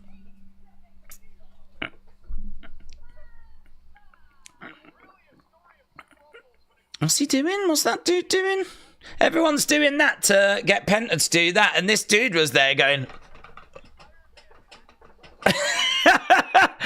If I was Penta, I'd be like, Penta was the Iron Man of that, apparently. 42 minutes. 42-minute Iron Man. Lol. You can't gloat about being in there for 42 minutes. God only knows how many people have been in there longer than that over the years. If you're not going to be getting to an hour, forget it. We didn't have an Iron Man. There was no Iron Man.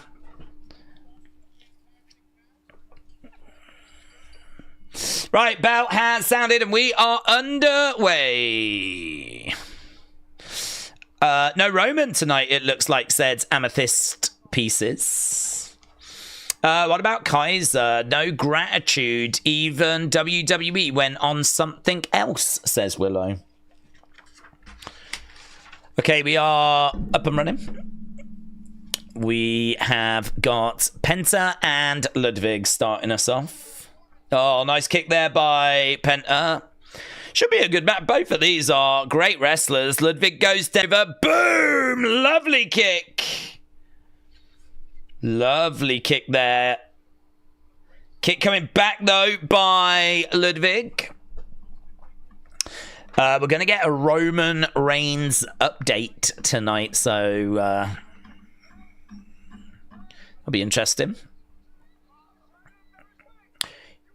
You want to embarrass me? You're trying to embarrass me, says Ludwig. Is berating Penta. Jey produced a very real promo, had tears and real emotion. This is the moment you know that WWE made the right choice. It's similar to when Kofi won. It's similar to when the fans created the Yes movement for Bryan Danielson. It's an amazing start to the show, said PWN. I do slightly disagree with that. I mean, to compare what we've got here with Jey with Kofi Mania or the Yes movement, I mean, I really don't remember seeing... I mean, there has been plenty of people saying that Jey winning was not what they were looking for. I really don't remember that when we were getting Kofi Mania or the Yes movement.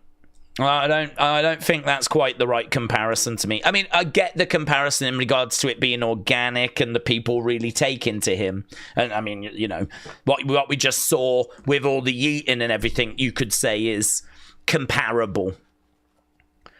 But I've seen a lot of people that were really not feeling it. And I do not remember that when Kofi Mania was the case, or when Daniel Bryan was trying to win the title in 2014. Elbow there by Ludwig. Might as well end the poll, because we're going to need this space for our next poll. So we asked a question about what did you think about the promo, and 41% said it was good.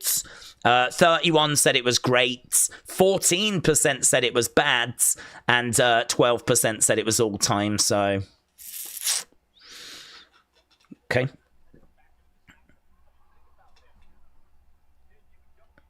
Shot coming in there by Penta. Chop coming in by Penta as well. Mackenzie said the cheater lasted longer in the run. That is true, isn't it? That is true. He got eliminated. James said people not getting what they want. It doesn't mean that it's bad.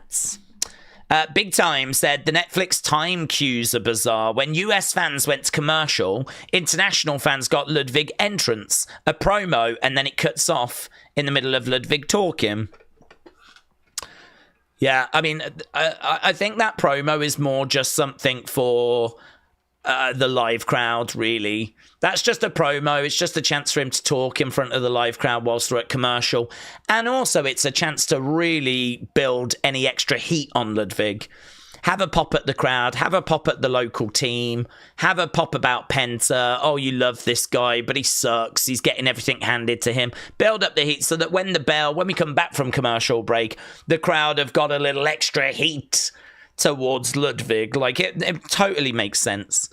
It's the kind of stuff they just wouldn't have shown anyone really before, apart from the live crowds. But now, because we don't go to commercial break, like, we see, you know, what's being said. But equally, because it's not important, nothing's going to be said that really is going to matter. Equally, cut it off halfway through. It doesn't really matter. It will look a bit weird to those that... it's like that there, though. It's like, look, we're watching a match. All of a sudden, we got a black screen. And now, all of a sudden, you know, it's because we've just come back from the commercial break. Like, it is weird. I heard there's a guy who doesn't watch wrestling.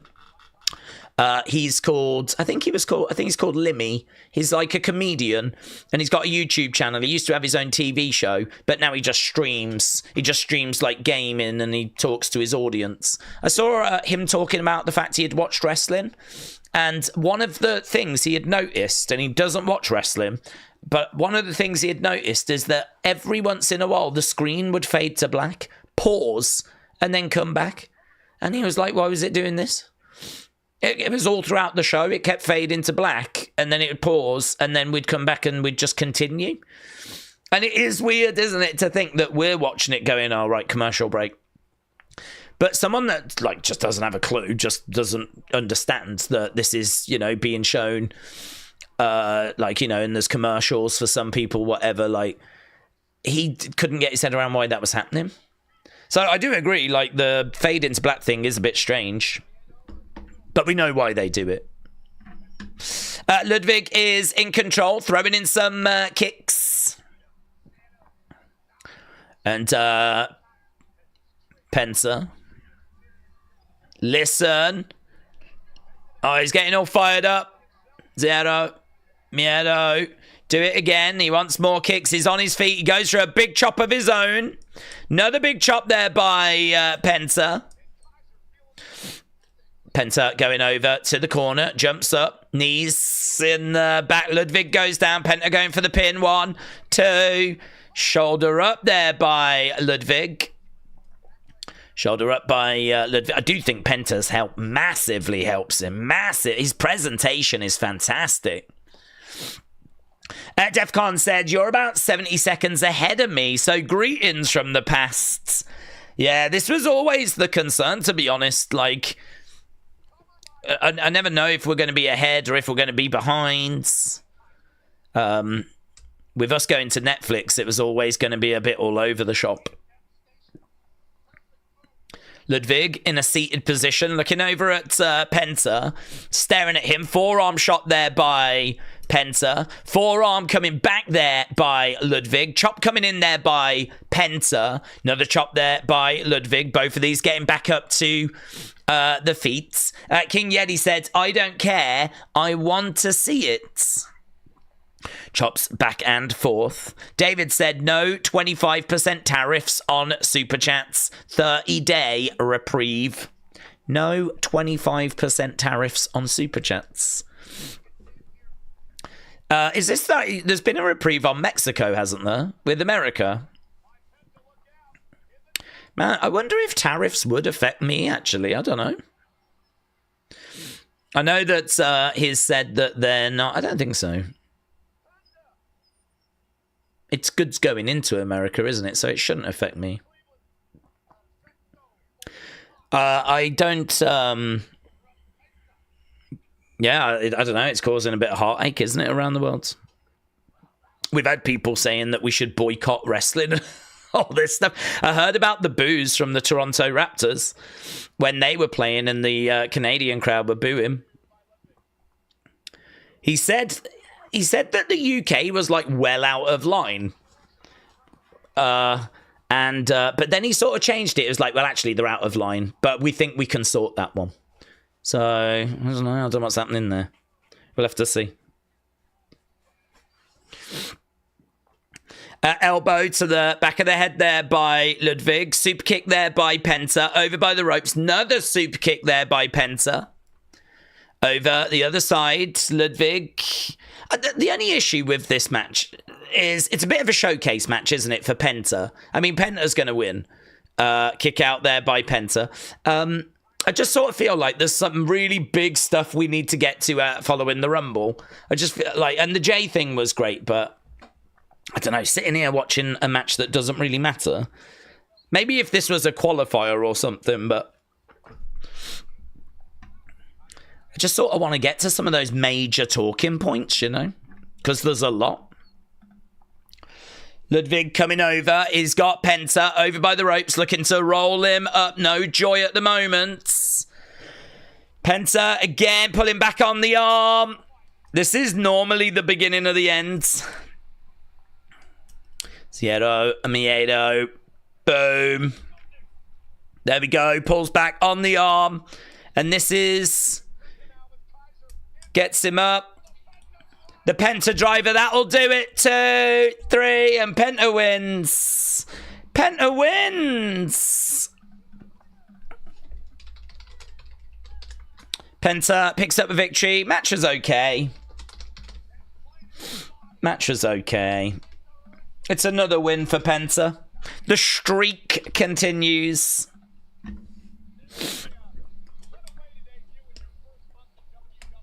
What a way to debut in your first month in WWE. Kelly said, has anyone heard anything about Drew being mad at Damien for botching a move? I was told that Drew is mad. Something posted confirming it and then deleted. He was mad at LA Knight, apparently. Not mad at Damien. But it is going to be Damien that apparently we're going to build towards. Drew Damien at WrestleMania. Oh, Pete Dunne coming down. Pete Dunne to confront. This would be really good if it was competitive. If it was competitive. If they're actually going to let the Bruiserweight cook.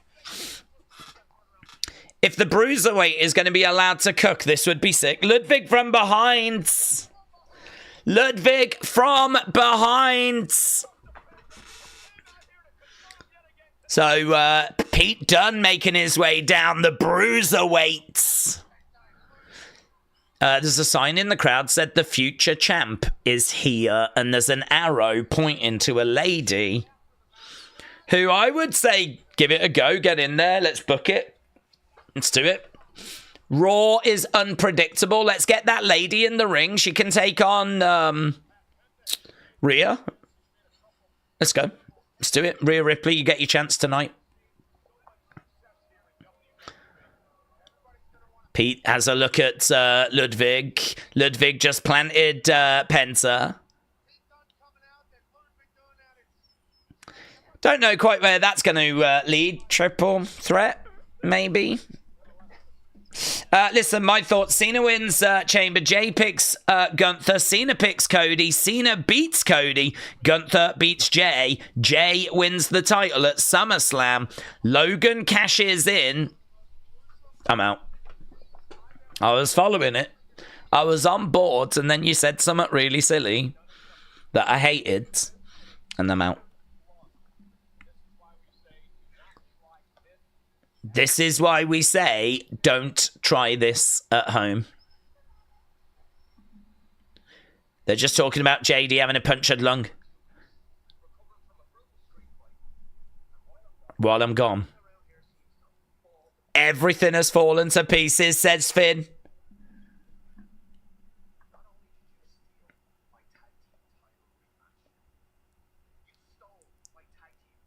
You stole my tag partner. You got him hurt.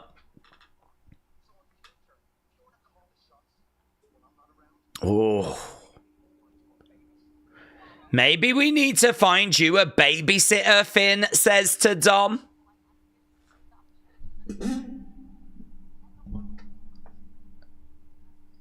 The War Raiders hurt JD, not Dominic.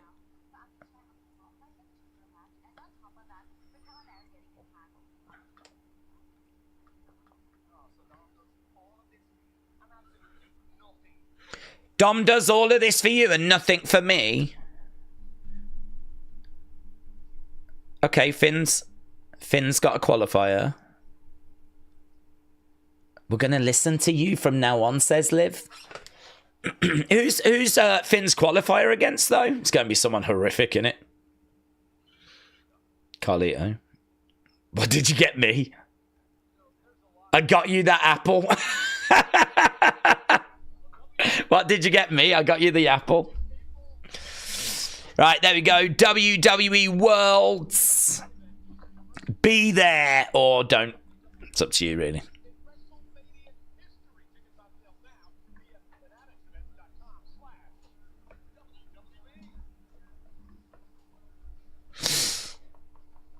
Okay, is this going to be Charlotte now? Oh my god, this is going to be so emotional, just like the J one.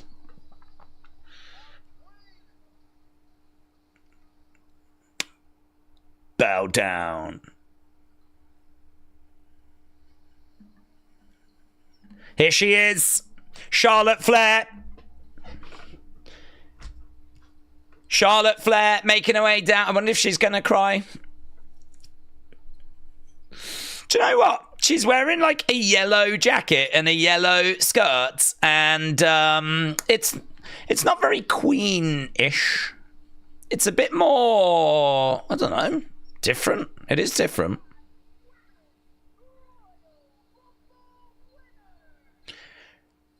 Charlotte. Shaking hands. Oh, fist bump there. She went up to that person, shook her. I thought she was going to go down and start shaking hands like the flipping Queen would. But she's giving out a few fist bumps.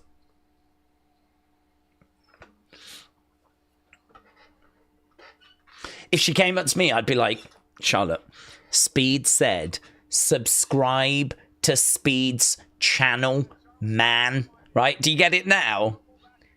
Do you get it now? Subscribe to Speed's channel, man. Yeah? Do you get it? You do get it now, yeah? I don't know if you saw that clip. It was on Unseen. She really struggled with that sentence. Speed said that to her, and she was like, subscribe cheese channel, Chan? Like... And he was having to like break it down for her what he was saying. Do it again. Chub chibe.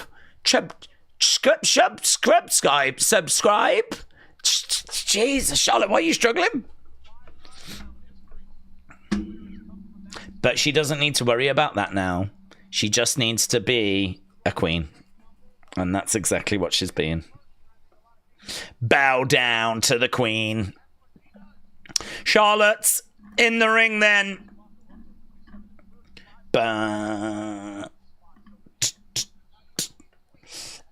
She's a banana. Yeah. Sexy banana. That's the new gimmick. Charlotte Flair, sexy banana. Poctadil said, yo, whose face did they staple to Charlotte's? Ooh, I think she looks lovely.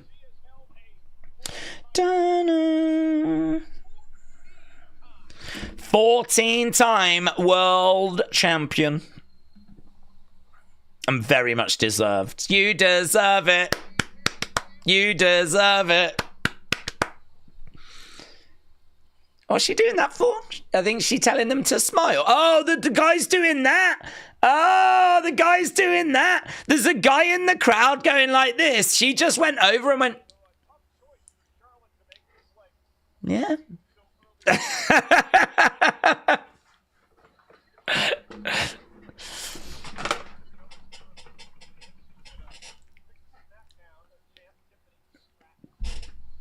So what he said was, subscribe to Speed's channel, man. Do you get it now? Do you get it now?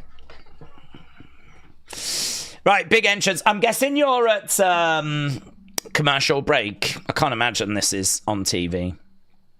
She's dressed like the man with a yellow hat from Curious George, said Corey. I can see this new banana gimmick working, said LSW. Yes. Yeah. We are promoting the joys of potassium. That's what she's about to do. She's about to cut a promo all about potassium and how important it is to the human body. It's going to be very emotional. She's going to start crying. Charlotte looks sick. I said it on Saturday. She is super thin and looks just a bit flushed. Well, I mean, I think she's probably been putting in the work, like getting back. And also, we've obviously found out that she's now split from her husband, so... I can't imagine it's been a walk in the park for her. So wishing her the best. Wishing her the best. Okay, we're just seeing a WWE shop advert.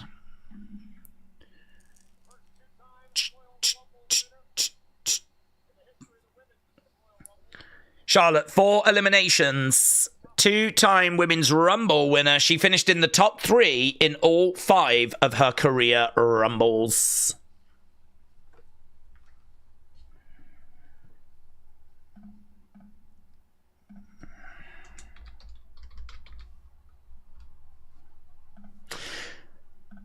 Okay, Charlotte in the ring then. Here we go. Let's see what she's got to say.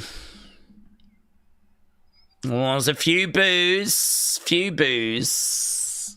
She has a little love. You booing me would have bothered me. But I missed you guys. Mixed. Mixed.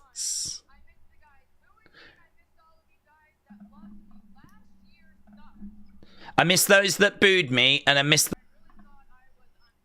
I thought I was unbreakable.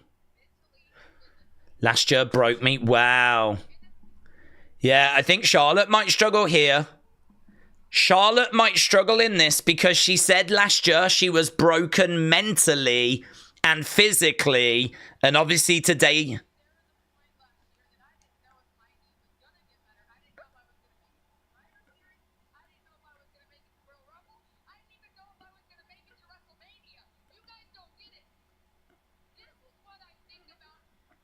Oh, it's harsh to boo her when she's really exposing herself. I'm going to embrace these boos. I still love all of you. I think it's a bit harsh to try and make her a face.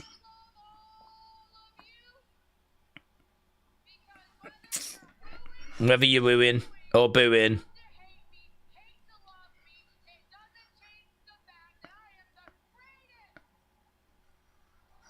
I am the greatest.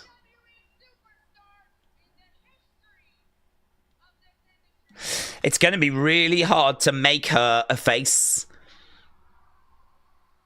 It's going to be really... I don't even know why we would even try to make her a face.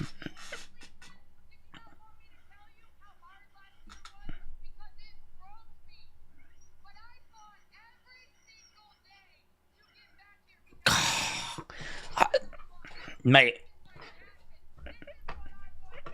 I'm with Charlotte. I'm with Charlotte. I am right with Charlotte here.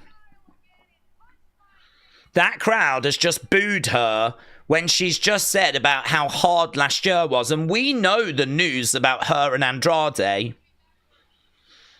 Here's Rhea. Rhea's coming out. And you know what? I feel like there was a moment there where Charlotte got a little wobbly. And I think she was trying to say, I've missed you guys. And they were still booing her. And she stood firm. She stood firm. She stood her ground. She did not get thrown off. She might have leaned a little into the arrogant side. But what she meant to do, she's getting boos. She got through that. And I've got a lot of respect for her getting through that. Lesser people could have buckled in that moment. Could have really buckled. And again, knowing what we know about her and Andrade today, I got respect for her. I got respect for her. I don't give a flip. Whether she should have won the Rumble, whether she, should have had everything that she has been receiving, that's a whole separate conversation. But God, I think that's really harsh to boo her in that moment.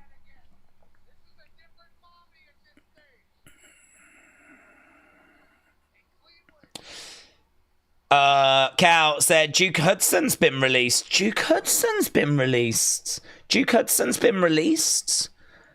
Cal, thank you. James, shout out to you.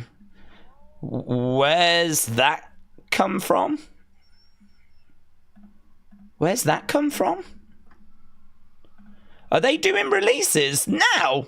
During Raw? Or is that just a one-off?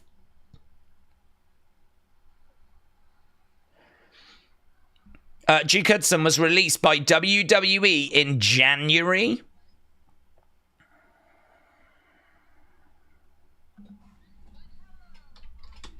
Hello, Mommy. Rhea in the ring, then. Gimmick infringement. She said she was broken, said King Yeti. It's Logan Flair, said Brando. She was getting heat there. I don't know that it was Logan level.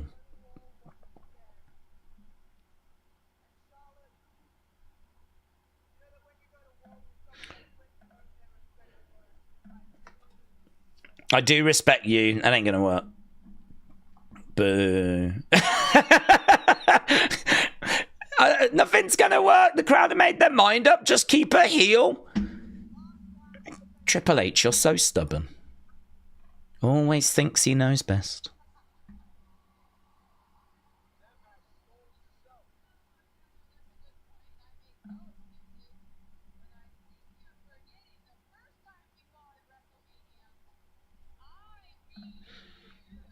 The first time we fought at WrestleMania, I beat you.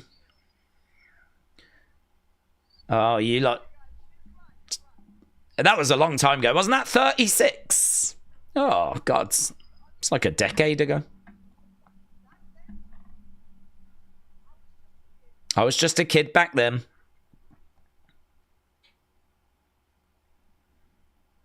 I was just a girl. He's just a boy. You've jumped the gun. I've got nothing but time. Time is on my side. Oh, she's talking about going and seeing Julia? Oh, let's not do that again. So Charlotte wants to see who inspires her. I can answer this. I already know the answer. Charlie XCX. Brat. It's a very inspirational album. You're still just a kid. Telling mommy that she's still just a kid ain't going to win the crowd over. But then saying that, nothing she flipping does is going to win the crowd over, so why bother?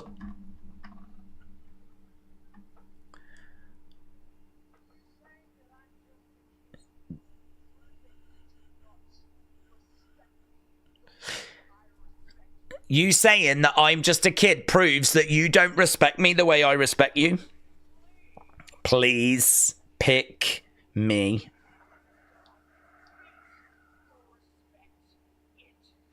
So I can beat the respect into you. Rhea wants Charlotte to pick her.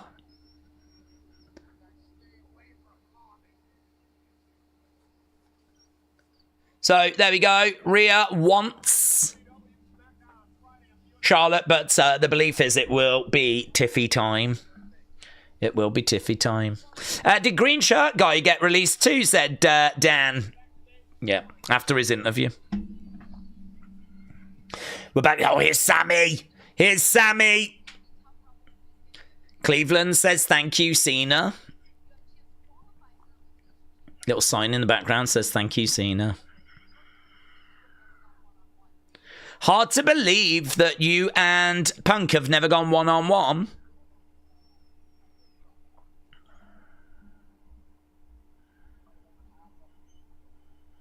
I don't have time to think about...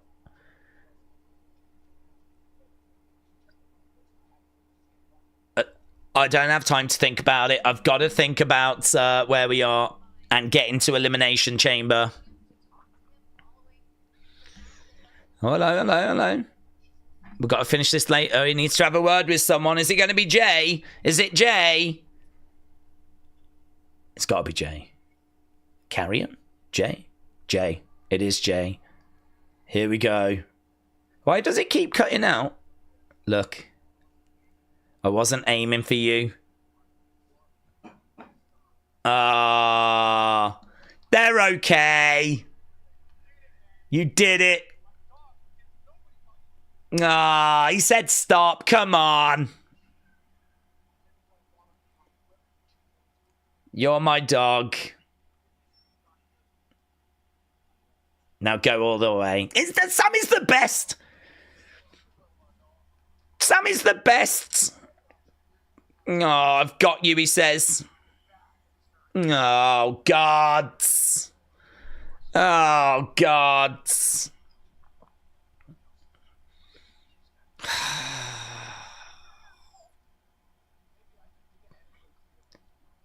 Maybe I've not been clear enough. I'm getting sick of seeing you. Mess him up, Sammy. Mess him up. Give him one from the Wyatt 6.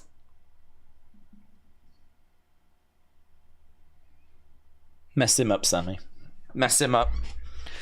This is from Uncle Howdy. Bang! What the hell's this?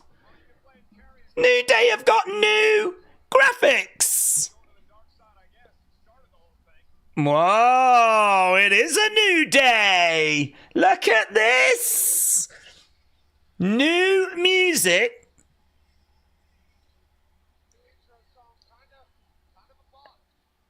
New Titantron. I wish I could hear it. Well, there we go. There's the graphics. New presentation for the New Day.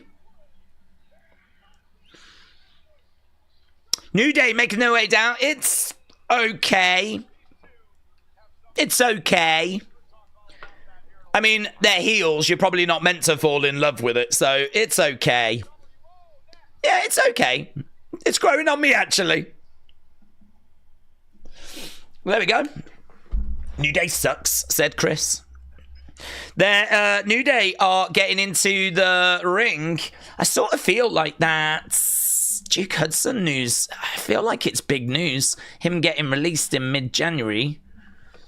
But there's no other details for it. Let's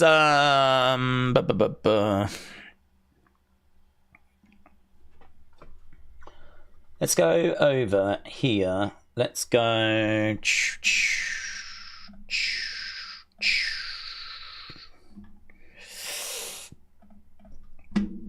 I think we do a quick video on that Duke Hudson news, because that is probably a bit too big to ignore. News coming through from Fightful Select, and it is news of a release. It does at this point appear to be an isolated release. I don't think we're going to see a wave of releases because news is coming in. Sean Ross Sapp tweeting this out. And a big thank you to everyone that let us know in the live chat of this news. I know James Cow let us know of this. And the news is that Duke Hudson was released by WWE in January. Don't know at what point in January. Have gone on to have a little look at the article, and really there's not much in the way of detail at the moment, but certainly nothing indicating that there's a wave of releases on the way. So not expecting any other names to emerge. This is obviously very surprising news.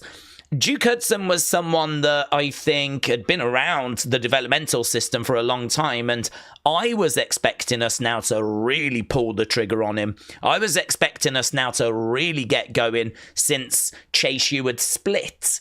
I thought we might now see us really investing in Duke Hudson. This is one of those names that if you watch NXT, you saw plenty of Duke Hudson. He was on TV quite a bit, but if you didn't watch NXT, he's probably not a name that you would be all that familiar with. I don't think he ever made an appearance on the main roster or like in the Royal Rumble.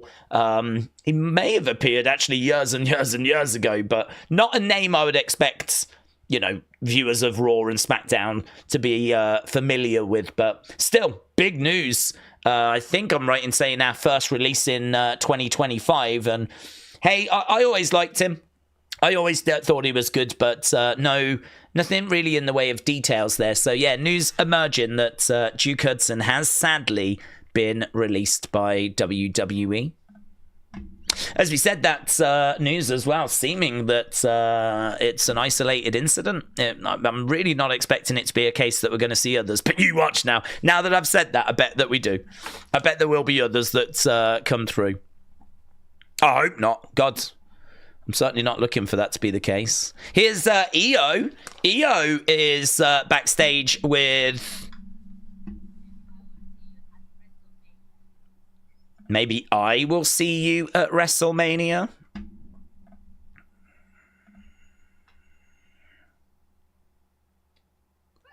Oh, boom. There we go. Liv is starting to attack EO backstage. Rhea has chased Liv away. Why would Liv go after EO? Now we've got Raquel attacking Rhea. So Liv goes after EO. Raquel has just attacked Rhea.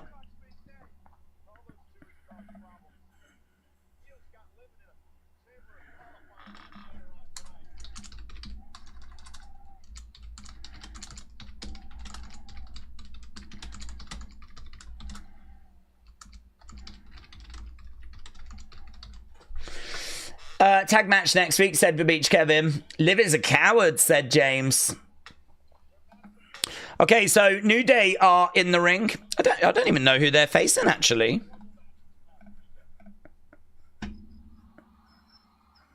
Ray and who? Ray is making his way down.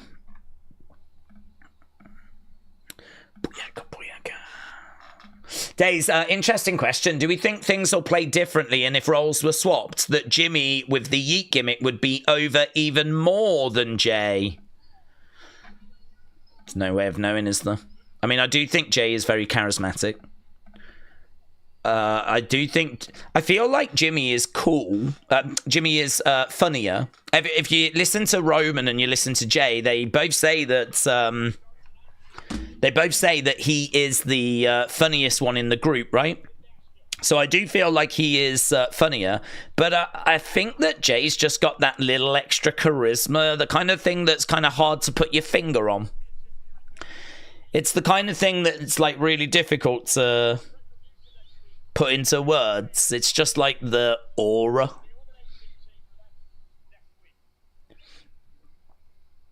It might be because of the fact that Jay was quite anti Sammy, and so if you think about like the moment that we get, the Usi moment, it's Jay that's corpsing, you know? And then if you think about when Jay broke away and he did that press conference with Cody, it's Jay that's like drunk with Cody, which everyone absolutely loved. You know, and that's kind of where Yeet came from. So I sort of feel like these moments, and there's a few of them over the years, have kind of added up to Jay being the one. Jay is the one for that reason. Jay is like the one. So I actually don't think it would work as well because Jimmy, even if he is funnier, doesn't have those moments behind him. He doesn't have those moments.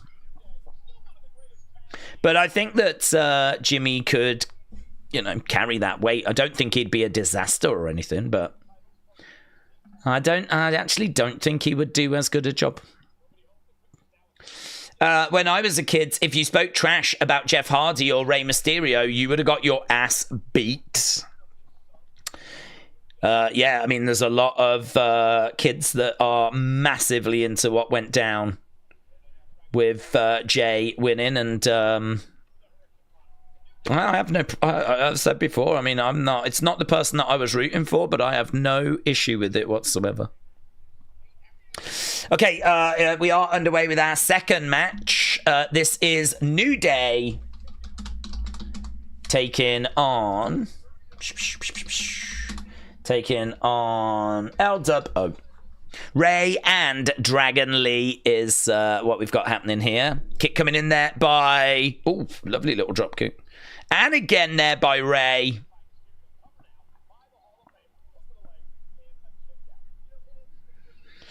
So we are underway with this match, and there's been a little bit of drama between like New Day and Ray. Ray told them that the New Day couldn't get changed in the dressing room. The people in the locker room didn't want them back there after what they did to Big E.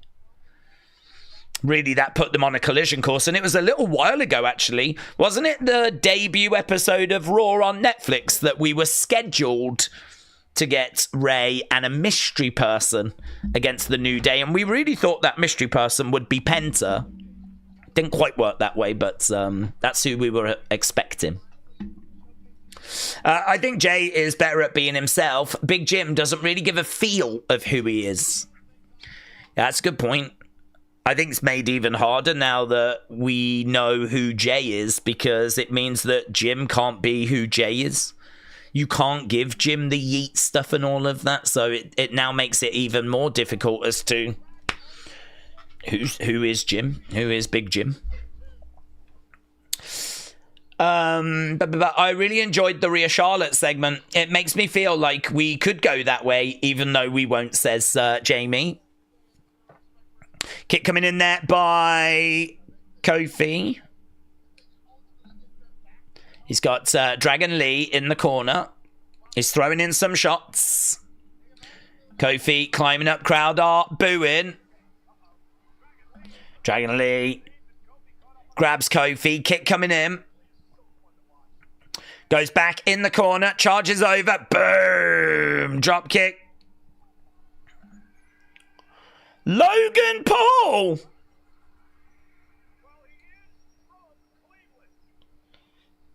Logan Paul is coming out and the crowds are booing. If King Kong Bundy can main event WrestleMania 2, Jay can too, said Defcon Prime. Into the barricade goes Ray. Logan making his way down. Cleveland hates Logan Paul sign in the crowds. Logan's come down with a bottle of Prime. And the crowds are booing. The crowds are not having it. Right, well, there we go. Daze, does New Day still rock? I've been thinking about that. I think they're standing in a desert all alone. Someday they'll rock again, but just not at the moment. Yeah, I don't think they're rocking at the moment.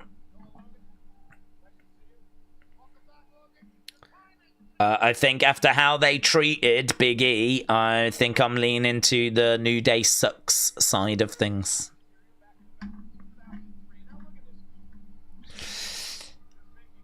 There we go. So a bit of Dragon Lee's gear has come off, and Xavier is holding it up, and I think it wasn't it holding it like a earring or something at one point. Kick coming in there by Xavier, raining down some kicks. Kofi as well, throwing in a kick. So Logan has gone over to the commentary desk. They're having to mute what's being said, because I don't know if it's FU Logan, but they're having to mute it. Honestly, it's not going well.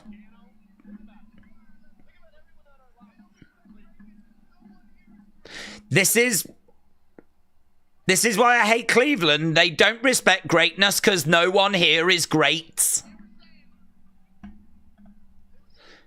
They've stopped chanting that now. But, yeah. Logan looks a little flustered.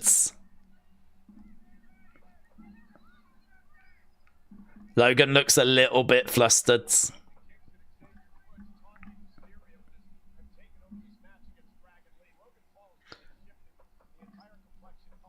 Logan has really shifted the entire complexion of this. Logan sucks. They're all focused on Logan. They're all focused on Logan and how much he sucks. This is worse than the heat Dom gets, said Cameron. Daze, can't WWE make Logan content online for his fans and not waste live TV for him? Well, the problem they've got is I think Logan wants to become like a WWE champion, so WWE want to use his platform. They want to put their stars onto his show, but seemingly in return, he wants to wrestle and he wants to show how good he can be and he wants to be a part of this world. The Triple H is kind of a bit over a barrel because we want the access to Logan's fan base. We want to get their eyes on this product. But seemingly in order to do that, we have to accommodate Logan. And the fans just don't want it. The fans just don't want it. I mean, I've got no desire to see him being a world champion in WWE. No desire whatsoever. I don't think anyone does. I mean, I'm sure there are Logan fans out there that do. Boom on the back, and that was too far. Logan's telling someone they just went too far. Logan's having a go at someone because they went too far. Chopped there by Kofi. 1, 2. Shoulder up there by Dragon Lee. Shots coming down by Kofi. This is the life you have. This is the life you have. If you do like crypto scams and you're just constantly trying to get money out of your audience and that's all you're looking to do, this is the reaction people are going to have towards you.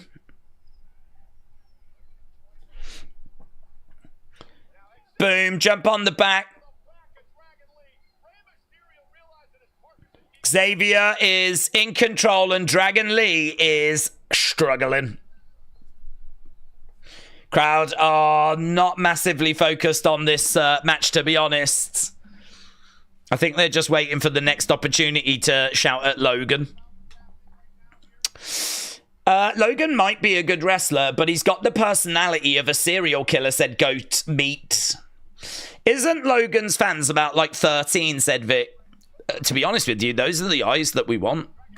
We do want to get like the young fans into it.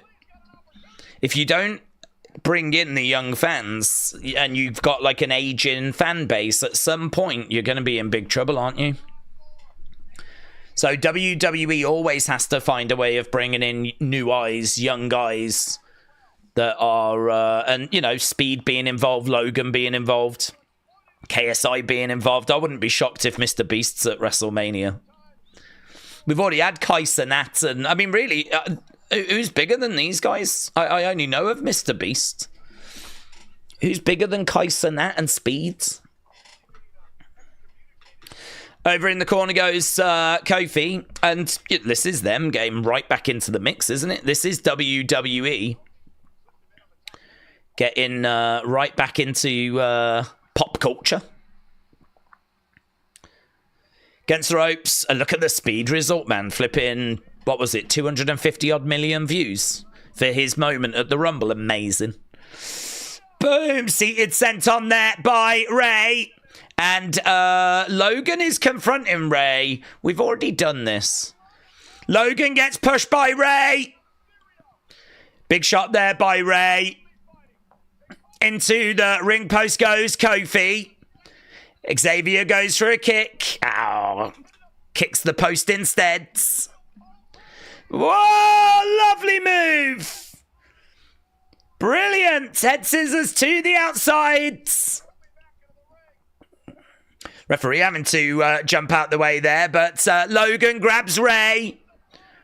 Pulls him back out the ring. Hurls him into the ring.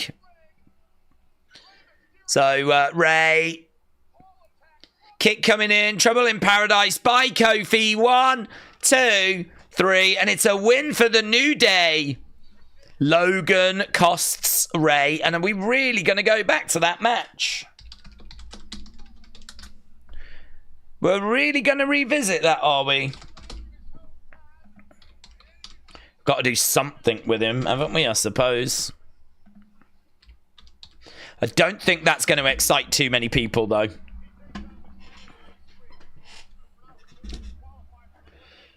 Are we just building to next week? Did he say that it's going to be Rey against Logan next week? Maybe that makes a bit more sense.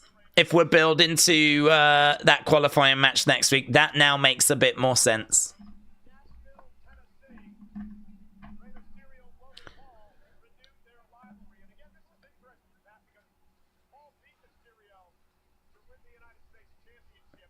Can I just tell you now, I do not give a flip the numbers that are going to be on screen, right? For 2K, I do not care. I'm not going to include I'm going to include a post that says they're now showing numbers, but I could not give it. They could give Logan 100. What it means nothing.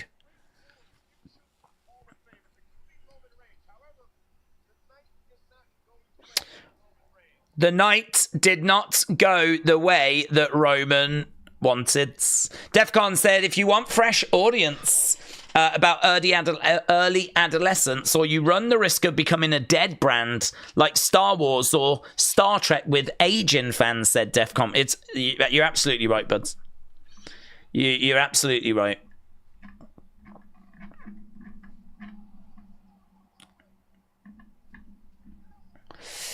Thank God they got rid of the Prime logo on the ring mats. Well, that must have just come to an end, mustn't it? Must have come to an end. It must have been a case that the sponsorship was for a year. It must have been like till the end of 2024 that they paid for. Because you're right, it wasn't there at the Rumble. Star Wars and Star Trek have died because their creative sucks, says Mayor Pete. After the attack, Rhea will attack Raquel at ringside. Liv will be distracted. EO win, said Macca Rice. I think people are hoping for Alexa, aren't they? I think people are hoping Alexa.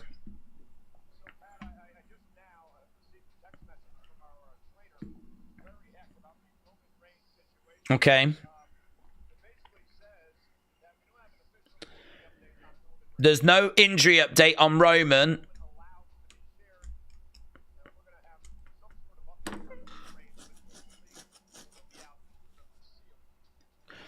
Roman out for the foreseeable future.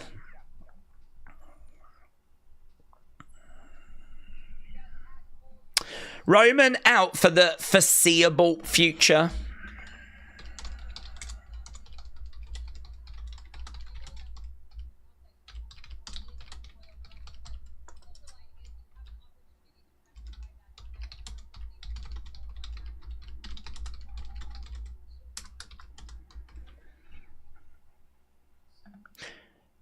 The silver lining about me not winning the Rumble is neither did Roman and neither did Seth.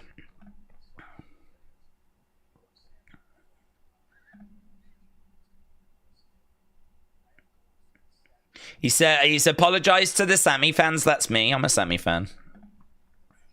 I don't accept your apology. You boomer. Days, they are showing when Roman got eliminated. Seth Punk pushed them out. Logan lifts Punk out the match. He did. Watch Seth cost Punk this match, says KC. They're re-showing where they were opening packs of cards, and here he was, look. Signed CM Punk autograph.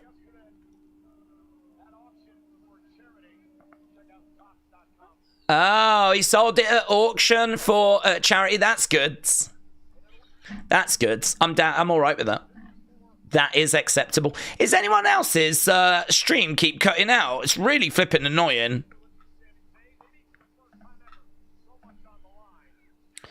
I keep getting like this interference, but I don't know if it's just my connection or if it's a global thing. I'm thinking a global thing, to be honest.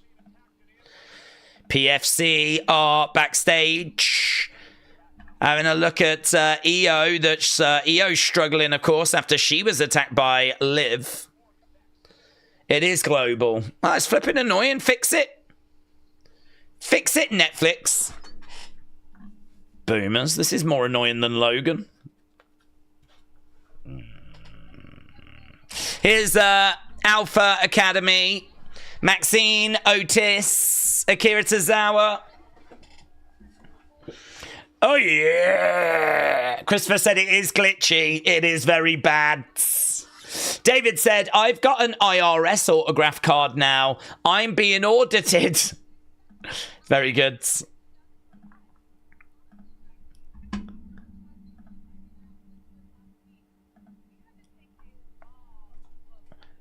We had to take a long look in the mirror after what happened last week.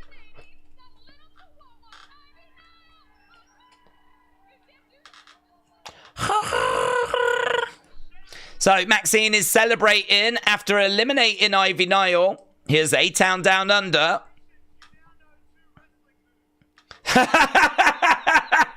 Congratulations, you now know 2 wrestling moves, Grayson said to Maxine.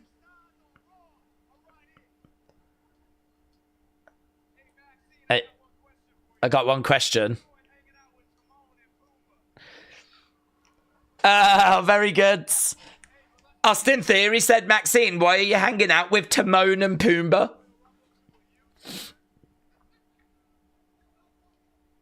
What are you going to do?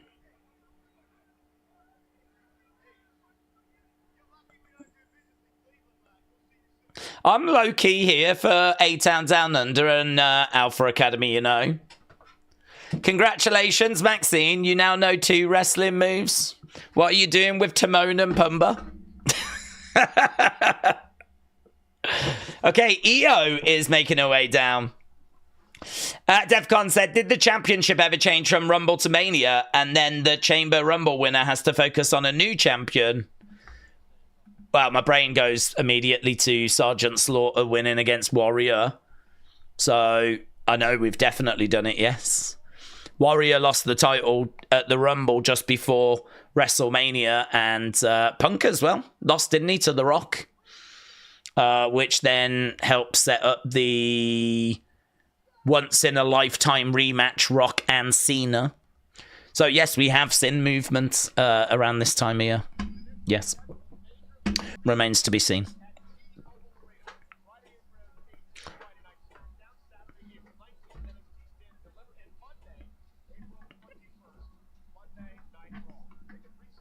Notice one glitch on the commercials. I didn't get commercials. That kid just got absolutely violated beyond belief. What kids? The quality of the stream is just not good, said Brandon. The real Iron Woman, she did so many spots in the first half, said Grimy Kids. Right, we are in Cleveland.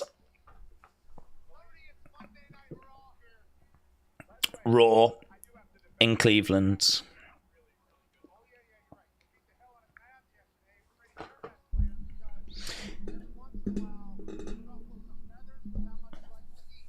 Daze, could the glitch in feed cutting out mean Wyatt 6?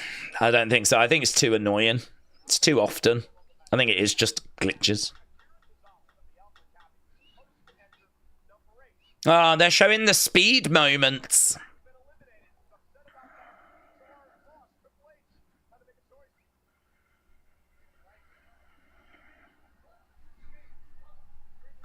So they're just showing the speed moment. It was really well done.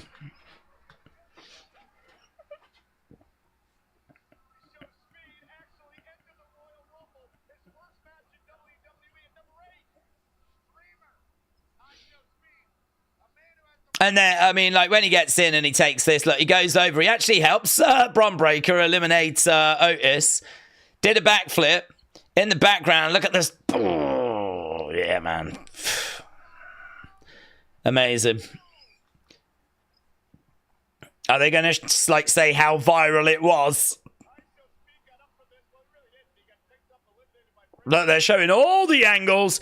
All the angles. Boom. Look at him getting absolutely smashed.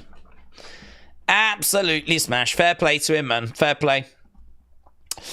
They're replaying speed in the Rumble, yes. His head bounced, says Gashan. It did. It absolutely flipping did. He really took a battering, a clobber in there. I became a Speed fan that night, said Kelly. So many views. Yeah, it was very impressive. He's got an incredible reach. So nothing but respect to him for that. Halftime scores. Well, it's not halftime, is it? This show normally ends 2.5 hours in, so technically we are 15 minutes late for that. I am gonna have a meltdown with no Roman, said Amethyst. So yeah, very impressive. We're just seeing Lyra now.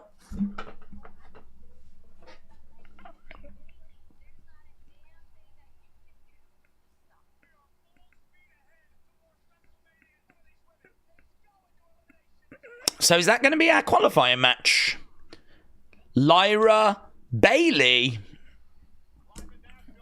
next week. Lyra Bailey next week. Damn, that's good. That's a good match. That's a good match. There's Lyra. Sign in the crowd said Dom is still a dirty little hamster. Yes. That's exactly what he is.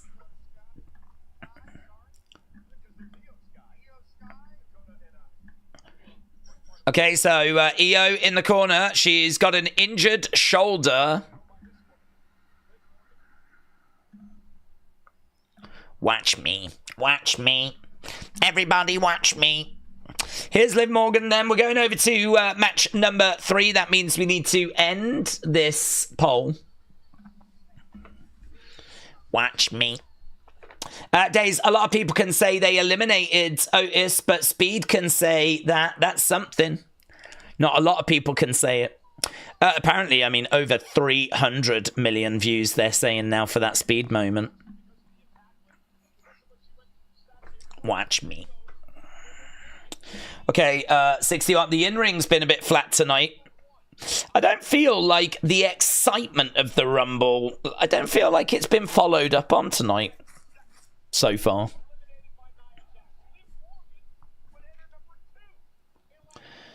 Liv and Io. So very clever of Liv to attack Io there. Io's like, got a boo-boo.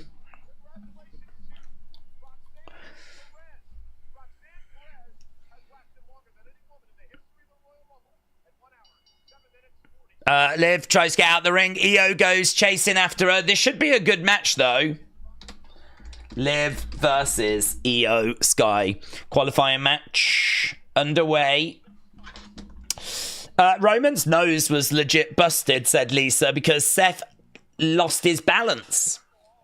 Mayor Pete, shout out to you, buds. Back in the ring goes Liv. Kick coming in. Mayor Pete and Word of Wrestling both have got community championship opportunities coming up. We'll have to see how they do. Will Matter remain our community champion? I think the Lyra match has to end in a DQ against whoever she will face, said Here Is the Thing. Mayor Pete said I had to sub so that I could compete in that championship. Well, opportunity coming up for Mayor Pete. Can you get it done?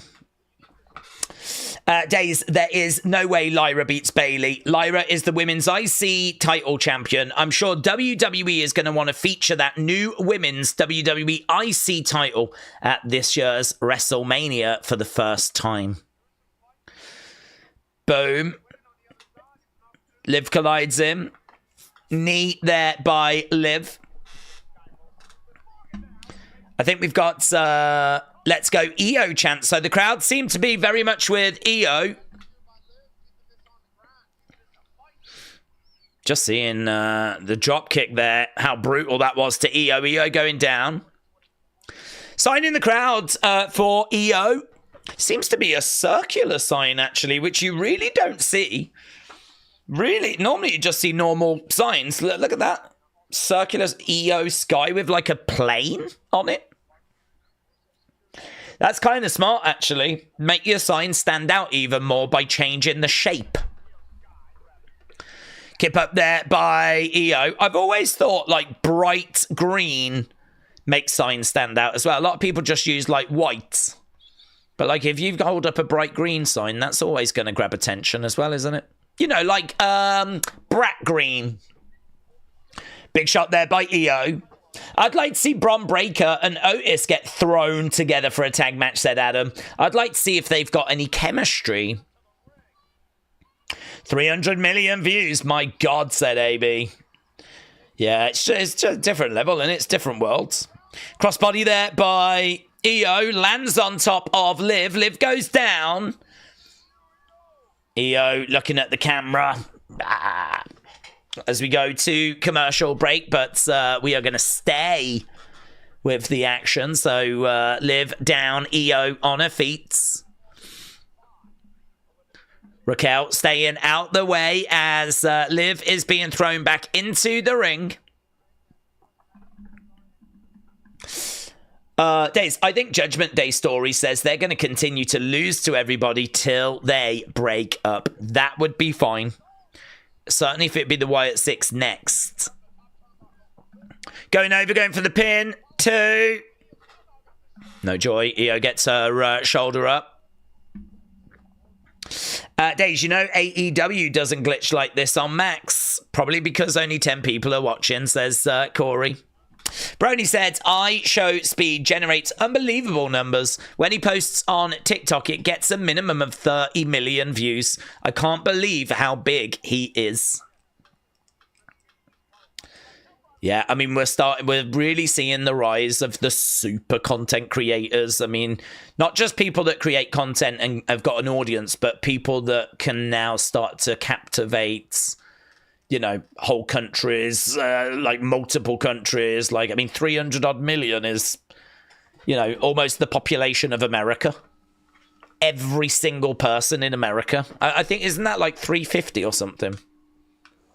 I mean, there's 60 million in the UK. So 300 million is just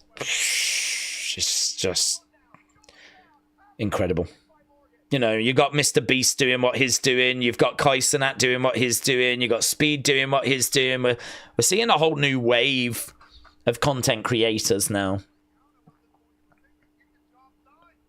They're like the Elon Musk and Jeff Bezos of the content creation world. So, I mean, with that being said, it's very good that WWE were able to get them, work with them. Clothesline there by Liv. Going for a cover. 1, 2. No joy. Liv looking up at the referee at the moment. 335 in the US, said Blake. That's not bad, is it? That's not bad. I was in the ballpark. I need to start streaming so that I can get to the Rumble one year, said Wrestle with Andy. It's your time. It's your time, Wrestle with Andy. I miss Solo, said Brony. Trini said he needs to say hi to Lisa's mom, Faye, who's in the hospital. Say hi. Lisa's mom, Faye, shout out to you, who's in the hospital just like me. Are you in the hospital, Trini? Faye, shout out to you. I hope you make a speedy recovery. Trini, shout out to you, but only if you're in the hospital. If you're at home, I am not shouting you out. I want to make that very clear. If you're in pain and in a hospital, I will absolutely shout you out. So it really depends what's happening there. But Faye, it doesn't really matter if she's at home or not. Big shout out to her. Big fan. 300 million, brother. BS, said David. David's calling BS. Kai and Speed are the biggest streamers. I don't expect anything less than the top 10 streamers will be making disgusting money. It's a new era, says Wrestling Rants.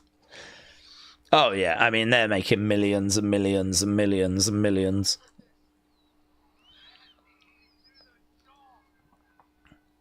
Io is on her feet, backing over by the ropes. Io comes over, open palm strike, down goes Liv, and again, Liv goes down. Drop kick there by Io.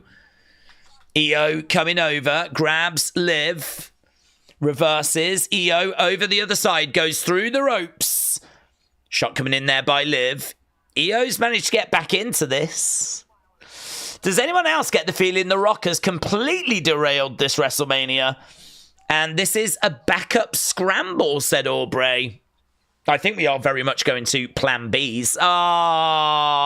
She tried to do the flip thing and she didn't do it right. Oh, God, it's over.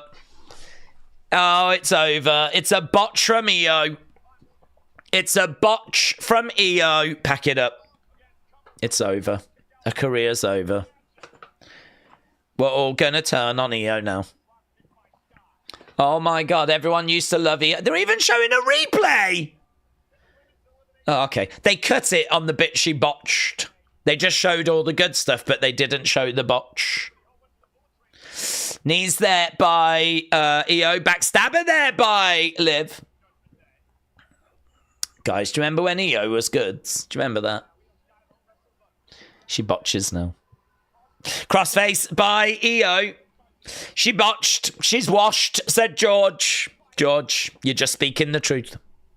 You're just speaking the truth. Trini says, what did Trini say? You're going for surgery. Oh, Trini, shout out to you. Shout out to you. Well, do you know when you'll be out, Trini? Shoulder tackle to the midsection. Kappa said, we love Io. You're right, we did. Kick coming in there by Io. Io is on the outside, going to go for a moonsault. She's probably going to botch it. No. Oh, edge of the ring. Round the back. She grabs Liv, looking for a German.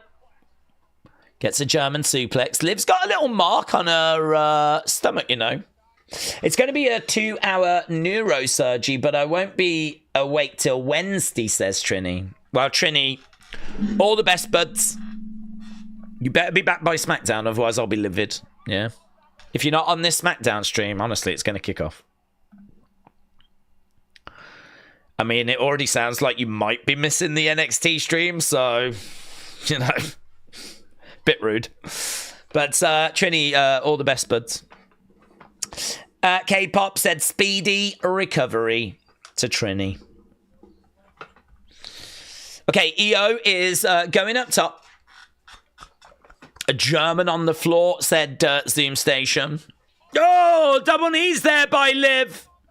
Io goes down, Liv goes over, going for the pin. 2, shoulder up. Brony said this match is dragging a little bit. Daze, I'm not going to lie. If you went to the shows, you would be able to stream, take a camera guy with you and read the chat on the phone, and you would make millions. Well, that would be very difficult, actually, because, like, the music would be loud and, like, you just have a whole copyright issue, you know? I don't know how Kaisen managed to get around it. I mean, obviously, if he had any issues, he's right there with WWE and they can, you know, fix stuff. He's got that relationship, but it ain't gonna work as well for me. Liv is in the corner. Io's going up. Here we go. Tries to take her over. She does! Boom! Down goes! Double knees! Liv in trouble! Here we go. Oh, Raquel's going to distract. Raquel gets back down. Io is up top. Io! No! Knees up! Knees up! No! Oh, Liv holding on. German. Well, do you know what? We're low-key cooking. We're low-key cooking.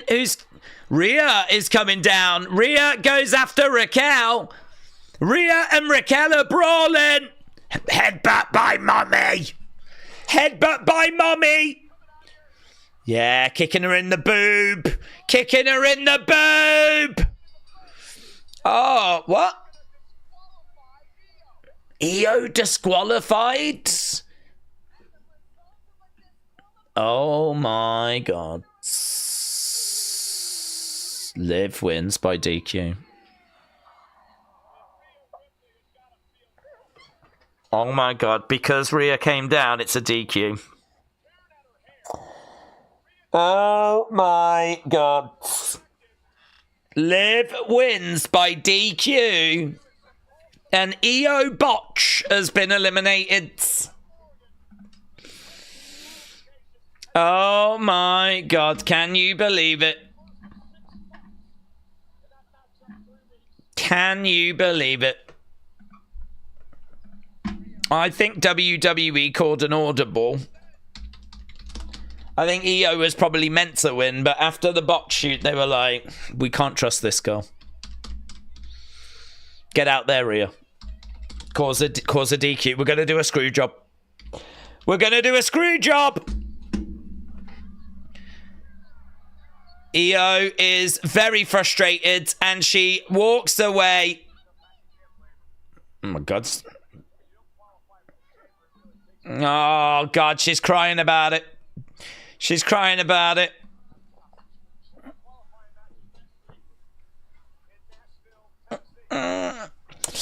What if Rhea gives EO a title shot at the Elimination Chamber? She probably should, actually. That's a really good shout. That's a really good shout. She probably should. Because she's boobed, hasn't she? So now she needs to fix it. That's a good shout, that is. Look, I'm so sorry. I'm going to give you a shot at the title. Rather than you going to the chamber to try and earn one, it would be my honour to give you one. Okay. Okay. They keep throwing around goat too much. Okay, we're backstage with the Beard Bros, the War Raiders. What is next? Does Punk get into the chamber and win, or do we think Cena is going to go and fight Cody? Punk will get in the chamber. I think Cena wins, though. Here's American Maids.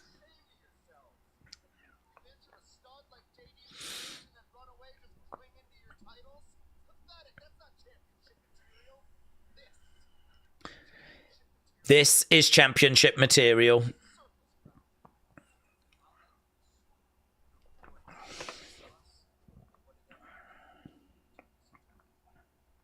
What are they going to do when we turn this into a fight?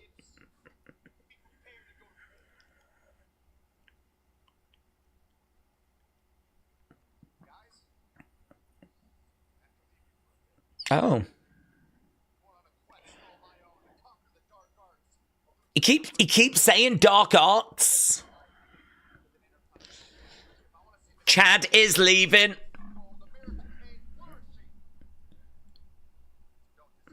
Don't disappoint me. I'll be back. He's going off to see Arnie. There is Evolve. It's going to be on Tubi.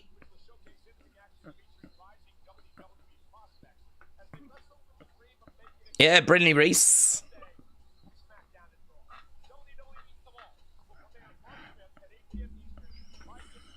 Is it international? That's what I want to know.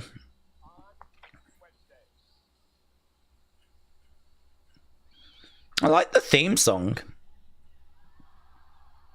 Here's Seth Rollins. Oh my god, Seth Rollins coming out. Right, here we go. He's going to go to Mexico, said Wrestle with Andy. Da, da,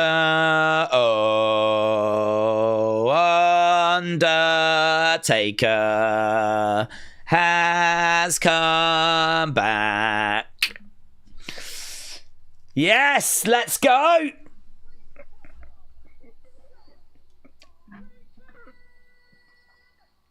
This is like a horrific alternative timeline of what Undertaker could have looked like. Seth Rollins is making his way down to the ring, cackling away.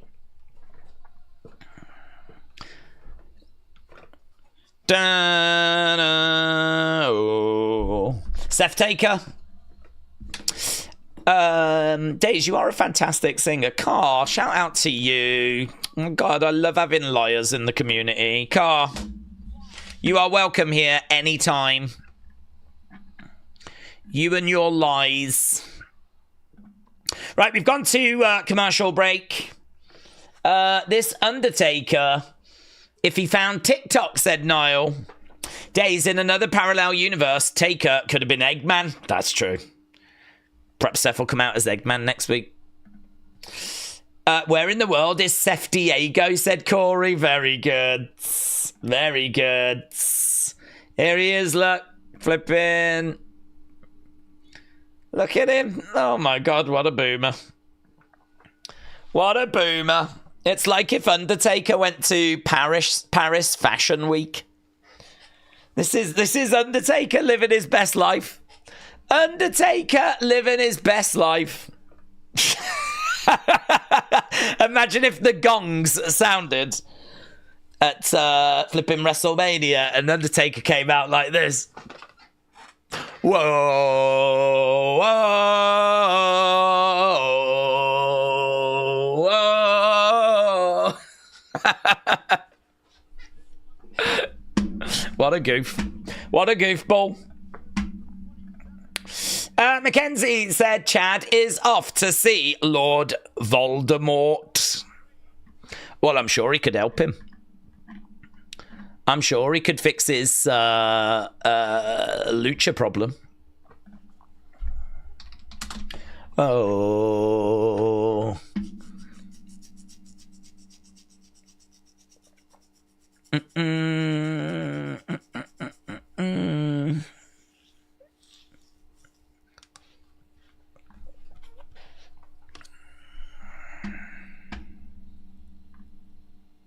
Has Imperium quietly split up? Gunther seems to be holding it quite well. They've not split up, but we did see a segment where he said to Ludwig about, you got to go and do it on your own now. Timu Taker, that's very good. Timu Taker. Timu Taker. Timu Taker. Timu Taker. Ah, yeah. Oh, yeah. So, Seth's in the ring. Let's see what this boomer's got to say as we go back to the show. Seth Taker. Keep rollins, said Wrestle with Andy. Fashionista Taker. Oh, very good. Some of these are very good. I love Zoe. I know what you mean, though, says Goat Meat. AB said there's no glitch in here. The island. Rule beyond the ring. Wyatt 6 as the pre-order bonus. Oh, AJ's return. AJ's return. There's been no flipping mention of Alexa. They haven't even shown a video package. Perhaps we're going to end with Alexa. 2 nights ago, Seth Rollins went ape shiz on Roman Reigns at the Royal Rumble. I wouldn't be surprised if Seth curb stomps someone's head into a cinder block or worse, takes someone's eye out, said AB. Brando said, do you think we'll get Seth versus Punk versus Reigns at Mania? That does feel like the direction we're going, yes. Hello, we're backstage, Kathy Kelly and Adam Pearce. Here we go. Okay. Limited time. One final deal. Here we go. Yeah? Wow, there we go. He said he got one more deal done, and that was the phenomenal AJ Styles. Here's Bron Breakker. Still no mention of Alexa.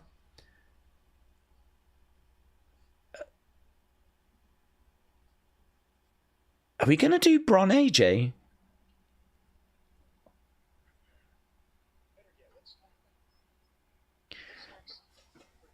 I feel like Penta is next for Bron, you know. AJ, Logan, Penta, Bron feels like the direction.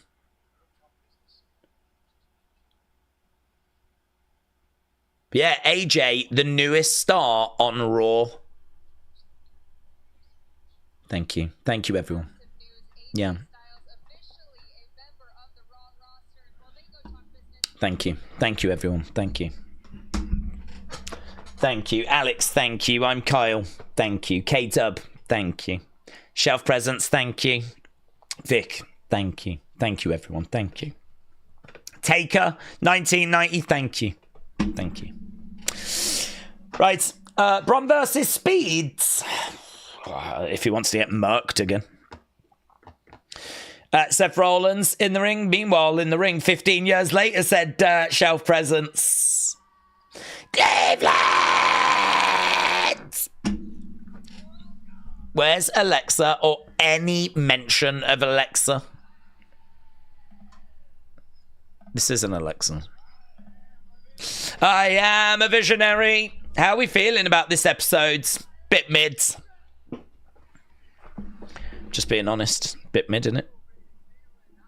We do still have CM Punk Sammy coming up, though.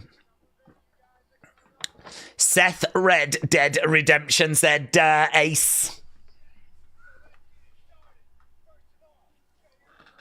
Jey Uso won the Rumble. Punched his ticket. Have you got over how Bronson foot exploded? How Bronson foot exploded? Oh, what? Survivor Series. Oh, yeah, no problem. I love brutality. I watch UFC for the broken bones. It means nothing to me. Love it. More. I want more. More pain, more heartache. More broken bones. You're not going to like this. CM Punk lost at the Royal Rumble. He's a loser.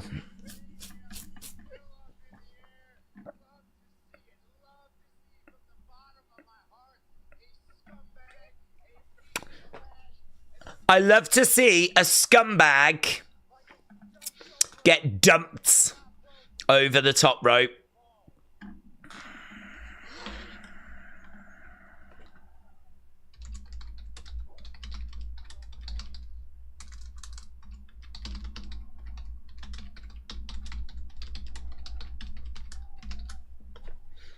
OTC, OTC, OTC. So we've spoke about CM Punk. Now we're going to talk about the OTC or the YTC. YTC, YTC.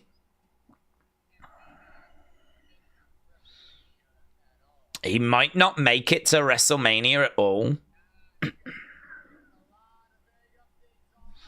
Okay, hang on, hang on. Let me tell you something. Roman is hurt.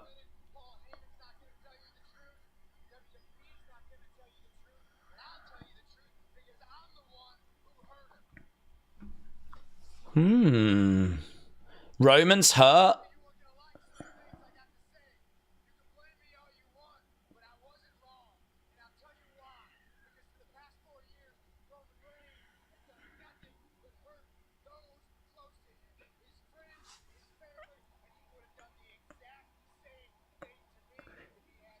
Seth is saying Roman might not make WrestleMania. Roman is hurt, and I know because I hurt him. I wonder how real this is.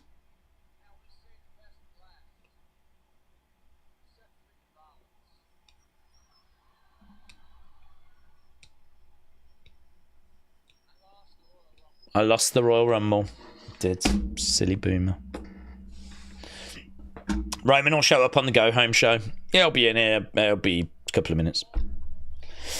Seth is spitting facts.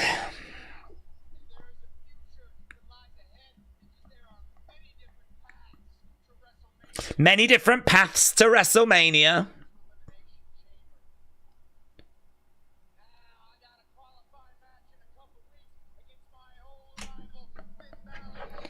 Oh, he's got to qualify against Finn, so Finn's got Seth. Oh my god, that's going to be a nightmare for Finn.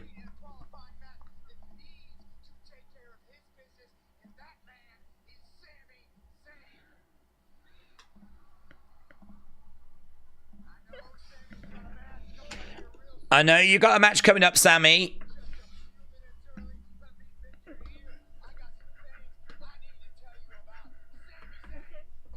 Okay, so Seth wants Sammy to come out.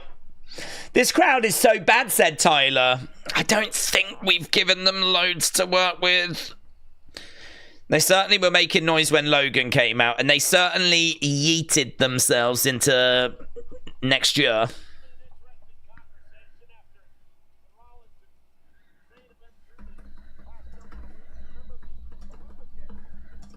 Sami Zayn making his way down to the ring. Da da da da da da da da. Finn versus Seth might win. Finn won in 2016. Yeah, but I think we're a long way away from that. I mean, saying Finn won in 2016, which is now 9 years ago, is, you know, a little bit like saying I ran 100 meters in under flipping 13 seconds once. Now it would take me 2 minutes. This doesn't seem like a Raw after a PLE. It sucks, says Michael. It sucks. You suck. You sucks and you suck.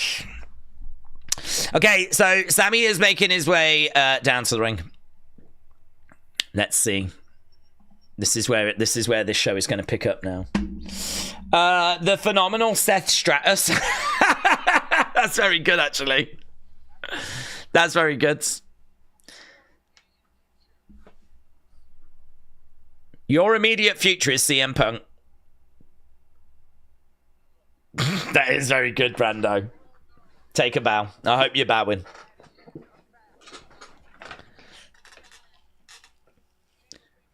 We handle things differently. The world might not know this, but I do. How much you hate CM Punk too.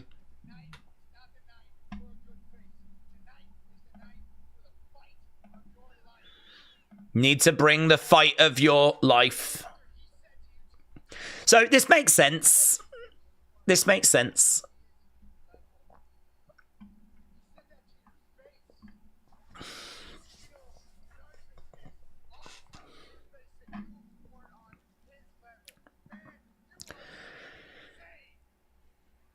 Yeah, man. He's making a good point. He said, like, CM Punk said you weren't on his level, but you're Sami Zayn.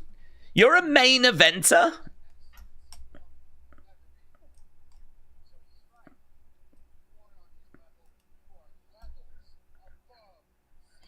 You are levels above CM Punk. Yeah, come on, give it. Yeah, come on, Sammy. I need the best out of Sami Zayn. They do. They do. Johnny said, "Don't join the dark side." He's preaching. He's spitting truth. They don't even deserve to be in the ring with you. That's it.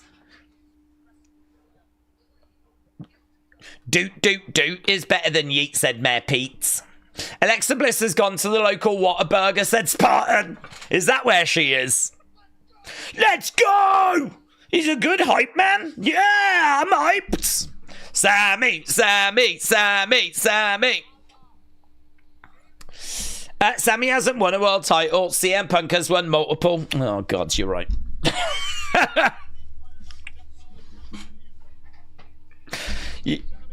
Here he comes. Here he comes. Seth in the entranceway as CM Punk is going to emerge.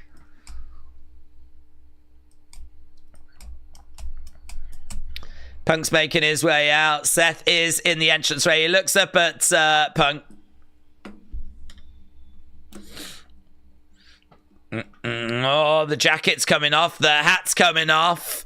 We're going to have to get some officials in between. Oh, he slapped him in the face, you know. Oh, my God. Trying to get at each other.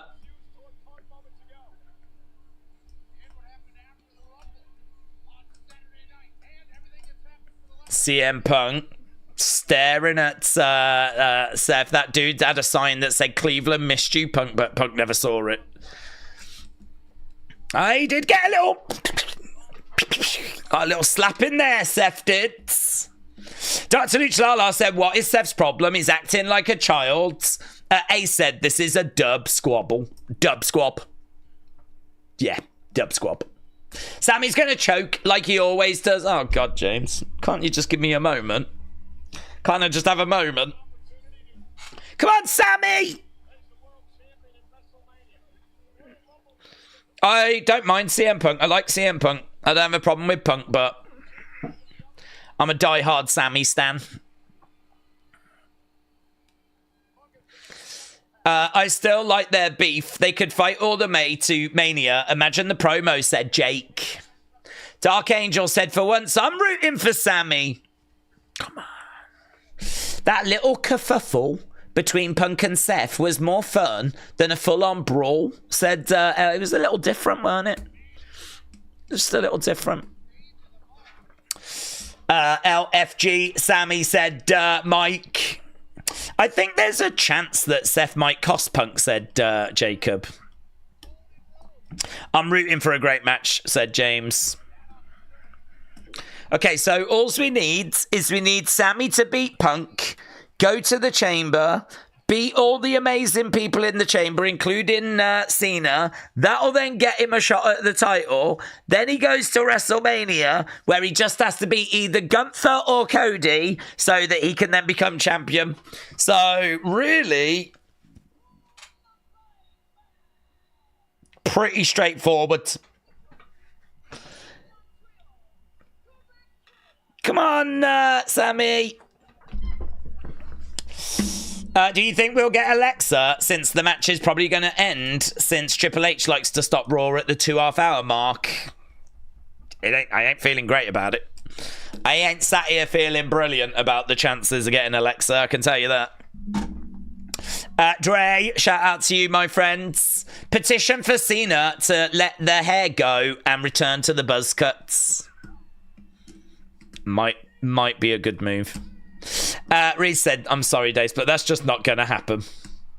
Crazy that this is a first-time match, says Wrestle with Andy. It should be really good. I mean, I'm with all of you. I'm hoping for a great match here as well.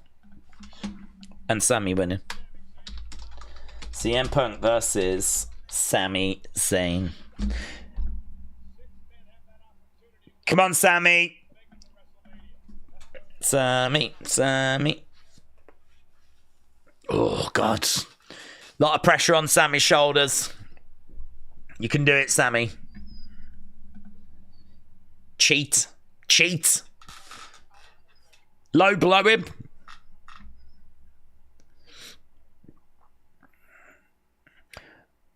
These back screens are really long.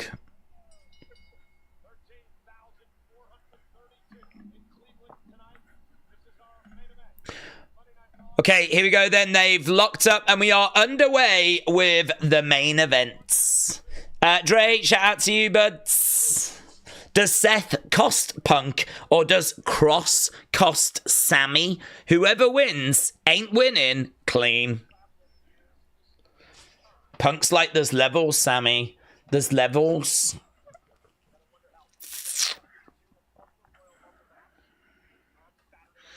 Come on, Sammy, lock up with him. Just what if Sammy wins clean?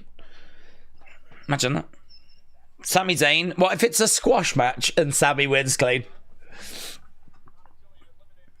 Over against the ropes goes Sammy. Over the other side, shoulder tackle. Punk goes down. One. Just a one. Come on, Sammy. B-U-C.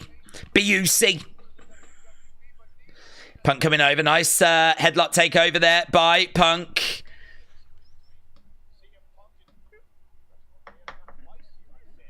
Is he going for the Anaconda Vice? Sammy getting to the ropes.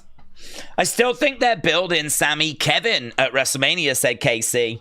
Shockwave said Randy Orton is going to come back and RKO CM Punk.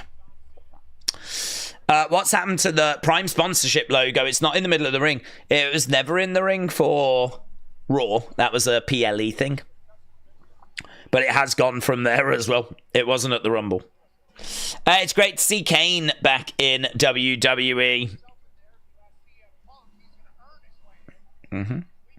Daze, is Hogan forever done, or are WWE planning something juicy for the Hulkster? I think if you was to bring Hogan back and make it work, there would be a lot of work involved in that. And I'm still not convinced that you could even make it work. Seth, dressed as Michael Hayes, is crazy. Janelle Grant says, goat meat. What, loud and outlandish? Isn't this the same ring gear he was wearing in the Rumble? I like this ring gear. Down goes Sammy.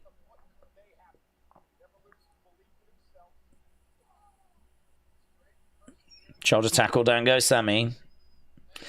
Dark Angel, shout out to you. And again, another shoulder barge. Kind of taking Sammy down. Again, working on the arm. Chop coming in there by Punk. So, Sammy goes down. Another chop coming in. He goes back to the corner. Sammy, it's very much Punk in control.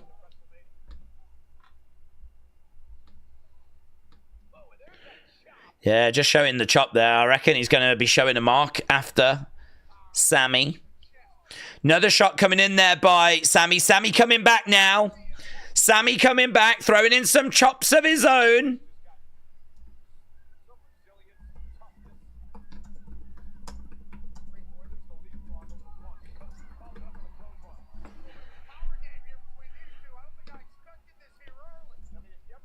Sammy trying to get back into this.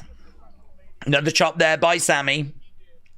Daze, is it me or did the Raw on Netflix show feel like we're getting about 70% show and 30% missing? I feel like we need more. Well, I don't think this has been a brilliant episode.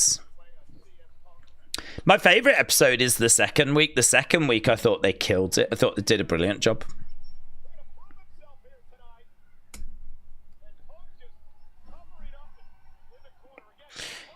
Punk covering up as we've got Sammy in control. He's grabbing Punk. He's working on the arm. He's got Punk back in the corner over the other side. Punk goes into the corner. Clothesline. Sammy goes down. It looks like Bret Hart tribute gear. Oh, well, it could, couldn't it? I mean, you're right. Electric pink. I mean, it would make a lot of sense. Nice net breaker. I always get like Macho Man vibes. It's not the same, but I always get Macho Man vibes because his was Trunks, wasn't it? Quite bright with some stars.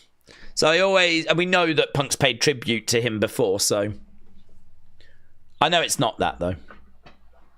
CM Punk, CM Punk, CM Punk.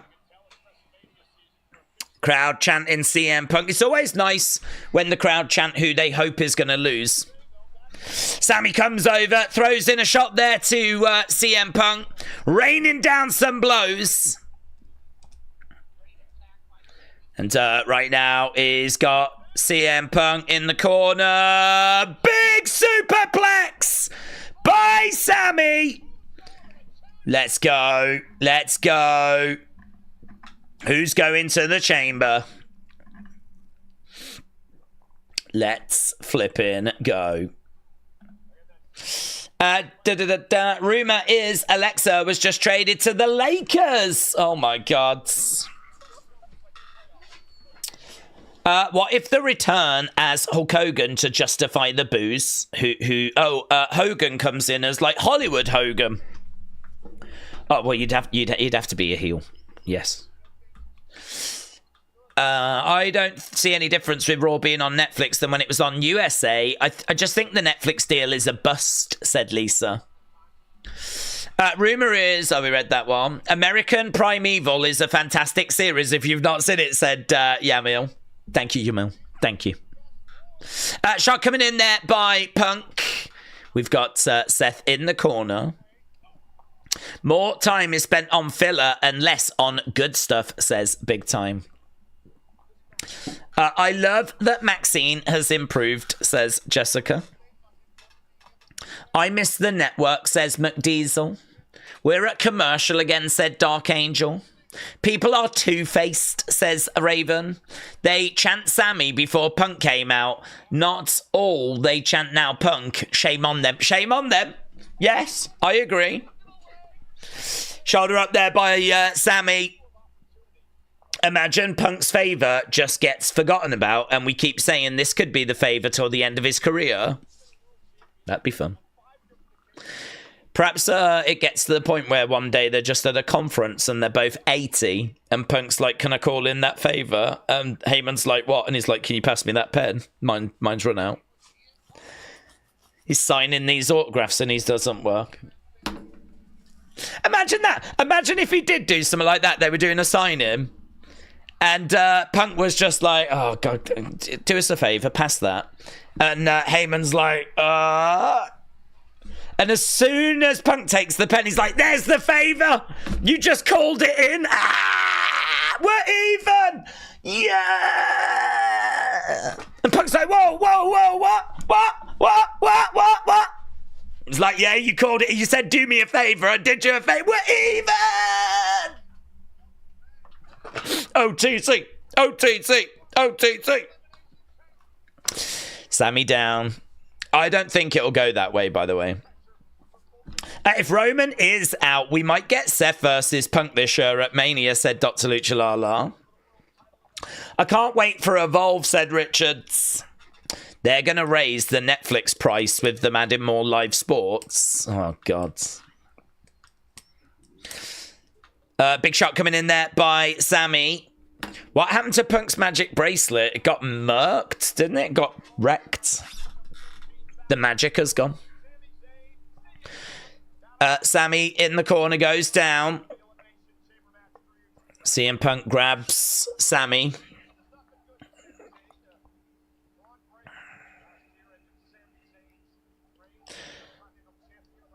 So, Cleveland has not been good to Sammy. Apparently, this was where Sammy's IC career run came to an end.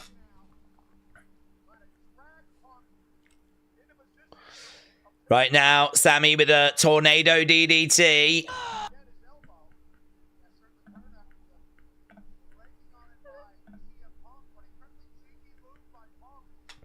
Sammy grabbing a hold of his arm.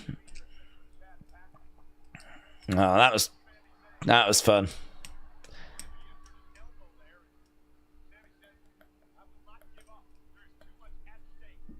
Right now, Sammy going over, grabbing Punk.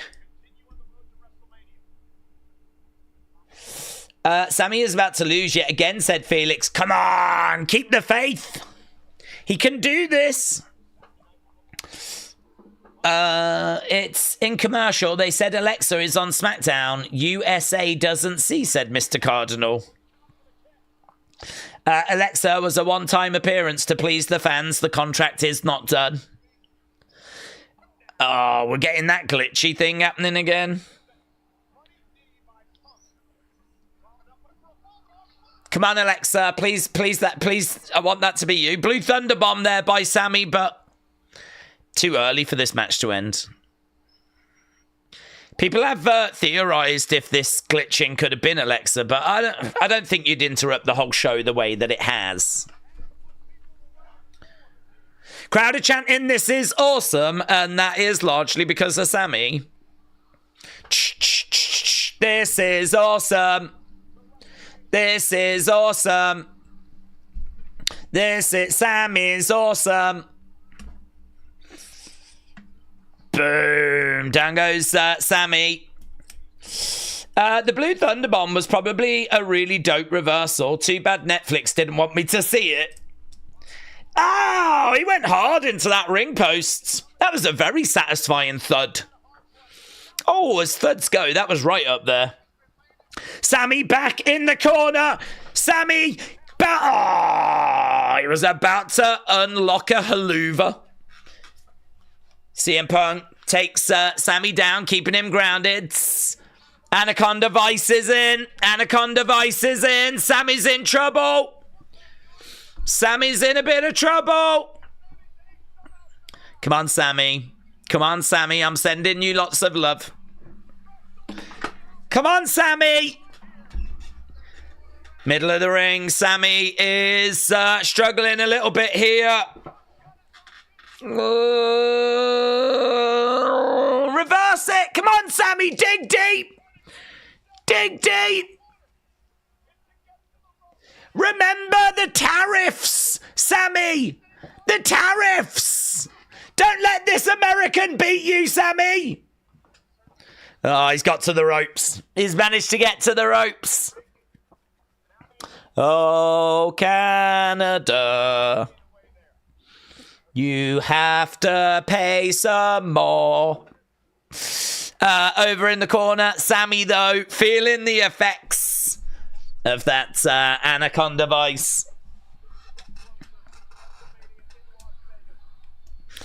Boom! Knee strike coming in there by Punk. Sami digging deep, slumps onto Punk. And again, big knee there. Look at it. What's it being all here? Look at this. What's it look? Look at it. What's Punk doing? You're not on my level. Oh my God, I've lost all respect for him now. Haluva! Oh, misses! Oh my God! Oh my God! Why does no one want me to be happy? Oh, on the shoulders, GTS! GTS! No! Reversed! Go on, Sami! 1, 2! Oh, God! Oh my God! Oh my God! Why does he keep saying you're not on my level? What's that about? Oh my God! Come on, Sami! Sami! Boom! Shot coming in there by CM Punk. And again. Points at the sign again? Oh, God. Haluva his head off, Sami. Haluva his head off. Shots coming back there by Sami, and again. Oh, they're both colliding into each other. Shot coming in. What a great match. What a great match. No! GTS! Come on, Sami! Come on! Oh, boom! Into the corner. Here we go! Here we go! Here we go! Punk's in the corner! Sami's in the corner! Punk! Slowly getting up! Come on, Sami! Haluva him, Sami! Here it is! Oh, my God! Oh, my God! Oh, my God! Oh, my God! Oh, this is just the worst! Oh, my God! This is just... Why is it so hard being a Sami Zayn fan?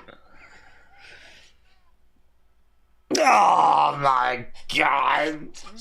Oh, God! Some are getting glitches as well. What the hell's this? What the hell's going on?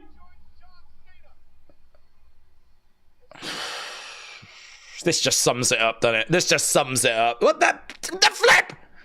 The flip!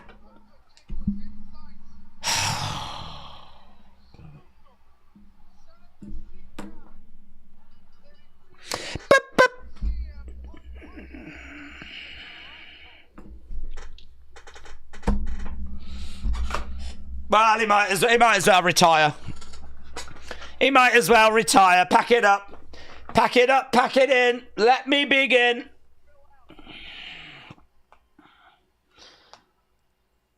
Not on my level, you're not on my level, you're not on my level. You're not on my level, you're not on my level.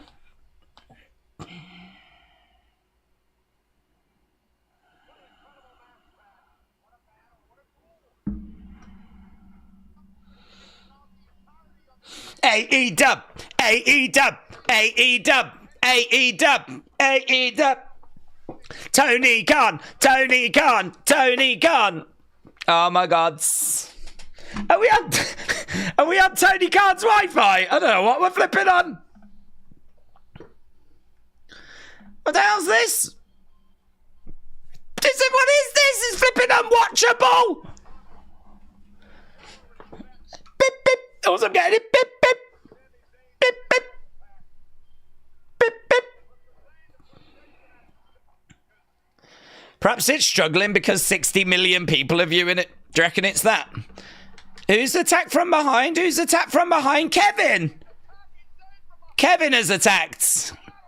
Oh, a kick coming in. Why is he attacking him? Why is Kevin attacking Sammy? Why is he attacking him? Package pile driver! No! Oh my God! Oh God, it just gets worse! It just gets worse! Honestly, there's just no point being a Sami Zayn fan. There is just literally no point. Oh my God. Just when you think you've hit rock bottom, just when you think you've gone to the absolute lowest points that you can get as a Sami Zayn fan. No. Papa H has got one more little trick up his sleeve. Yeah? Here's Kevin Owens. Boom. Package pile driver. That's Sammy dead now. Because we know the package pile driver is like the most devastating move in the history of wrestling. Oh my God. Oh my God. Not only is he not going to be in Elimination Chamber, I might never see him again. Oh my God. It just sucks. It just flipping sucks. It just... Wrestling sucks. I hate wrestling. I was happier when I had the glitches. Beep, beep. All that nonsense. And it's ended. The show's at. We haven't even got to 30 minutes yet. It's 29. I think it was 28 when it ended. Oh, Papa H. Papa H. Is this how you get your kicks? Hey? Is this how you get your kicks? You just look to see, hey? Oh, who do they like? Who do they like? I'm going to screw them over.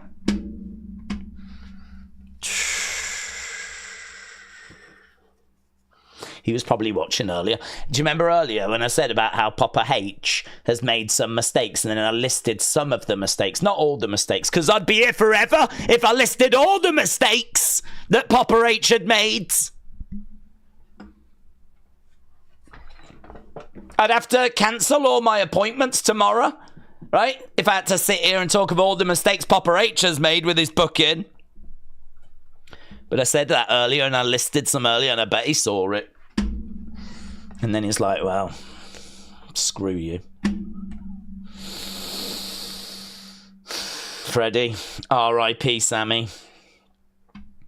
Yeah. It's over. He's dead. That's it. It's done. No one comes back from a package pile driver. We haven't seen Randy in about 3 years. R.I.P. We just got R.I.P. Sammys.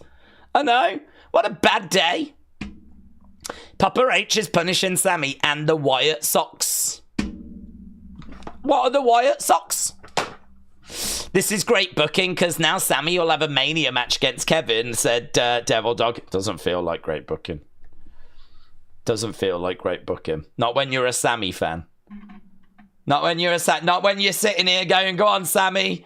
Get to the Elimination Chamber. Win the Elimination Chamber. Go to WrestleMania. Beat one of the champions. Become the world champion. Instead of that, he loses. And then he gets murked. He loses. And then he gets absolutely flipping murked. That glitching was whack. We didn't even get any Alexa.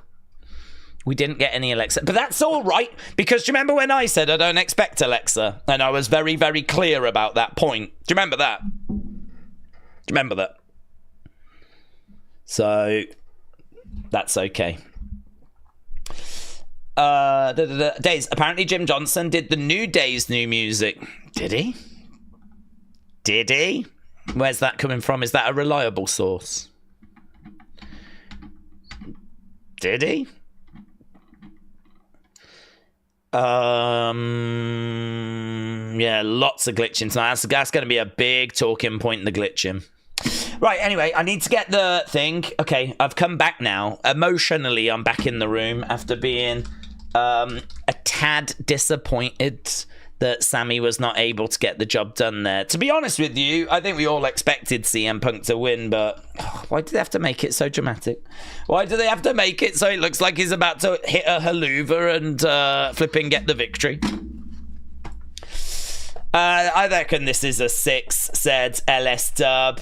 King Yeti said, I signed up for Netflix, no commercial package. Not only do I get commercials, I get half an hour less of Raw and free glitches. Free glitches. This was the worst I've ever seen it. Really, really frustrating. I can understand people being very, very frustrated with that. Get your votes in. We're just going to get these votes in. Then we're going to run away, of course. Sami Zayn was murdered on live TV, said Wu-Tang. Mr. B said Sammy is confirmed. Walking Dead, he's going to be the zombie champion. Reyes said Cena is going to win the chamber because Punk and Seth will get into it and they will fight at WrestleMania with Roman, also said Reyes. Teresa said, was your Netflix glitching a lot? Yeah, constantly, but constantly. Ninja said, am I the only one that thinks this Raw was good? I gave it 8.5. Matches and good segments were good. Main event might be very good. Overall, 8.5. I keep saying it's Wyatt 6. Everything glitches were showing up. It helps, says Ninja. Wrestling Russ said it's part of WWE's deal with Netflix. I hate commercials and now glitches. Do we think we're getting a full version of Raw on Netflix or cherry picking? It's like half the show is missing, said Big Time. No, we're getting the full show. I think that it is really. I think that it is the right structure. I mean, look, people have got short memories. For years and years and years, we've been saying, if we could just shave a little bit of time off this 3-hour show, like, this would have been a better show. Like, we've been getting 3-hour Raws, and at the end, for so long, we've been saying, if we could just shave a little bit off this match, or drop that, we don't need that match, like, make this promo, this would have been a much better show. And then we went to 2 hours, and everyone was saying it's too short. So now Triple H has gone 2.5 hours, and people still aren't happy. The bottom line is, if the show is booked with matches that matter, promo segments that deliver and drive stories forwards, then you're going to have a show that people are going to be very engaged with. We took up 25 minutes of Jay trying to get his words out. I mean, I would not be shocked to find out that overran and that the pacing of the rest of the show was thrown out a little bit as a result. That would not shock me. But there's some decisions at the moment, like trying to present Charlotte as a face. I mean, that's just a bit of a head scratcher when she's coming out and getting loud boos. as well as that, like, Penta against Ludwig. All right, you can make an argument that there's a place for that on Raw. But, I don't know, the Raw coming out of the Royal Rumble, like, could we have not have done a little backstage summit that set up Penta Ludwig for next week? Did we need it this week? Did it need to be the opening match? Could we not have gone with something else instead? Liv EO was fine. I think it was fine. It was low-key cooking. I think main event is, by miles, the best match. New Day LWO. I mean, it gave us a chance to show off the New Day's new music and Titantron, and it allowed us to do Logan and Ray, but I wasn't really into the match itself. The match itself just sort of passed me by. I wasn't really blown away by the match itself. I wasn't really blown away by Penta Ludwig. I think it was his weakest offering, actually, so far. Didn't find it as captivating. So I sort of feel like 2.5 hours I have no problem with. For the longest time Raw was 2 hours. During like Attitude Era or whatever. We were not doing 3-hour Raws. So 2.5 hours, I really don't think that's the issue. I know there's a lot of commercial breaks. I think there always are. These complaints have always been there, the number of commercial breaks. So I don't think it's an issue, but it's not a new issue. Glitching was really bad tonight. And I just sort of feel like it was just a bit lacking. It just, we're doing qualifying matches for the Chamber, and it was just a little bit lacking. Maybe we need to get past the Chamber. Perhaps we need to get past the Chamber. I'm sure we'll do some stuff as we continue on the road to WrestleMania, but yeah, I think if you came back to WWE by watching the Rumble, I don't think tonight's show would have massively, cemented your love of the game. I sort of feel like it wasn't bad. We're not talking about is it bad. We're just talking about, is it average? Is it good? Is it great? Like, where does this show sit? I'm sort of feeling, in my mind, I'm feeling it's going to start with a 6, my score. But I'm just not sure. Is it 6.25? Is it 6.5? Is it 6.75? But for me, I'm going to be struggling to get into the 7s with this show. Wrestling Russ said, Days, 2 Netflix Raws. I've noticed you get segments and interviews while we're at commercial. Yeah, they've been doing that. And honestly, I'm not down on that. I mean, I really don't know the split. I mean, I don't even think I pay for a premium. But then, I don't know. There is probably cheaper options than I have. I think I pay like $12.99 a month. So I'm sure there's like a cheaper $7.99 bracket or something. I think it comes down to what bracket you have. And there's some people that do have to go to commercial. And I'm not one of those, so I get the extra content. But really, you're not missing a great deal. You're missing the odd little bit, You're not missing a great deal. If you're missing out on it, I wouldn't be too down on it. But I can understand the frustrations, People, certainly if you're paying a bit of money as well for Netflix and you're still getting commercials, I can understand the frustration there. Seems like you lot really enjoyed this. Looks like it's going to have a great 41 score. 7 and good was 37. Okay. Why? I wonder why Kevin went after Sammy so... I wonder why. I mean, Sammy came out and was right there.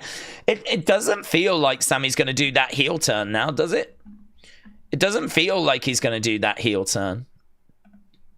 So that's interesting. John Cena said, I'm in the Elimination Chamber with no qualifying match. That's true. Triple H came out and said someone like John really doesn't need to qualify. I'm okay with that. John in his final year... I can see WWE for everything he's done last year. I can see him bending over backwards for him. And they are. We just watched a man get killed, and it was a man that I really like as well. It's a man that I really like. I really like that guy, and he's dead now, so he will be missed. Christopher said, Daze, we have the WWE Universe have got high expectations at certain times of the year, especially the road to WrestleMania. Who is making the decisions? They could be doing a lot better, and darn the glitches. Well, yes, I mean, look, I don't disagree. Should this show have been a bit better? I think so, but the road to WrestleMania is also a long one. It's not like just a few weeks. I mean, we're talking, didn't they say it was 77 days on Saturday? So, you know, we still got plenty of time. There's still going to be many, many twists and turns. And actually, a good chunk of this show was taken up with qualifying matches. We had 2 qualifying matches for the Chamber. And we found out about some of the others, like Logan and Ray is going to be a qualifying match. Bailey and Lyra is going to be a qualifying match. So we know that we're going to go through a few weeks of qualifying now. So, I don't know. I think no Alexa was very disappointing. And that's an understatement, isn't it? After she had such a moment to not even... Did they show the video? Did I miss the video? I feel like they just didn't even mention her. There wasn't anything about Alexa. I don't even remember seeing the video. Or no announcement she'll be here next week. There was nothing. Which I really don't understand. I feel like I've tuned into Raw. I've watched one of my favourite wrestlers get absolutely destroyed. And one of the biggest talking points for our community, they ignored it. They didn't mention it at all. It's like I'm starting to wonder if I dreamed that she came back at the Rumble. She was there, wasn't she? She was there. I'm not just making it up. Like, she was actually there. Because I don't remember seeing anything tonight. Imagine a wrestler getting a pop the size that she got a pop, and then WWE just sort of like ignoring it. Very, very bizarre. Very strange. But hey, WWE gonna do what WWE gonna do. Lilith said Alexa got a quick snap at the start with return reacts, said Lilith. Lilith, shout out to you. I didn't see that, to be honest. It passed me by, but well, I mean, I'm shocked there's no mention still. Right, no Jordynne Grace, no Nikki Bella. Yeah, actually a good point. Quite a few missing. Did you get glitches? Flipping all throughout the show, but I don't think that was Alexa. They could try and blame it on Alexa, but I don't think that can be credited to her. Okay, I'm going to run away and start working on Unseen anyway. So a big thank you to everyone that joined us. I will put up the request for your feedback now on Wrestling Daze YT, so you can leave your thoughts. Again, don't leave attachments. I want to just get through as many comments and see what people are saying.